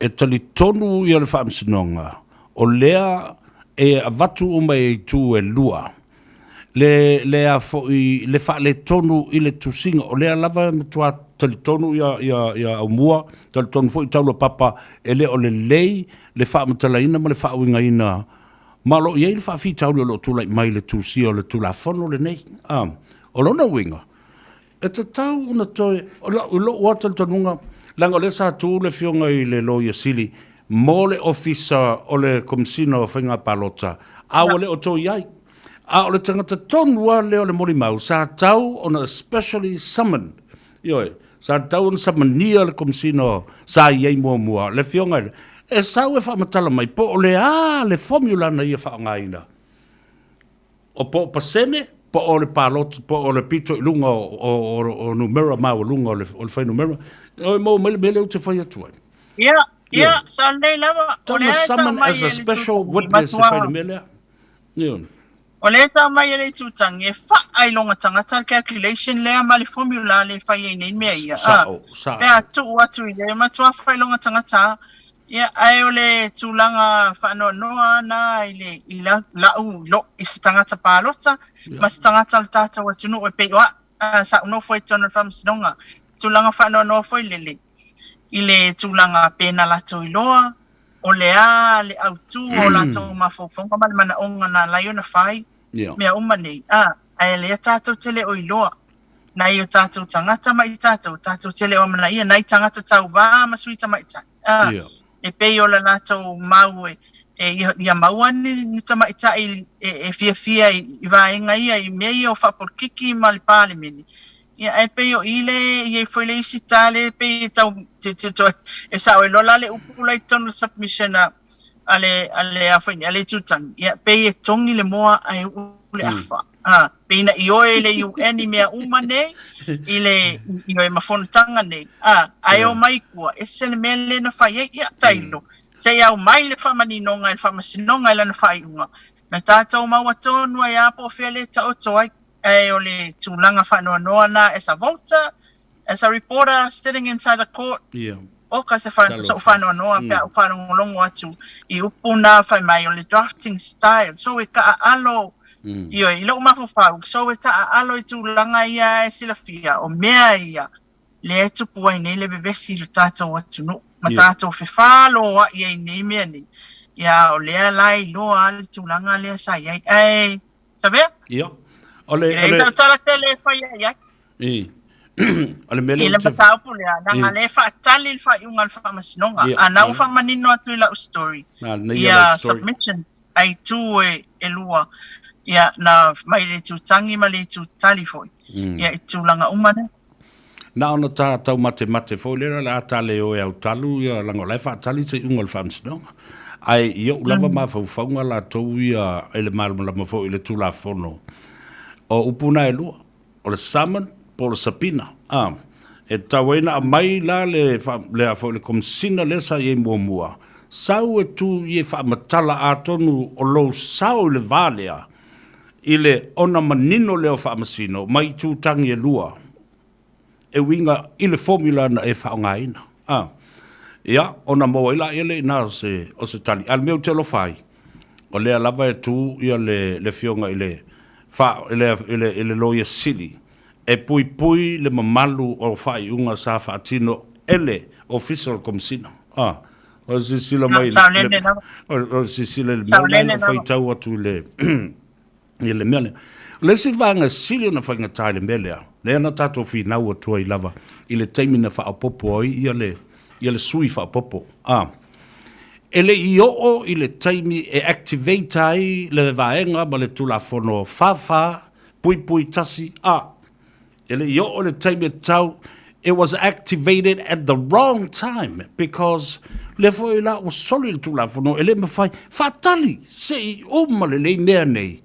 Ele ai ma se o tatou ele malmala male mena. La sau se sila maina wale o fatu sa o wi la titilo na il tulafono the activation of section article 44 bracket 1A wasn't in the right timing. It wasn't supposed to be activated at that time. Se se le taimi na fa ngal tu la fono na. Ya, ol finau nga sa nga sabe ol finau nga na le tutangi. Le finau mai ai vai la Savea. Se se la foi la fionga. Ile tu la nga foi le. One ya le fatali vai le court la to te withdrawing lo ia official. I tua. Le mata opu, ya petition sa lua foi tangi foi lua. So ne ya ma la ta utson submission le ale tutang. Ono no winga. E saka kama fa kali alo no winga fatali pe ol fa unga le na au mai. Le na au mai le code of appeal. E fatali me uma. Se ia uma na fatu activate lo le 4418. Ya peta. Ya wa tele ya baila el televave. Esel le fai unga na watu sai ni ile au malo la solus fuiva. Esel fai unga na watu sai ni ile au malo la solus full. Lena admit la vai au moile ile engal famasinonga. Ia na se ia le vai engal tu la fono sa tu ina tu ia le fai unga ia na watu le solus fuiva. Me na le na lai ona toi fai le fai unga e ave sai ni ile au malo mol polo inga fa sila. La solus full E matau tia. Yo, lau tō tilo lei o awa sisila. E ta oto le leia I wha vai le wha Samoa ma le wha Britania. E whai ma tātou oi. Ia, ia wha amanino fo ia I tātou lau tu stala ma lau wha salalau. O le tātou tala noa I le tulafono. Ma mara ma lama fo I le tulafono. Ma iei me ta ialai I tātou le I le anga I luma. E tele toto I le utoi mafo whawe lola na o lo tel ma ta upu lea. First past the post. Sa masani I Samoa. O lela, wa la mai marasi I o whainga palota ni sila. Leo lo lato whaonga ina ile system o le MMP, Member Proportional. Wa si sila la iai. E lua la sui o isi tu malo e tulai mai. O le sui filifilia, ile palota, ma le sui na sawi pasene. O whea la le sui tu mau le tu malo, to fio le tu malo, o lesi la sui o te maitai, e float. Wa e mo mai. E ta vale mau pea I lungo le ea.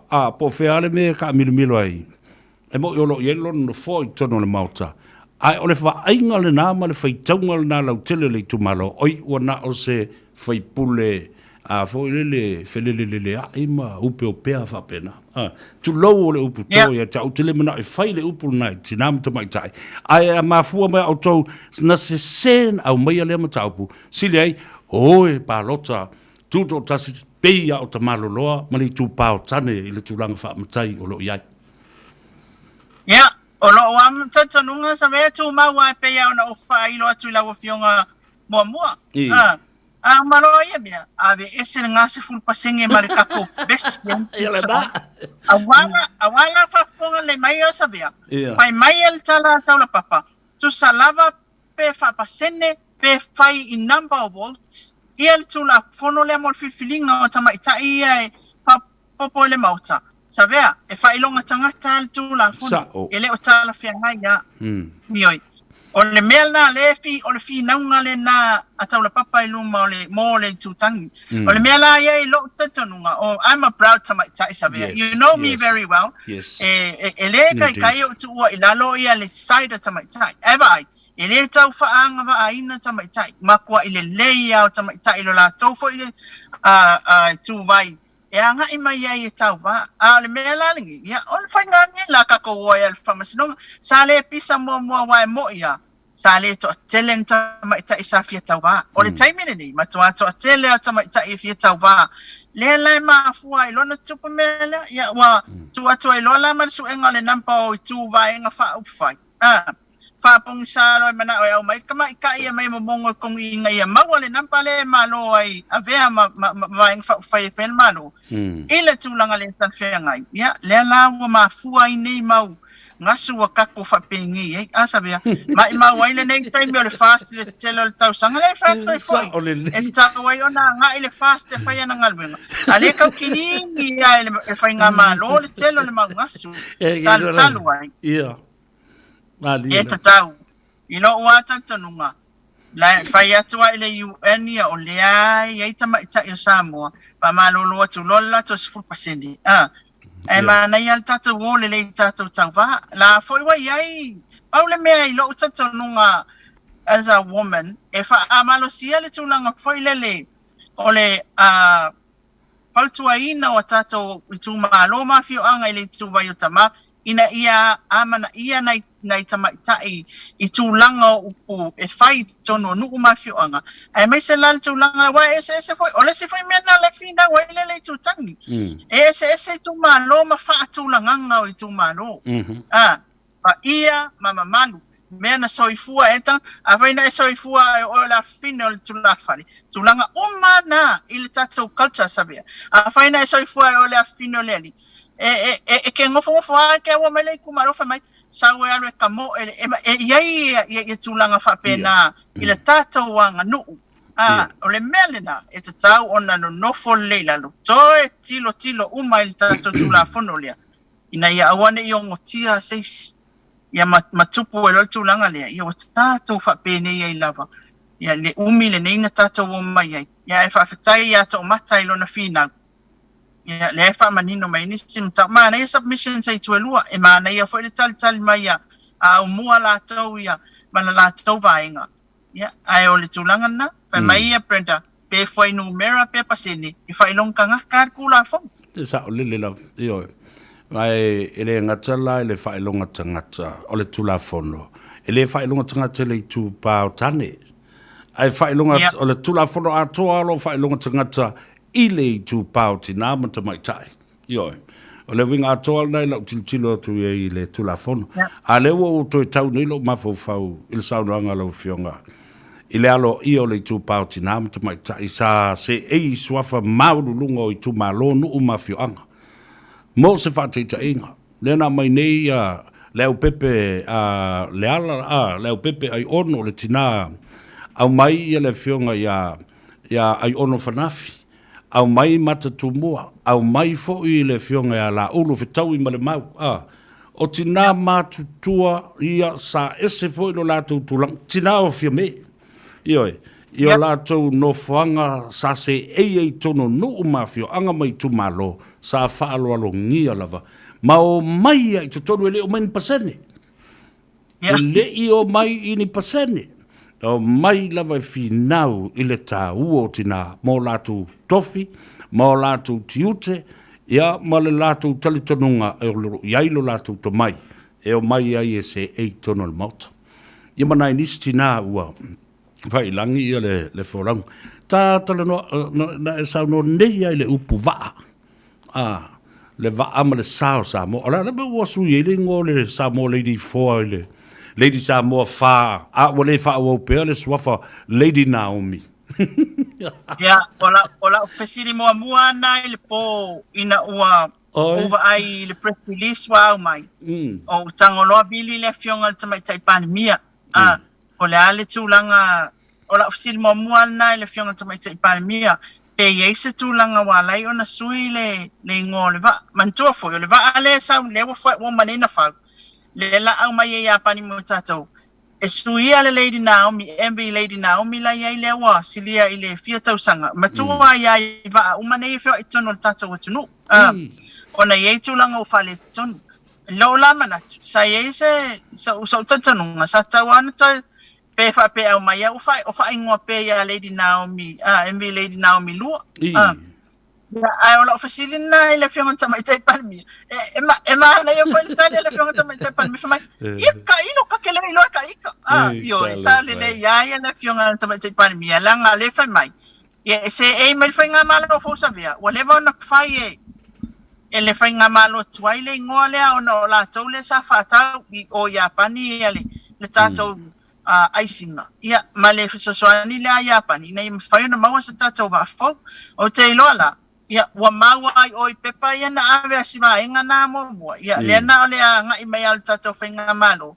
Ya matiro tilolo ya i mafanga solo i lava le wa Lady Samoa fa lo le va ale la sa. Ya tailo ya pe ya ya vai nga ya pe na to sui. Que la fan ko sui era wari ya tamatu ai. Ai no tatanunga. Elo tatanunga na nga ya olo wale tatanunga. O va pe o soli nga ilo si le fionga tama tai palmia ile anga ese mai mal HPP sui lo malingo pa ko wa mole te fa ingo ai so ya le na fa mai ale le fa atu le fionga tama tai palmia fa mai ka ilo ka kele ino ka le fa nei yo ole tulanga taua ia faftail malo ia pani le fo so soani molta to what you know malo ai o me ma faina sui Savea me faina sui pe o mai nge lo pesa lo oro sui lo malingo ole sia mta upu wa leva na vevesia le no fa moe le lein fa ta oto ilang tonwe ele to fa olo po le fionga fo le min style o ia fo yo lo ia i tono le board le o tau fonga ole vesili le lo vesili ele si to tele le tau whaaleanga. Po le a le mea ua le tendai, ia le konkalate, ma le ngā luenga a whasota inga, a le ua ave le company, ave le malo, il company leo le netvo. Le na tali malamalama. A o iai Samoa i lalo o tula fono le whaavae, o whaalewe lave whaafosei ma le matu ia. E iai le malo si anga le tula fono ma le malo, la tau te tuina tua i loa, se ngā ruenga e au noa ma le tau o foina i se taimi vave lava o lo mana o mia ai e le malo se fisosoani. Tai peila le melea wa tapunia ne ia onga a fie le siama ma le koviti le aini ia onga i whaia a o i o lo mana o mia ina ia o ina ia whanau i lunga o le online, internet and zooming, telecommunication. Ia, lea la wa manino le tali le nā. Ile i toi tau minoi lo e whainisi tau o whonga. Ai, o le malo si angal na o le malo e mwhailona tu ina tu le ngalu. Ono o lai whapeta ngata, o se tau i leo le netvo, ono o lato ngā ruenga le leisa whai. Ia ma soani ai i le fast, i le taimi o whaalawi loa, ai ma se o taimi o campaign o whainga palota. Lea se, sau whaapopo i le ua tali manido malama lama le whiunga le minsta. O hawia Savea o le end result le mea mana mia tangata o ina foi e fa masino ai se ngā ruenga ma se mea na whaia a whaia e ke le perform le ia la mea la mai maua i for kong kala ke sanga vakupe a whaia e le mo le atinu ia i le winga la utala langa no vai e taimina na whaatino inga ruenga le fast e nanga e savai e ia onga mafio anga manu na la tau whapea mai o le maua le lato so ta inga i lungo o le internet le netpo a wale mga kaakikia masing yang ngai kamaiki ala ko fale a unga. Ene se me o ako mfaunga. Ila ula te tilo. Nai ui la vale malo ala mea yala tutula fono fatatia. A olo wana manatu. Ele taulia po oia ver con karate. E taulia le o le ngal wenga mal end result. Ole ale end result. Ole end result. Ole fa fia ina le atunu e maua le so ta inga tau internet. Awane yen tu langa folele e alo lua pa fa ya sabele ko por kai minge. Iyo fi we tau mafai. Ai ole tu langa na e tele yo tu pepe ata mafau watu le fontanga palmene ma le fontanga e ave tu langa sa tau mafai e tata so ta inga ta 4 miliono ta fa longo ya. Ya ale e sa wale fa se ai le tata watu no. E tata tapo ia fai pole network. E pole asa tali mai ya tata. Olo ile ma lo ale fa fuanga tau tu langa uma. Fa yo le na uia lava ala mia. Ya ole na ala wana fa masino ina o tu langa fa peni. Malo. Ele ma imawa sa tupe al tata malo ini tu langa e alwa ya fio tau sanga. E tata tele uba ai ni swinga. Mani tu langa ile lei mai ole internet e pe ona yai. Ya ola fa wati tilo lato ile ma losi ole netfo ma lato fa inga luenga i no umafio anga itua mai sana ya onga itua naita mai tele lei ata mai tia pia ya ma ela tala tatu ya naita mai titua. Ya pe fa inga ona maua ya tu langa ya. Me la na le ta ua ile tu langa o fa ile tato malo. Tato tapo ia fa ole netfo. Ola se tali mai. Wa ole si va ngal na le no fif silia to ia te oe pe fa ona fa ye so enga ai le ava no muli mba le to fa ya olo ile so nga fua pola solua mo mai so ava no i te ile mato ofisa ma wanga i mai ai pe mo fo se fa tananga e pu e fo le pre-record ole mata upu le wo to le la nga ni i lo la ngona i le mafu anga na lai na privatize ma fa tau e se atu ele malo na company of sort inga le Blue Sky le afo le Samoa Hotel le Samoa Hotel wa fa tau e se atu i isi company of sort inga le la o le ai se puinga ma se controller le malo i sana ia lava hala of sota inga, o wire, o cable of sota inga, po o se fiber network, po o se satellite network, le watu e pure sa roto o i stangata, le ta ua o le melena. Fa mata ma whai ona toi fa fo i mai le pūlenga, ma le malo si anga i lalo, o le malo e ma whai e ona control, ma pui, ma toi rebuild, le leive sota inga. Yeah.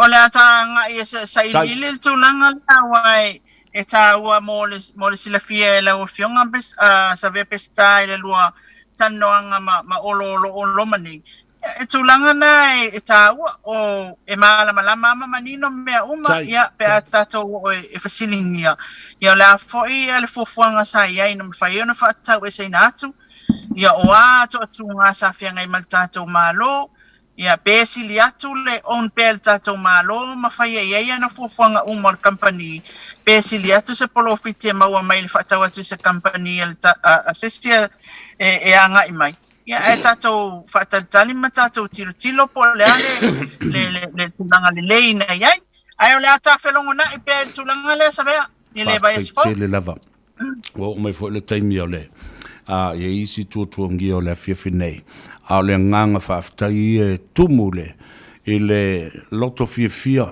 o le mawhai o le avanoa whafonga i Samoa ma le atunuu le lalulangi atoa i le whaamalamalaina o nei vaenga ma nei mataupu o tau lea o tu le taula mononofo ma tapua i mai lo tātou atunu ma li poti mai le tala tau longo ia wale manino o Samoa ia ai tina lava ona iai istanga tolo lato fasi seina ma mimilo ma fa fesu ia i le wingo upu matala o meolo tupu ia le faina e fa pena lava ia me twist and turn ai ia le story na olo ia le tofa mau o le me moni sa tupu sa mo malo tupu fo tupu fa tai tele lava maina alofa tele mo oe ma le ai ngali ia maua lo soifua ma puipuia i so se taimi a ese le matui ma le mangao o fefta lo ai o ngā luenga o lo whai e tautu ai Samoa ia mau se vi ingo le tātu ma taima nuia tele sa pati le aso a tau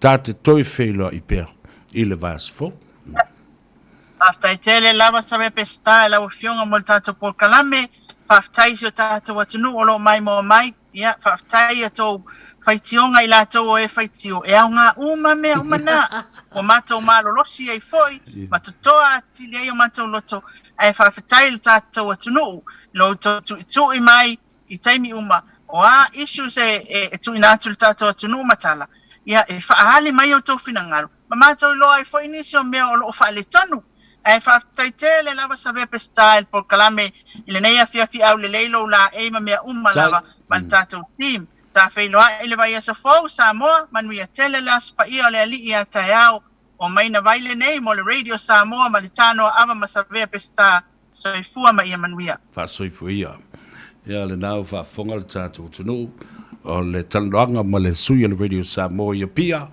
ia o le suicidia o le fo i o na tautua le faltua ia moina i lea fo i ngā ruenga tu stala ia leo fasa le lau ia ma wa telefo i le anga va ma lona tu mai ia o lo anga i tuai sa i le mea moni mo i tātou uma o lo ononofo i fafo atu o Samoa ia o le tala le na whaftaitili le tua fine ia whaftai fo i le whafonga tāpua i lo tātou tunu o le ua toi lusful minute o na tāle o le itu la lima tāle itu la lima tātou tau mawai ia ma whamai a fo i le tātou por kalame ia on tātou tālia leo lupe o maunu le fiafia nanei le tāle itu la ono o le a whafonga fo i le atunu o ise whaupoponga o le por kalame Koko Samoa Youth Show le ftalenga se manu Simon Matafai ia male malu fo i li mai tai te lavau ia ole ala tu tala ina fo ia vaenga o la tu taleni o pese o onga o anga va amato mai ese ia lava ia le tupulanga te lavau lo whafonga mai I mau tamala 24 hours a day 7 days a week Radio Samoa streaming live on www.radiosamoa.co.nz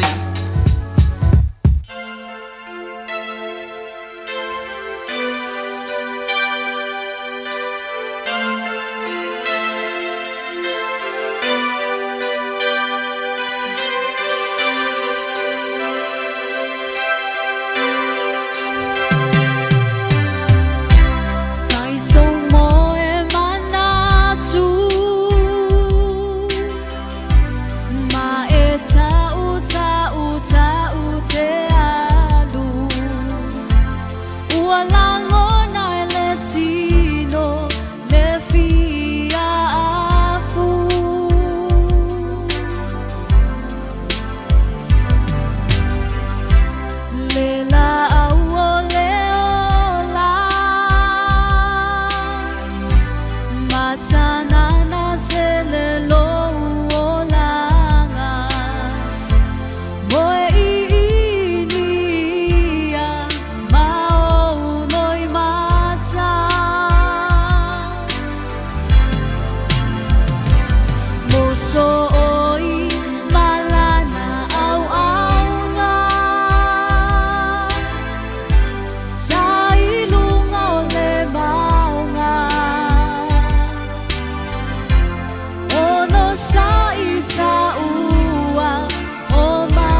Eo le nā, le whaafianga mai le Crown Music, le moso oi.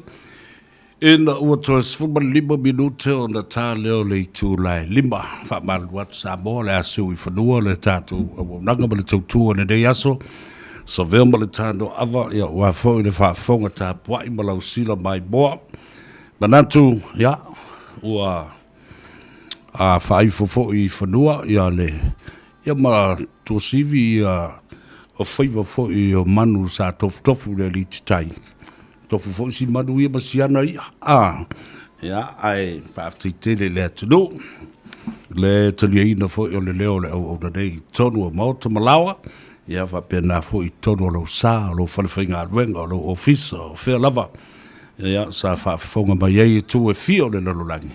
Alofa te lea tu Savea mo oe, whai unga le nei vai aso e mese fo I o sauninga tāpua I le aso te heao, talu na tala fo I sa, o le vavao le koviti, tātou ono sai, ioe, whātutua I le tua, o le saunga le mua oe malo ainga, o loo iou a au, o loo iou a au, ioe, o le tātou tua ia le whātamala I nistangata, a oe e te whātamala, le sa o ale upulatou ia, tātou waoa o ina ia mawhai o na tātou wola whatasi male siama.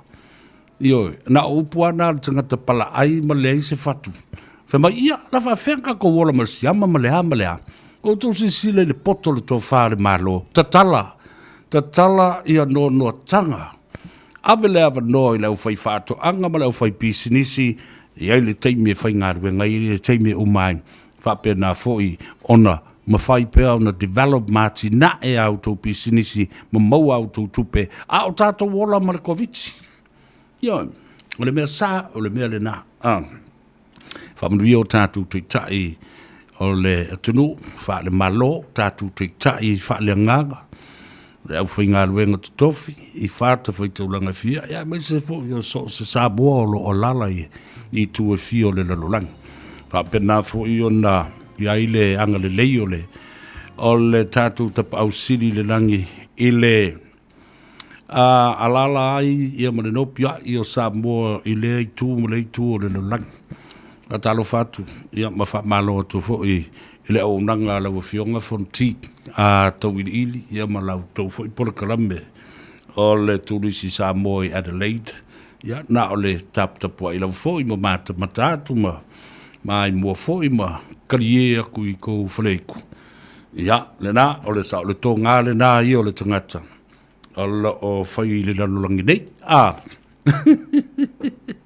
Tā ngalo se upu ala vale. I le whaafonga mai a le atunu. Ai au tutu ua au tau se tasi o pese a Savea o whaingo I nā. Always and forever. Ladies and gentlemen, I leave you with one of my songs and dedicate this song to one of our daughters turning 21 years old today. The lovely, beautiful Shamini Paito Malifi Lavea. Happy birthday to you, girl. Beautiful girl. And enjoy your wonderful special day. And gifts from your brothers and sisters and cousins and aunts and uncles. We are level us for now. And yeah, we'll see you tonight and sing for you as well. And this is one of my songs that I'm going to sing for you tonight.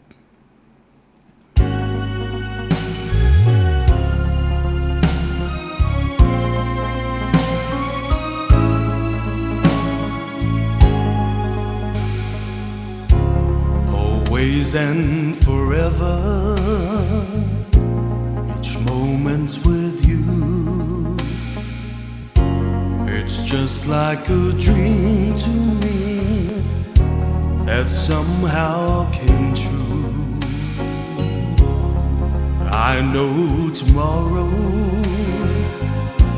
will still be the same, 'cause we got a life of love that won't ever change. That every day, love me your own special way. Now that my heart always with a smile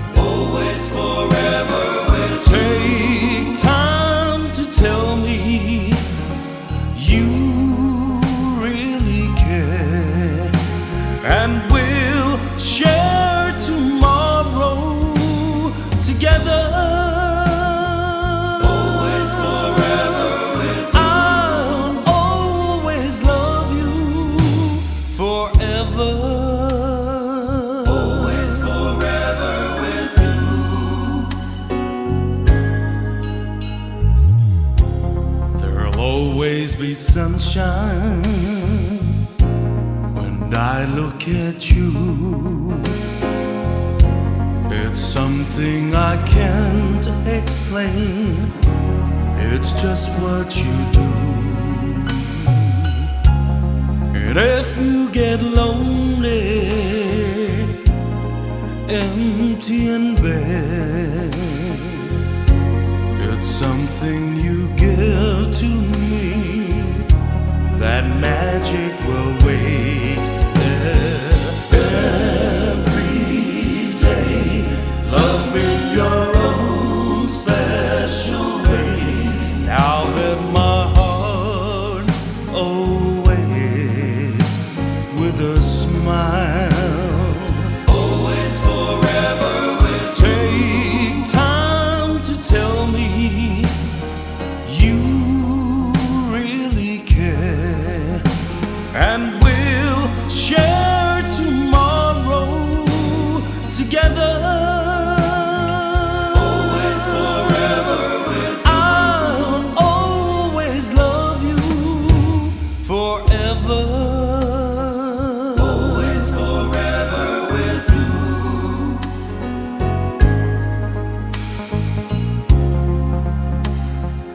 Always forever with you. Ooh, baby,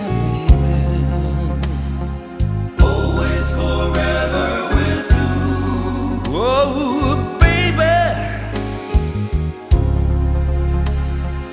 always forever with you. I will always love you. Always forever with you. Always.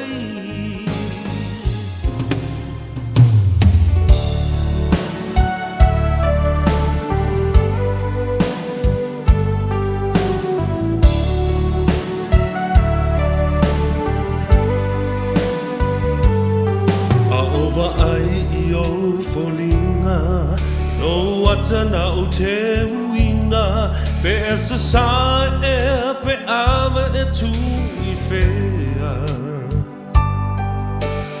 ai ona o lo ua lofa mo oele ma faina uma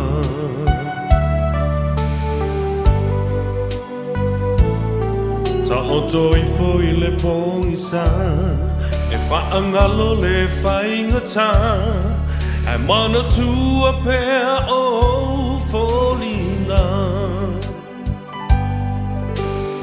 ai ona ulo ua lofa mo oele ma whaina uma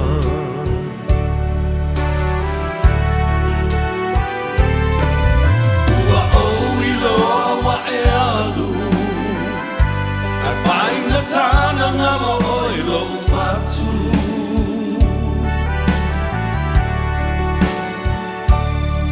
tau ma whai e whaangalo ai mana tua pea oi se aso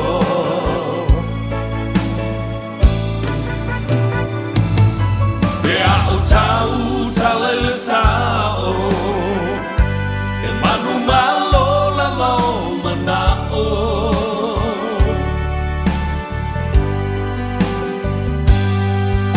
ua o iloa e alu e whainga tāna ngalo o e lo whatu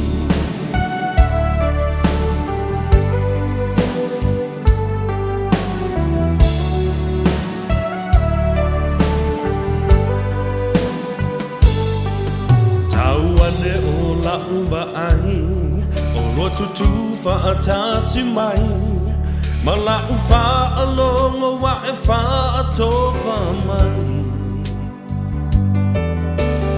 ai tu maua lo lofa mo oe I o uaso o tu toe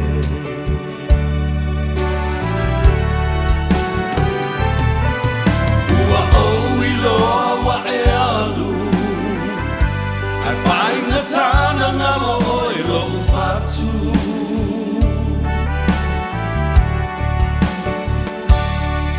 Tau mawhai e whaangalo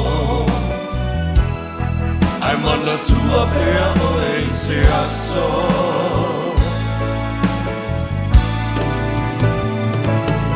Pea o tau talele sao E manu malo la lo manao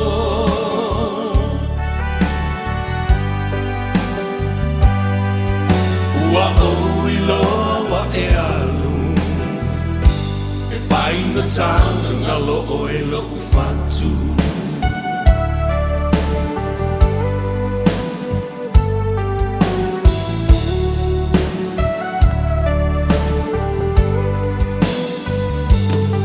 Ta o toi fo i le pongisa E whaangalo le whainga tanga Ai mana tua pea o fōlinga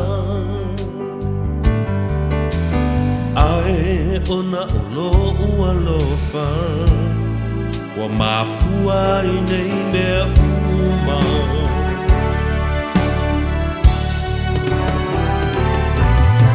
Ua o i loa wa e alu Ai whainga tāna ngalo o i lo fatu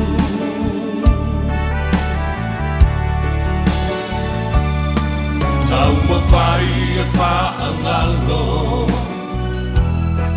Ai mana tua pea o e se aso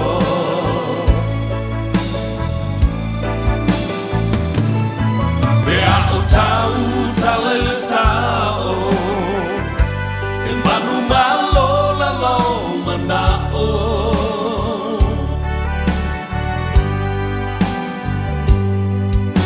Ua o iloa e alu E whainga tanga ngalo o e lo ufatu Ai whainga tanga ngalo o e lo ufatu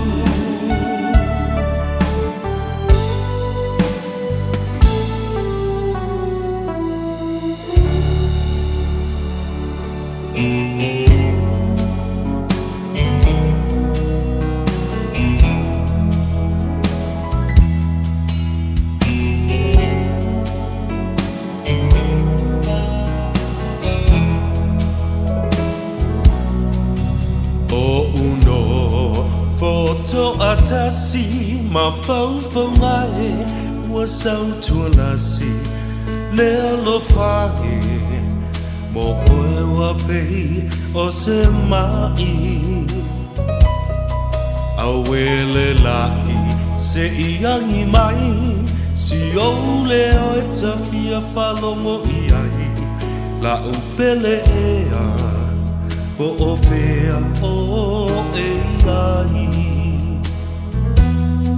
Lalulangi pua o male manunu Wa sola le la fa sulu sulu Unai o folingai Wa mo atu Pe ana e la Talata mai Se fusia uma e foi mai La upele ea Wasili o eleva ai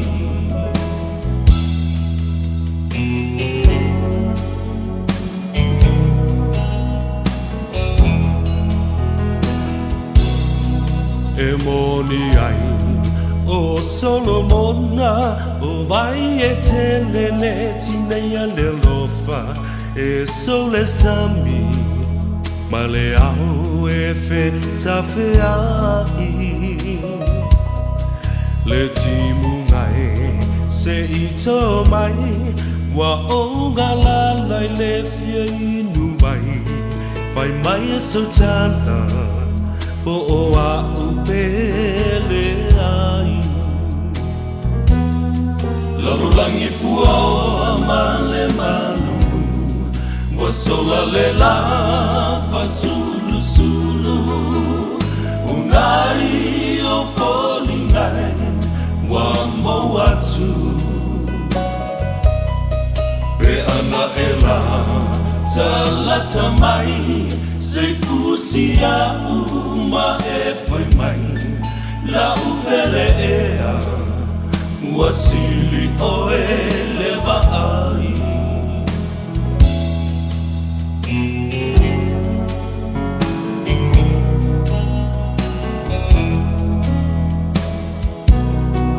Le masoninga a oe maita lau pele e le whanga luina o te te wina pea oe isi o ufatu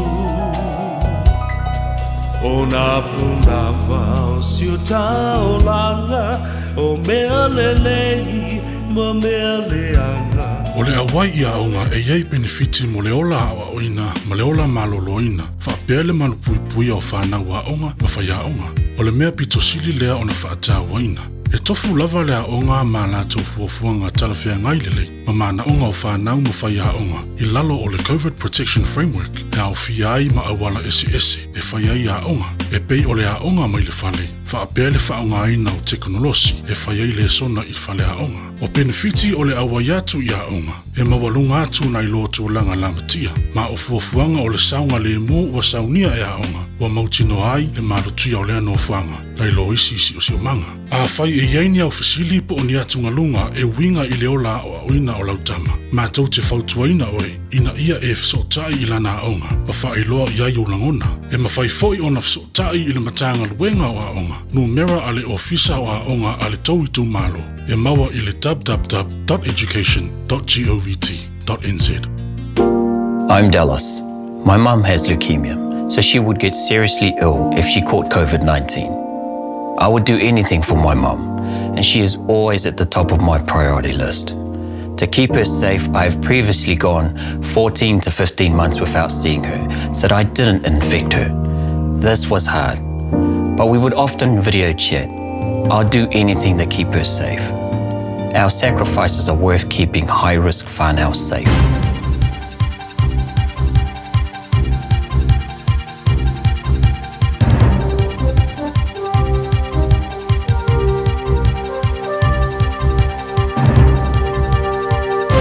In this update, there are still some details about the Invercargill crash in which 4 teenage boys died that have not been released. The crash, involving a Ford Ranger and a concrete truck, happened on Queen's Drive around 4 yesterday afternoon.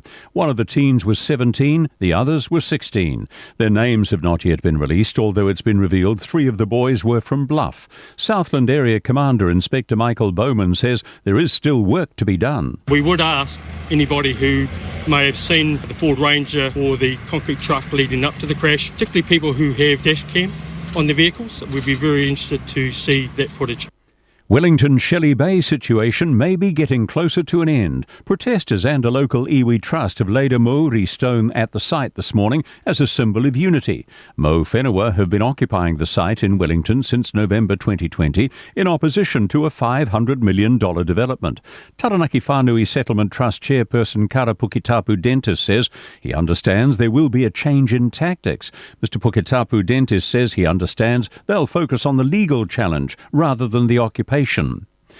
The National Party wants a bill to allow an equal number of Māori seats and general seats for Rotorua Lakes Council to be dropped.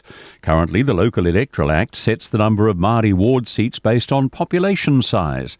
In a report on the bill, the Attorney-General concluded it is not consistent with the Bill of Rights and limits freedom from discrimination.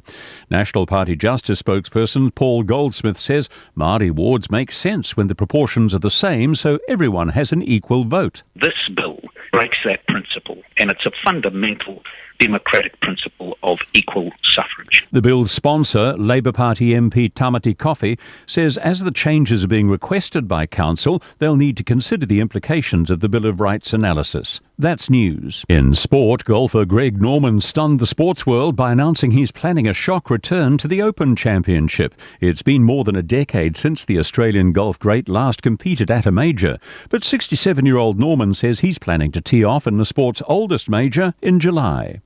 New Zealand may be hosting the Women's Rugby World Cup later this year, but don't count on ever hosting the pinnacle men's event again.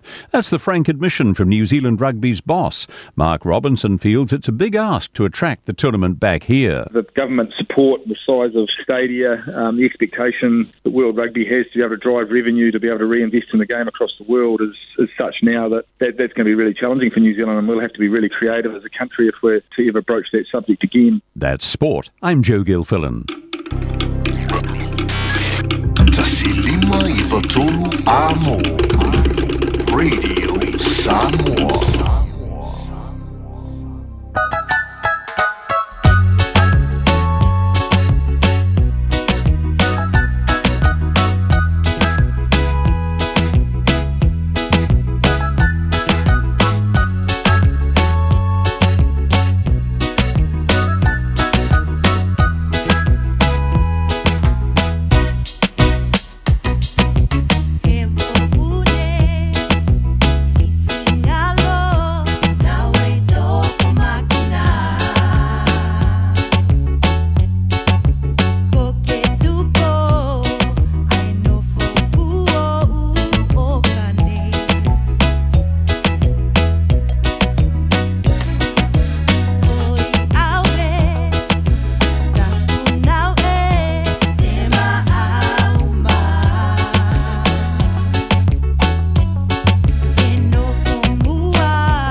Ia lau li, ia lau toa whanau le nei.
se solo mai di manatu e ao ona pa I malu atu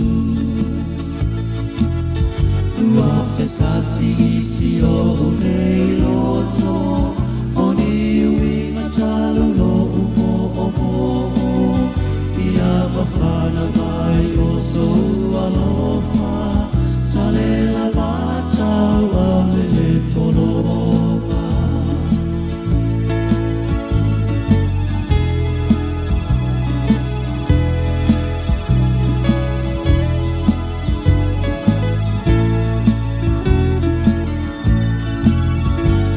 ana whai ua maua o se tolu e pale la e ai o manao e iu fitia o e I manatu olo o olo olo o inatu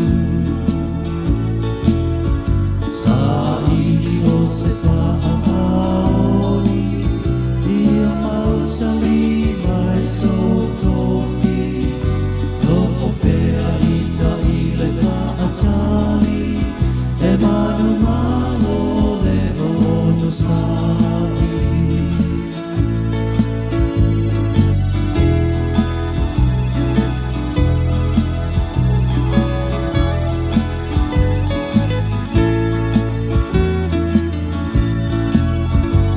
ua saua ia utalinga o tala tupi solo ale I le ita ua whaasola e se nei oe talu o le ita whaanoe moe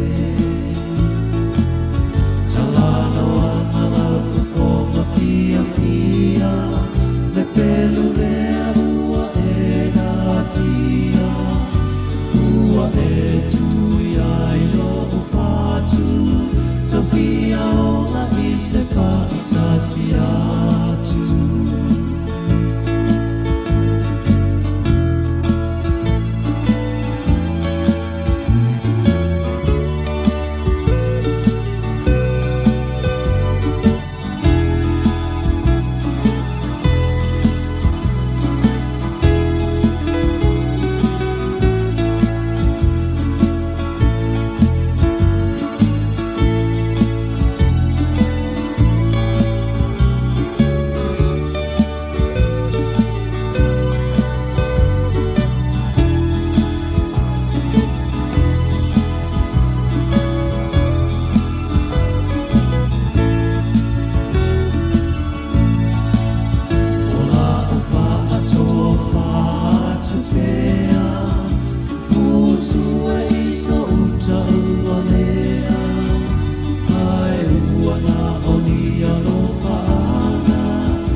Yesu ela ulu pele, fafa ela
siva ua vavai Peo se pato sina luma ole vai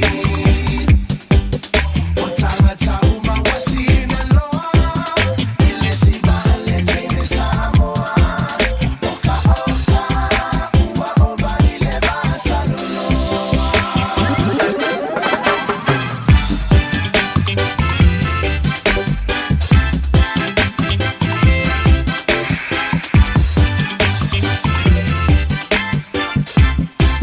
Pui nei noi la to e sili ona e alofa iai. Ina ia wha wau pea ona ole le sofuanga ua masani ai. Ona ole whaatupula i o le numero tangata ua fie li sama le oma koloni. O le taimi le lei nei e whai aitu pui pui o lau whana ua onga. Ia saunga le mu mai ai le COVID se furuiva. E le tau mate le fesiringi ai nei mātua o le vaila au mo tui pui pui. Ai o le a fo isono tā ua mo tātou a inga. E mawhai ona mātou tu ina atu tale o fesili o winga le tui pui pui. Pesota i maile o valu se lau, lua valu, lua iwa lua ono. Ma whaatu ai mai ai sau tālu sanga. Mo se isi o lau whainga luenga tala noa ma oe, ma lou a inga.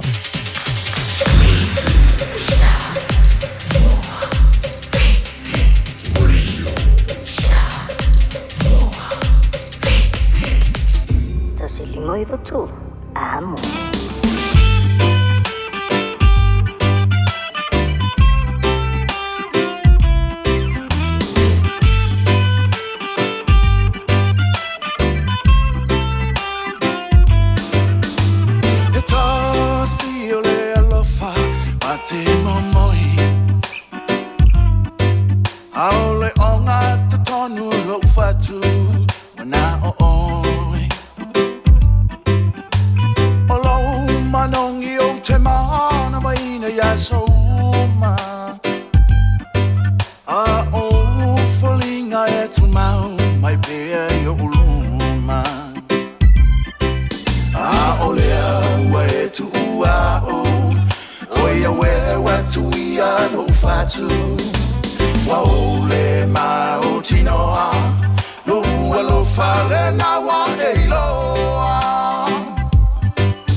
taununga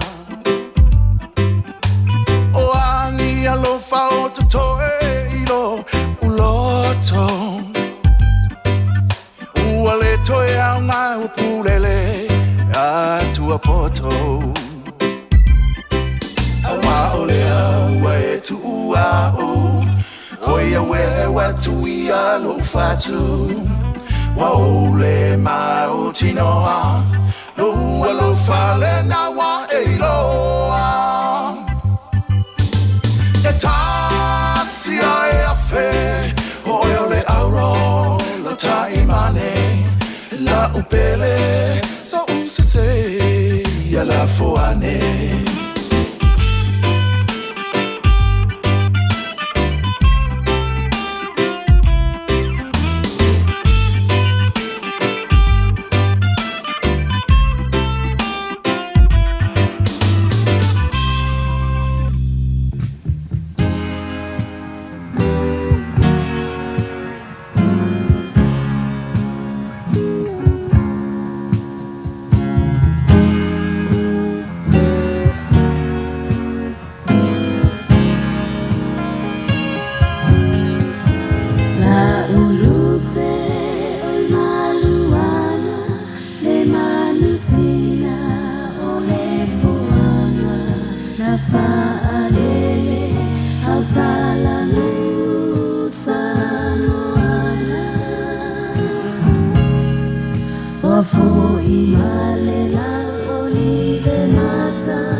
Wanongi Uwasasala Uwananamu ile nitara Aloloto Manatue sililo Eyo mitana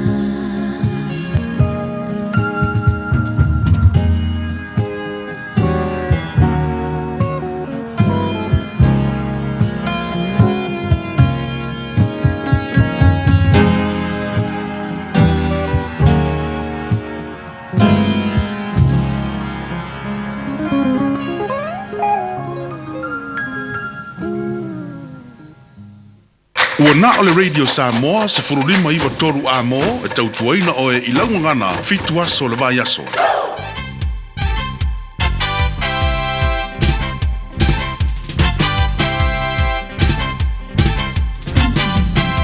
I went to the beach for a surfboard ride. Yeah, yeah, talele. The surf broke my fully and broke my coolie. Yeah, yeah, yeah, yeah. Ra-cha-cha, ra-cha-cha-cha-cha-cha-cha. Ra-cha-cha, ra-cha-cha-cha-cha-cha-cha.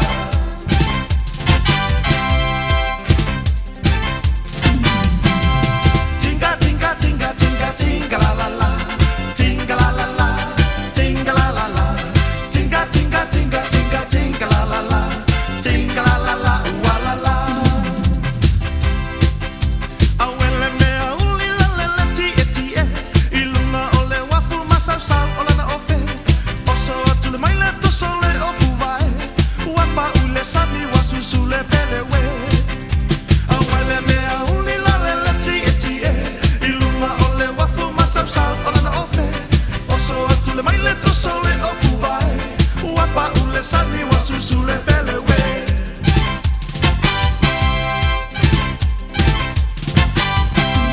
Tinga, tinga, tinga, tinga, tinga, la la la. Tinga, la la la. Tinga, la la la. Tinga, tinga, tinga, tinga, tinga, la la la. Tinga, la la la, wa la la.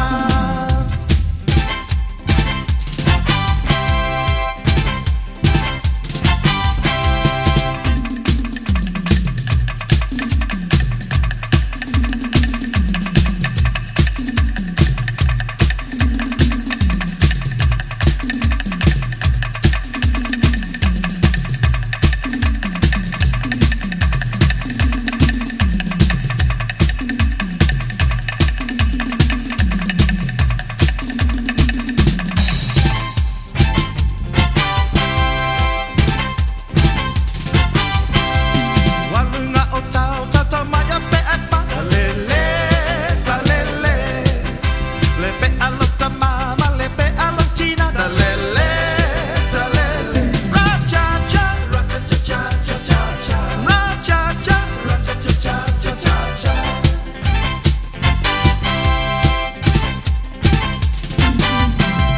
Tinga, tinga, tinga, tinga, tinga, la la la. Tinga, la la la. Tinga, la la la. Tinga, tinga, tinga, tinga, tinga, la la la. Tinga, la la la, wa la la. Tinga, tinga, tinga, tinga, tinga, la la la. Tinga, la la la. Tinga, la la la. Tinga, tinga, tinga, tinga, tinga, la la la. Tinga, la la la, wa la la.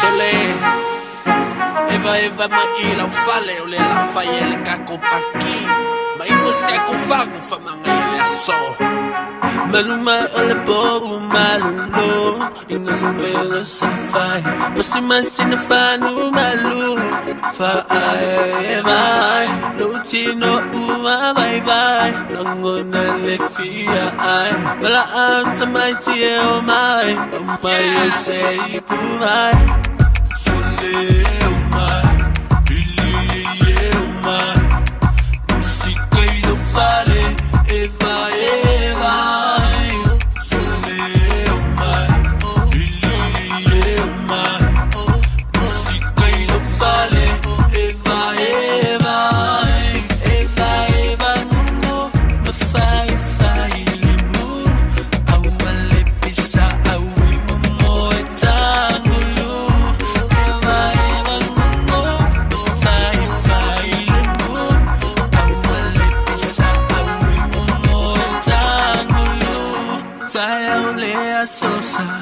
ausutangata lelo tu aisitama oya wesepanga sole fea oi ole nila vautemoy onalpo ato lelo tu amololoa sole uma pili uma musika ilo fale eva eva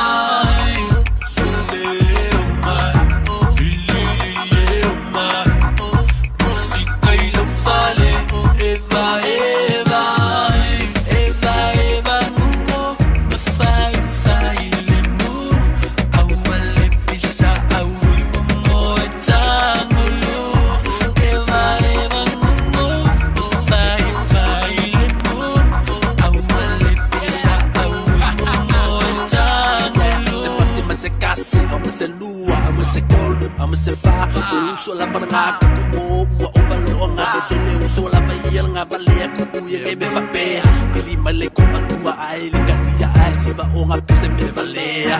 Oh, yes, so sad, Falisa, I'm still your Valea.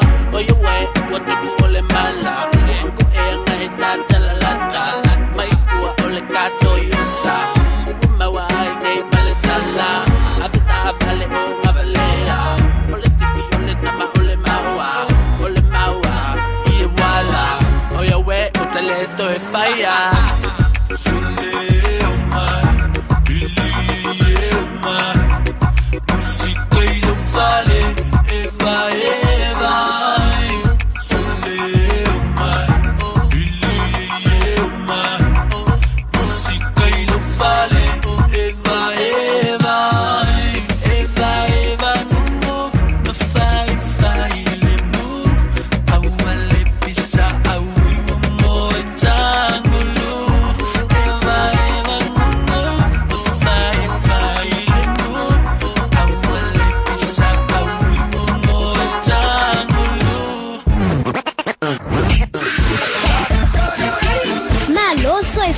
Ol se fufonga Samoa, Radio Samoa, tasilima iwa tolu amo. Se kia Radio Samoa.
au tele o pale sa e o la fa apau pau ai ona ole tu ina nau o komisai ole ma fau fau oi si ua so sola ata ya ina i whanau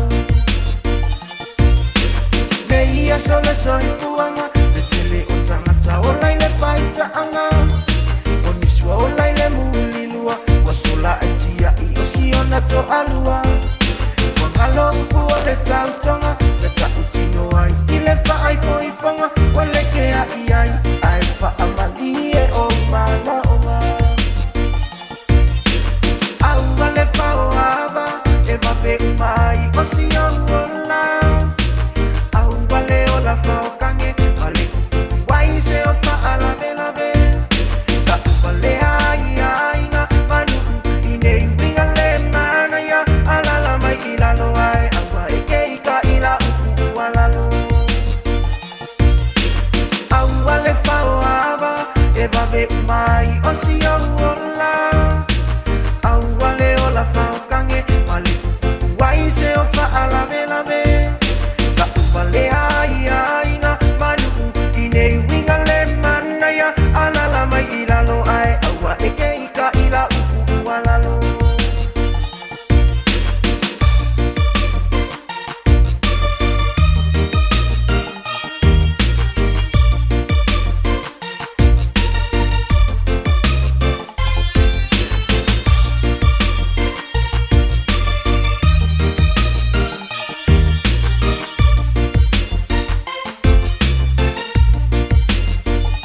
Kelele suinga wai ai Samoa, kama itengi kuyoi kamaloloa.